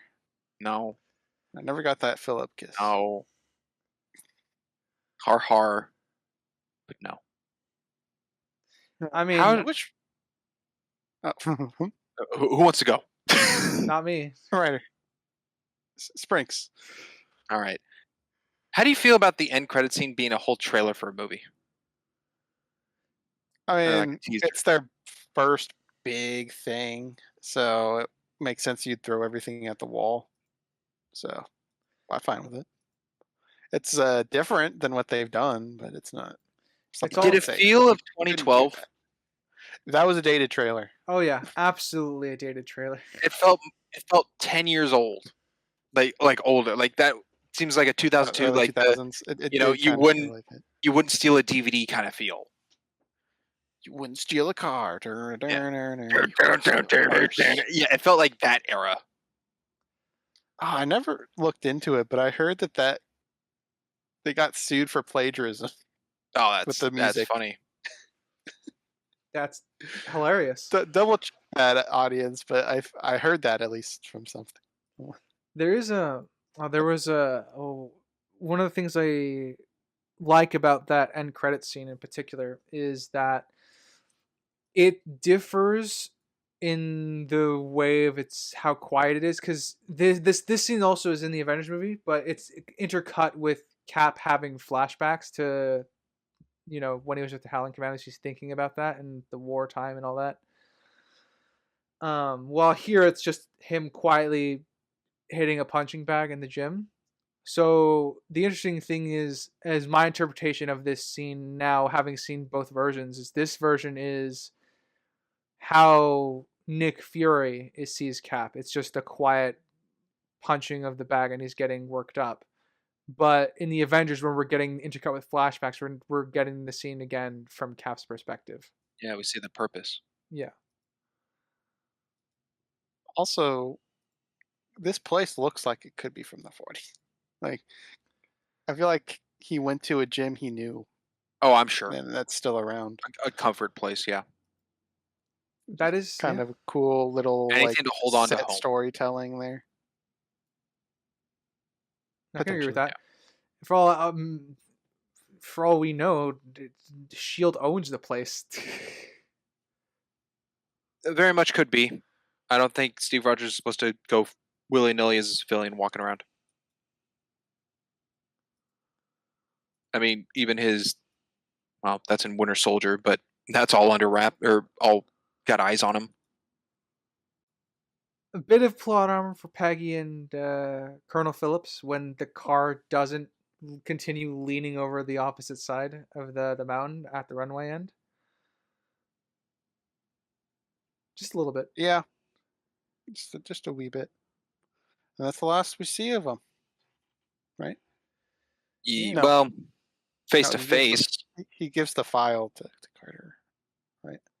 Yes. He gives the file to her, yeah, but then we also have the whole radio shot. Oh, okay. I think he's in the hallway listening in. Yeah, Colonel Phillips, we have one more where he's kind of, he and the other Howling Commando kind of leave, and he lingers a little bit until he realizes that, they probably... Intimate moment. Yeah. Yeah. And then the file, yeah.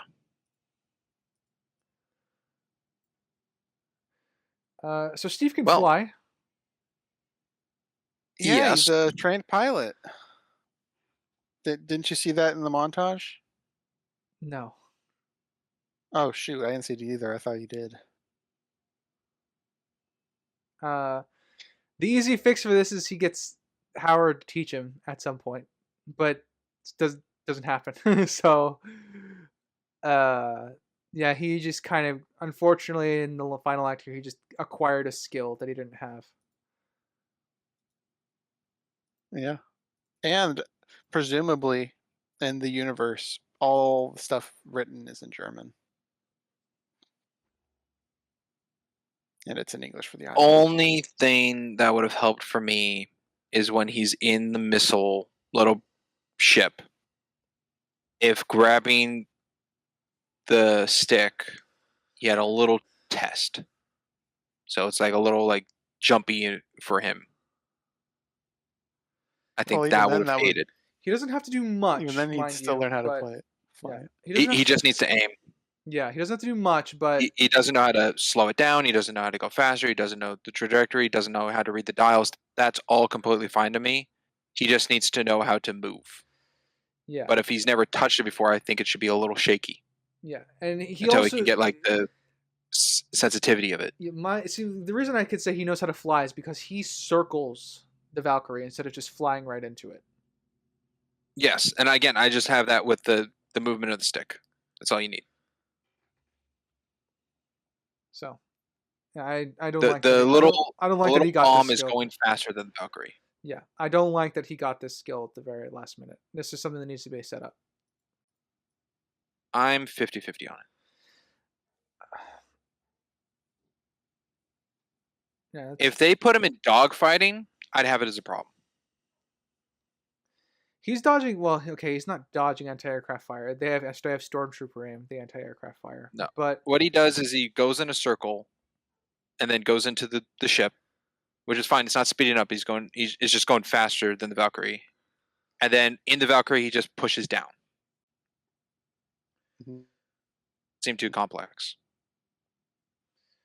Yeah, I mean, my thing is just right. Is we have the benefit of hindsight. We play a lot of video games. We could probably grasp these controls in a very very basic sense. But for someone who's never flown at all, or seen something like that, or experienced anything like that, that's why it's unbelievable to me. This is a skill set he acquired because he, as I said, if he was shaky and he gave it a couple test swerves, I'd buy it a bit more.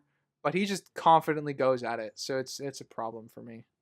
Do you have the same thing when someone gets in a car in a scene or whatever, and they're like, "Do you know how to drive?" And it's like, "No, I've seen a movie about it," and then they're like driving around. Oh yeah, all the time. One of my Okay, tropes that I hate. I don't know how. I've okay, never 'cause I driven feel like before, this and they sticks to suddenly that. drive. Like I've never driven a car before, and they suddenly go through like one of the greatest action or big action sequence. I'm like, yeah, you're dead. That's pretty much my thought process. Okay, One of the worst offenders that's coming to mind for me on that right now is Cruella, the Disney movie. never saw it. Yeah, it's okay. I didn't have interest. Yeah, and as I said, it's okay. Overhyped. Yeah. Was it hyped at all? Really? Yes, it When it was came very out. much hyped. Absolutely, it was. People were saying Yeah. it was the Disney's version of the Joker. That's how hyped it was. That's No, kind of what I don't turned me need away to from be- it. Just I don't need to be rationalized why a woman wants to kill puppies. exactly, and neither did You I. don't want to sympathize with that? Not No. really. I saw the scene of the Dalmatians. So I won't say anything else for Brexit's sake. But I've seen that. And I just haven't gotten around to it. Let's see, where was I going to go? Howard Stark is searching for Steve. He found the Tesseract because he was following the energy signature. I like how they explain that. Yes, Uh, it's not just out of the blue. yes. I guess the only like iffy thing I have is because they found that there, they know the path the plane was taking. And from what we could tell, it was on autopilot. So Steve didn't turn it to the left or right. He kind of just aimed it to the ground. So all they had to do was keep going the direction the plane was going, and they would have probably found the plane on the ice. Because they have the start point, they have the midpoint, so you just got to follow the trajectory. How much time has passed? Well, visually, he doesn't look older, so we don't have a date. I just don't know how fast. Well, even in the modern day, 70 years later, you can still see the plane exposed. Slightly. Well, but it is still exposed. That's what I'm getting at. I think the plane's moved. I just don't know how fast it moves. Yeah, one of the throwaway lines to say at the beginning is that all the ice is constantly shifting out here, so stuff gets moved around, which is kind of explains why us following a straight line wouldn't work. Though I can assume that he tried to do that, but That's why I'm going on how much time has passed. Yeah. If no time has passed really, and it's like 2 months, I think they would have found it. Yeah, but if Stark had to get it signed off to be able to get on this ship, use the Navy through a different military terms in order to because the signature of the Tesseract isn't moving, so that's always constantly there, but everything else is taking time. I don't think it would have been a straight shot. They have 2 high-value targets. Yeah. They have the Tesseract, they have Captain America, and they have Howard Stark, who doesn't have to rely on the military. So I think it would happen actually pretty quick. Steve also made a very, very big mistake when he said, "I need to put her down in the water." Last I checked, he didn't hit water. Oh, okay. That's ice just is a made out of nitpick water. To the line. Look, it's a nitpick of a line, but I'm pointing out. Yeah, I'm nitpicking the line only because that might explain why they never bothered to look in the ice. It's stupid. He was an idiot. But it's stupid, but it technically would explain why Howard never bothered to look at the ice. Like, Steve said he had to put her down in the water, so obviously he put her down in the ocean somewhere.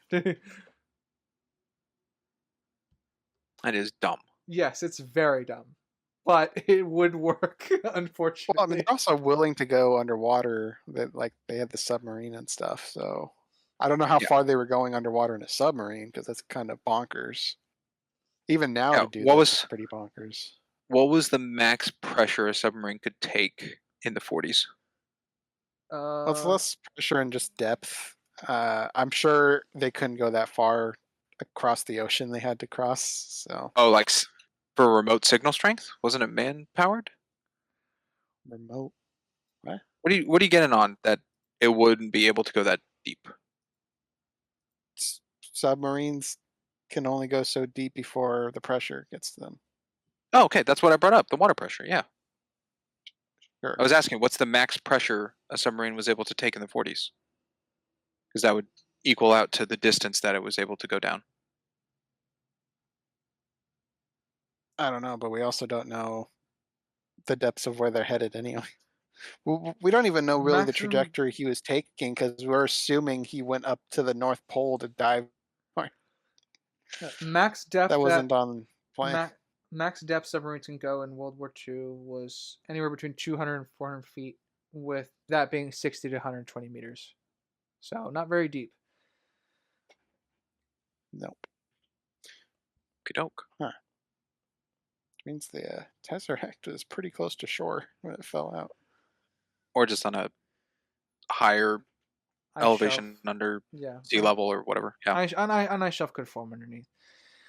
What do we think of the fight scene between Red Skull and Cap? Kind of boring. Fine. Okay. I like the usage of the 0G. Yeah. I don't think it has anything like visually interesting to going on. I think it's just kind of I'm not going to Like go as by far as say numbers. it's boring, but it was kind of stale, like plain. Just very straightforward. I like that It Red Skull didn't used feel as like the a shield. climax fight. Uh, I guess with more of the climax. I wasn't a big fan of the Tesseract being the end of things. Because Red Skull, I don't know why he just held on to it. He should have just put it back in its containment unit, but he just held on to it and stared at it. And then the stars showed up. I'm like, okay, now that makes sense to hold it. You want to look at the stars. But there was a period before that even happened that he's just holding it. And I'm like, put it in his container. What are you doing? You're fighting You could somebody feel right now. the cosmic power harnessing through him. yeah, and then he Get was outta never here. seen again as Hugo Weaving. Ever. Oh, yeah, it's Hugo Weaving. Yeah. So I wasn't a fan of that. I do like how the camera played like it looked up like he was actually getting beamed up, which gets played into later. Yeah, it was like Bifrost. He got bifrosted Yeah. up, yeah, kind of. Sprinks, you can go. Well, I only have like one thing left, really, which is Cap flying.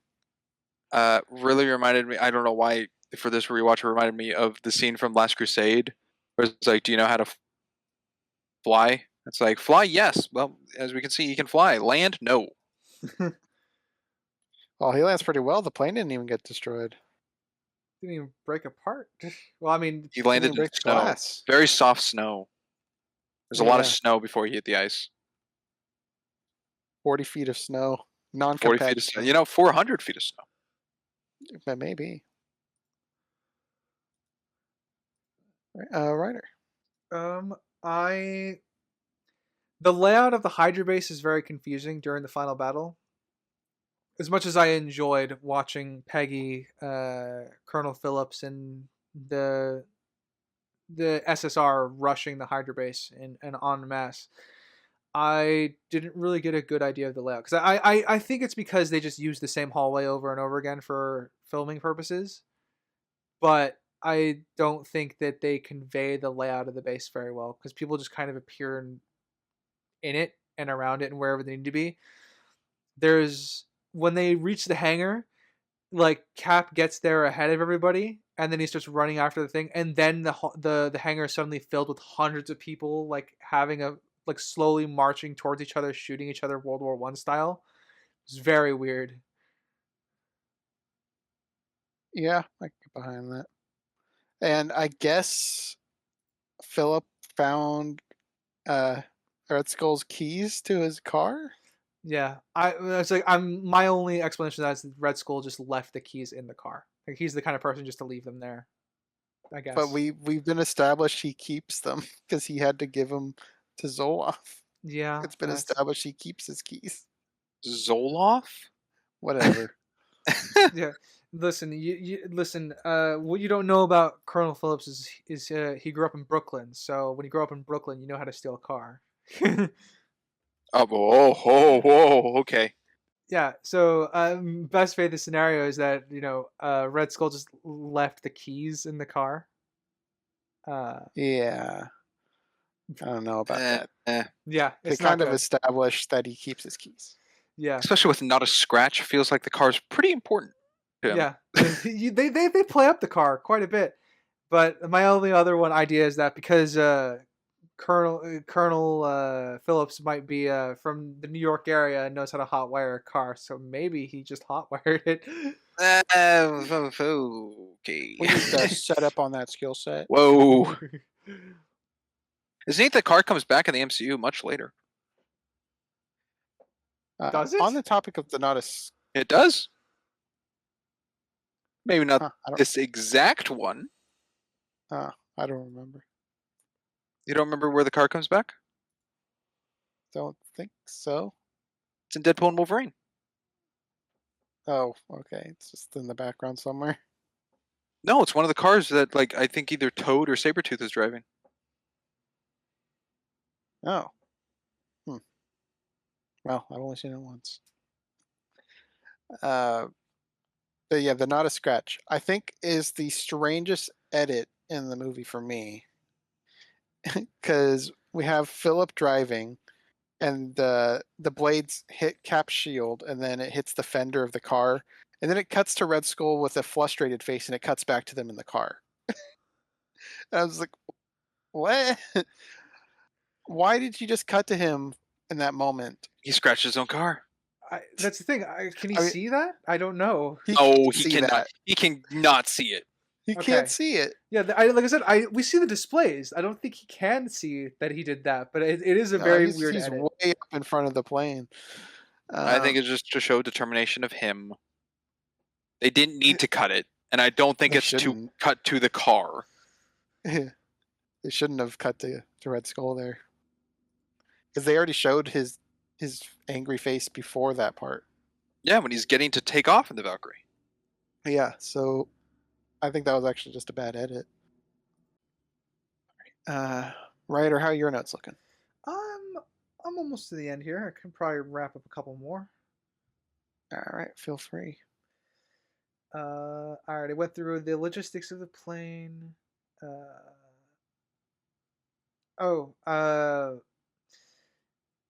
When he fights the fight between Red Skull and Cap, I agree that it's kind of more on the stealth side. I do like, however, they could both get some good hits on each other, so it's not like either one of them is outright dominating the fight. Yeah, it's not one-sided or they're taking turns of victory. It is kind of just a even fight. Yep. I do. I have seen the future, Captain. There are no flags. Man, that aged like fine wine, didn't it? Mm-hmm. For the Flag Smashers, yeah. And I'd like that we get a. I wish we had more time with the Howling Commandos, but I do like they give us closure with them on V-Day while everyone's celebrating that the war is over. They're taking a drink to their friend. Yeah, a little something with them. Mm-hmm. And I already. Yeah, it's very quick though. Yeah, like I said, It is. It's as quick as it needs to be for non-characters. I wish they weren't covered. Like they're put in the back. Like the celebration is the day and not for the person. Which is fine. Like they won the war. That's a big hurrah. But I just feel like they should be the center point of that shot, and they're not. They're the back point. I can agree. Okay. Yeah, I can agree with that. I guess my last point is just Steve and Red Skull's talking interaction while he's captured about arrogance is not a uniquely American trait, but you wield it very well, or something along the lines. I didn't write it down, but I like that line and how stubborn Steve is. But it really feeds into Red Skull's ego of the you got picked. Why did you get picked?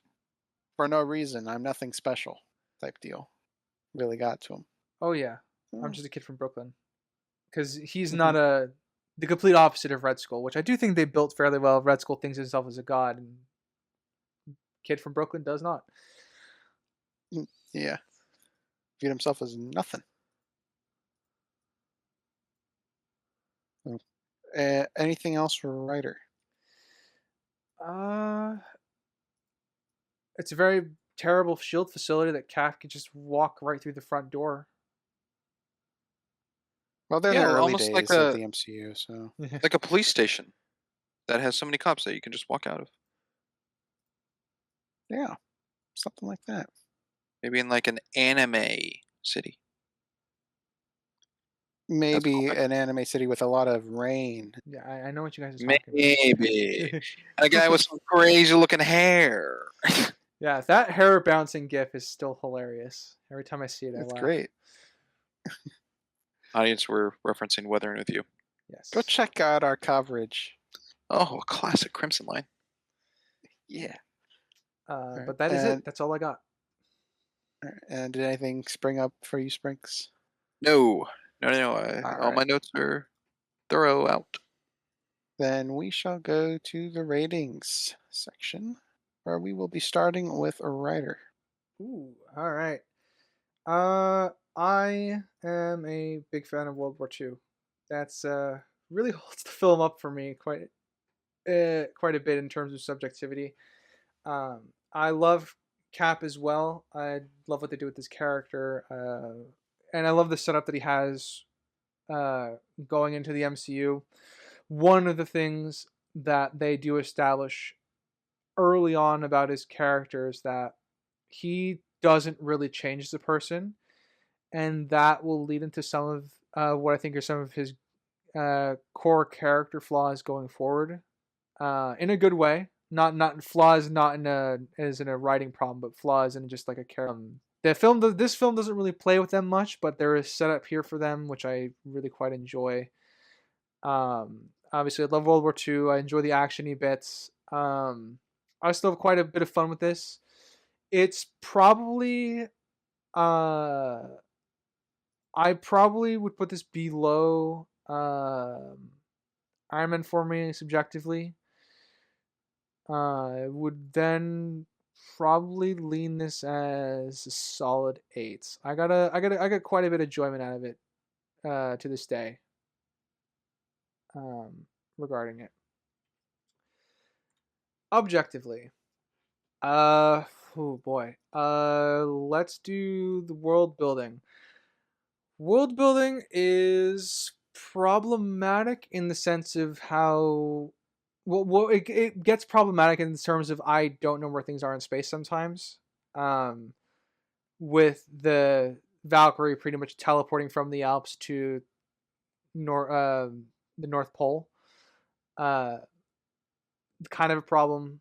I see the vibranium issue with the shield. That's a problem. That's one of his like premier weapons. We brought up one of the interesting things about Hydra is that they're a kind of a cultist sect that kind of distance themselves from like the Third Reich in general.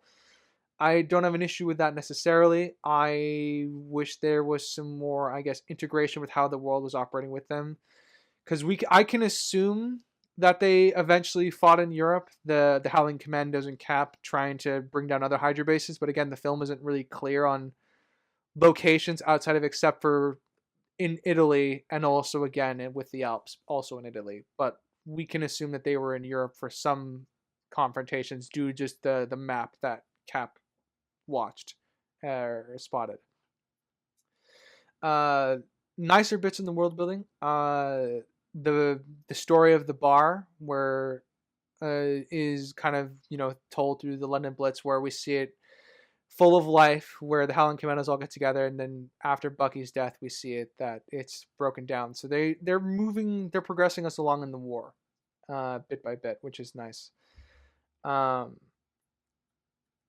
plot is not confusing. That's not the right word, but it's convoluted in the sense that there's a lot going on, and that's not a bad thing. It's just there's trying to do a lot. I think the plot is mostly fine. I think the worst parts of the plot are just the plot armor, or when the shield where the plot is making Bucky die. The plot just chooses to let Bucky die, even though they show the blast hit the center of the shield and things like that. And there are nicks like that are kind of spread throughout the film. I enjoy all the homages to history. On a personal note, that goes into subjective, but they are fairly integrated into the plot to the point where they don't necessarily overwhelm the story. There's a lot of plot armor for Steve, and I mean, there's not much else to say other than that's kind of frequent. We kind of picked up part. We kind of pick on Iron Man for that, but Cap's got plenty of it too. As far as characters go, I think it improved in one aspect is I view Schmidt as the Red Skull. I used to view him as a military person. I now view him as more a scientist than military, so I take less issue with the fact of his incompetence because his sole focus is on the sciencey end of things and trying to finish that before Captain America finishes him off, essentially. So I think he improved on this watch through, strangely enough. And Hugo Weaving's always a gem. I think Peggy's probably took the biggest hit for me. It's not a big one, but she took the largest hit just based on her intelligence and putting Steve at risk, and if not putting Steve at risk, putting others at risk by firing off a gun in the bunker for a petty reason. I think the Howling Commandos aren't characters outside of Bucky, which is a shame because I think they're a cool bunch. It would have been nice to see a lot more from them, but they are serviceable. They look cool running into Cap, holding weapons and stuff beside him as they burst into buildings and kill the bad guys of World War II. So thumbs up. I think Bucky isn't a great character. I think he's serviceable. I get that he's Steve Rogers' friend. That's the important thing that we need to get from him.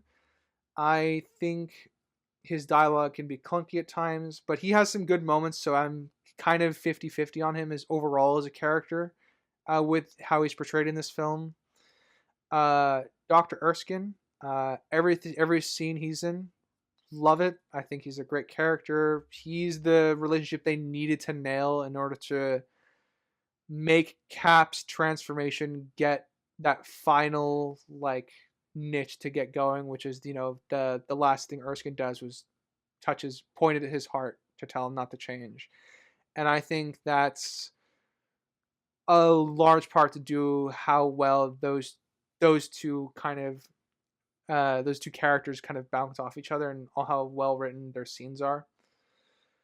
I've been bouncing between a couple numbers as I typically am. I think I've settled on a 6 for the time being. I could be talked down to a 5.5 depending on other character damages that might come up, but I'm going to be on a 6 for now. Alrighty. And I guess on a point you brought up, it would have been nice to see the Third Reich involved more with Hydra as a conflicting force. because he presumably killed some high-ranking officers. The delegation that looked came to him. high-ranking. Yeah. That's true. Yeah, but there was no ramifications that we got to see or retaliation at all. That would have been kind of fun to see as No, like the a only- background thing that's happening. Only Hitler we saw in this movie was a fake one. Yes. We don't need to Punched see. repeatedly. If they were gonna put real mustache men in here, they really needed to just have Cap hit him in the face with a shield. I would really appreciate it.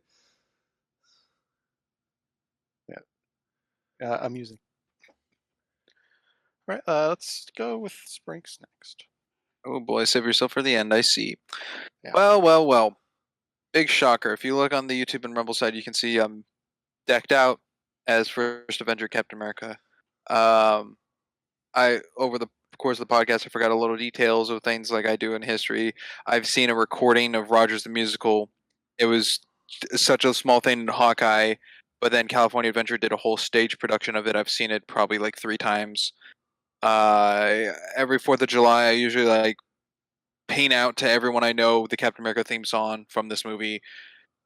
I'm a big fan, but I'm trying to also compare it to other MCU movies and everything else that I've seen in regard of, life and everything. So at one point in my life, there was probably, you know what, I could probably believe at a point in my life I did think this was a 10 out of 10 movie.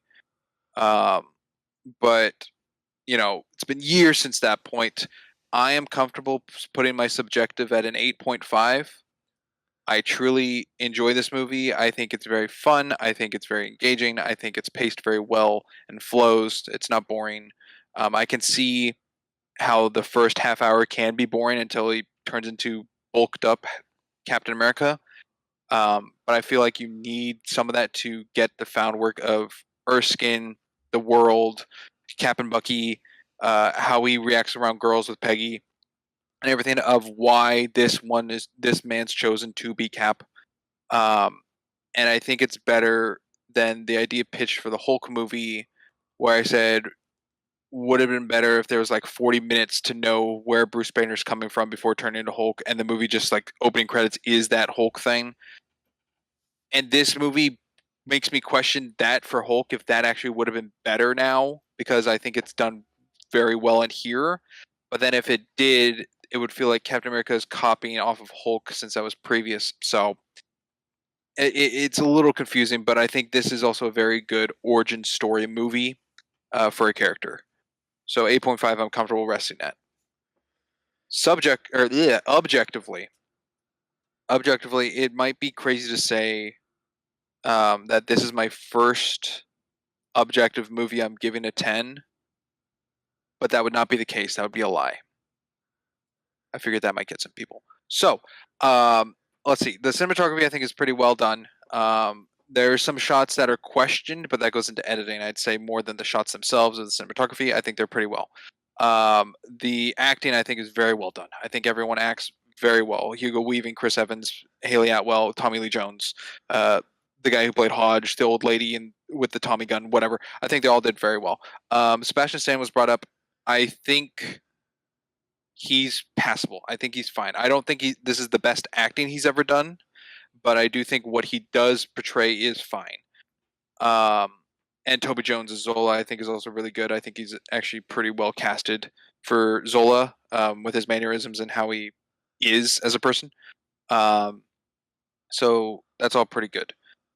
The lighting, I think lighting's pretty well done. A lot of natural and a lot of artificial lighting throughout the movie, and I think it's pretty good.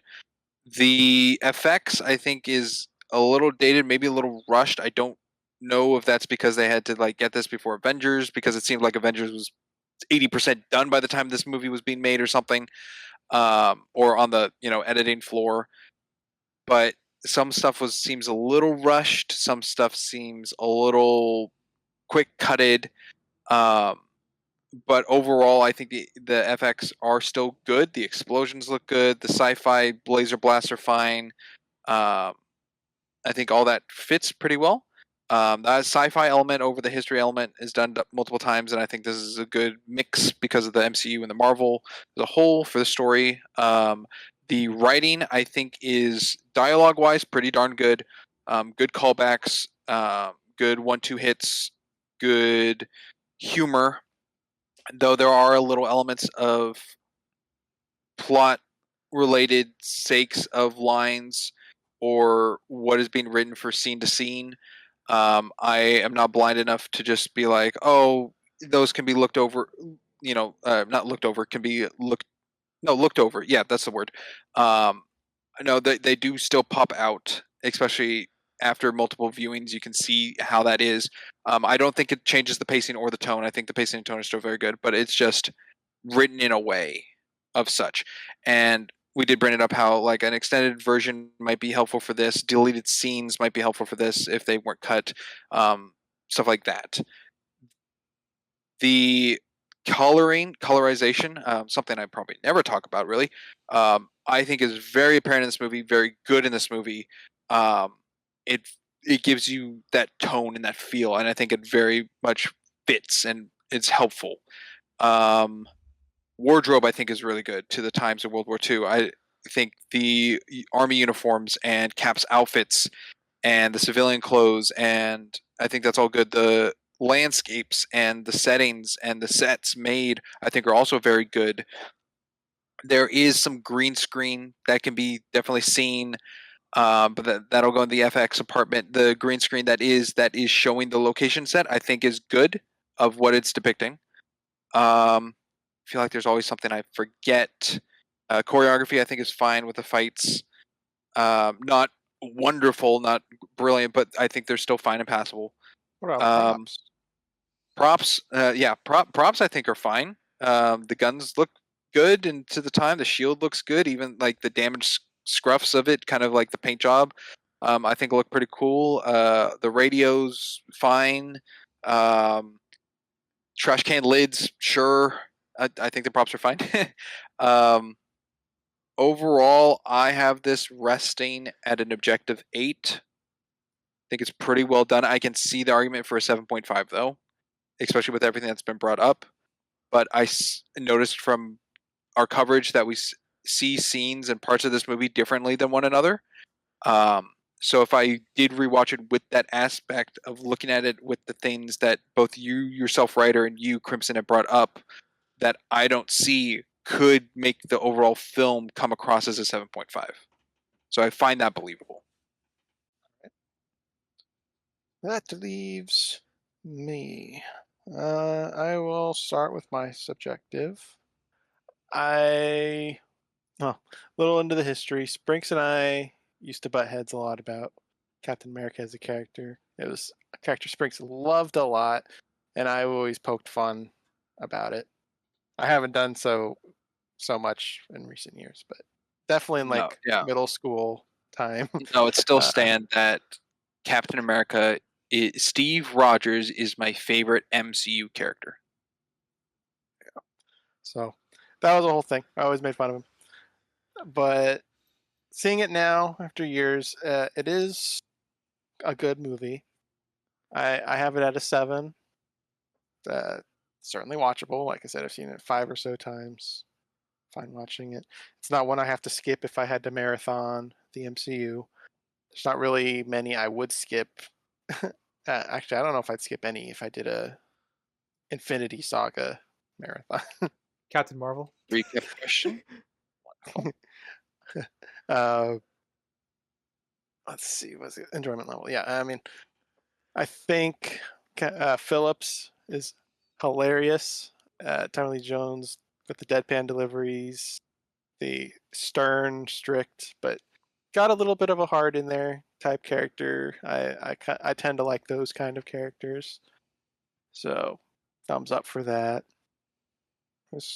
The humor, while nothing's like laugh out loud funny, it is like lighthearted. Like you get some enjoyment out of it. I'll certainly take this kind of humor over what we've been getting. In asterisks, I'm a little behind, so I don't know if things improve. Let's go with objective now. This one did change drastically from the start of this. I had this at an 8, and now I'm battling 6.5, 7 range after all this. So I think the visual effects in large are okay. The best being the head tracking of Skinny Steve. That's the best visual effects in this, and it's pretty good throughout. The exception being the shrinking and growing within the car. There's probably other examples through it, but that was the one that I caught and was pretty apparent. The big giant tank thing I pointed out I think is the worst looking. The plane strip, I guess, the hangar, whatever you'd want to call it. Any scene really in that doesn't look very good. So there's some nicks. It's not perfect or anything.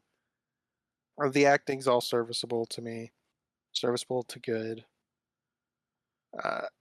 We had discussions on a couple scenes, one of which being, was it a trap or just the mission, like having an upper hand on Zola? And I'm pretty firmly on the 50-50, which I don't like doing. And thus, in the objective category, I am going to nick it. It's not going to be a gouge or anything, but I think it's to be well defined to where it shouldn't really be a blur. And it could just be my interpretation, which I don't like involving in objective because that seems subjective, but that's where I'm placing it here. I think it needs to be more defined. And that might come into the editing I mentioned about showing the Red Skull telling him to improve, and then we cut to this, and then we have trap-like elements of the door closing, having bad guys ready in the room, all that jazz. We already talked about it. The shield, a core component of Captain America. We don't have a good explanation to why that shield's already made out of vibranium. It's not a repurposed item that Howard turned into a shield. It's already a shield. He doesn't make it for Cap because he sees the shields getting used are damaged. So he's like, oh, an invulnerable shield. I'll make one for you. We don't get that. It's already done. So I think that's an issue. The inconsistency with Bucky getting flown out the window, causing a huge character moment for Steve, the death of his friend. I think that's pretty big to break the rules on. As building up that relationship, I do think they did a good job between those two. I'm kind of in the writer's camp where, as a viewer, I don't recall ever really caring that Bucky died, but I do feel Steve's feelings towards it, so they did a good job with that. Peggy talked in depth about the whole shooting thing. I think shooting was the biggest issue with that scene. Them not finding Cap at the end, either they didn't try hard enough by following the straight line, or Cap said a stupid line that he was landing in the water and they didn't bother to go past the water. Either way, I think it's bad. I don't know which one to go for, but I think both are not good options. The designs of the bomber planes, I think, are misguided in the conception because they look like bombs, and Steve rams it into the Valkyrie, and either they're not bombs like that or it's a dud. And I think the dud's probably the worst case scenario out of those two. But I think that's just not very well designed. And probably the last thing, because I'm just reiterating things we've already talked about as reminders, is the order, presumably, to keep Captain America alive for Red Skull to kill. We get no such orders. We got no hint of an order other than the flamethrower guys decide not to kill. That is contrary to the entire film of Red Skull wanting Captain America dead. So I find that as a core issue leading up to this. So after all that, do I want it at a 6.5? I do think a lot of the setup payoffs for references, like the whole dancing thing or my choice, things of that.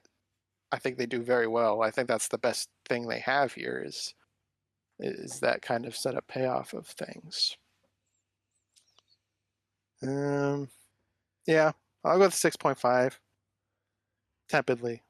I might raise it to a 7, but I'm not going any higher than that. But as of now, 6.5. There we go. Anything else before Ryder takes us out? I feel like I had something. Probably. Damn I said it. a lot there. Probably. All right. Well, I guess we'll go find out in the recap. Hopefully. Maybe. Maybe. Hey, Cap's coming back next week. That's true. So is everybody else, except for Jane doesn't come back. yeah, I forgot the name of the actor who plays Bruce Banner in the Hulk. Edward Norton. Edward Norton's not coming back. He ain't coming back. All right. Thank you for listening, audience, whether it be Spotify, Amazon, Castbox, Good Pods, iHeartRadio, Podcast, and Samsung. If it be our visual side of things, be it YouTube or Rumble, thank you for watching our PNG slideshow there. Please feel free to like, comment, subscribe everywhere. Tell us how much you hate our opinions or how much you love them. And as always, I've been a Geeky Writer. I'm Crimson Maroon. And I'm Springs. And we will catch you next time. Later, everybody. Bye. Toodaloo.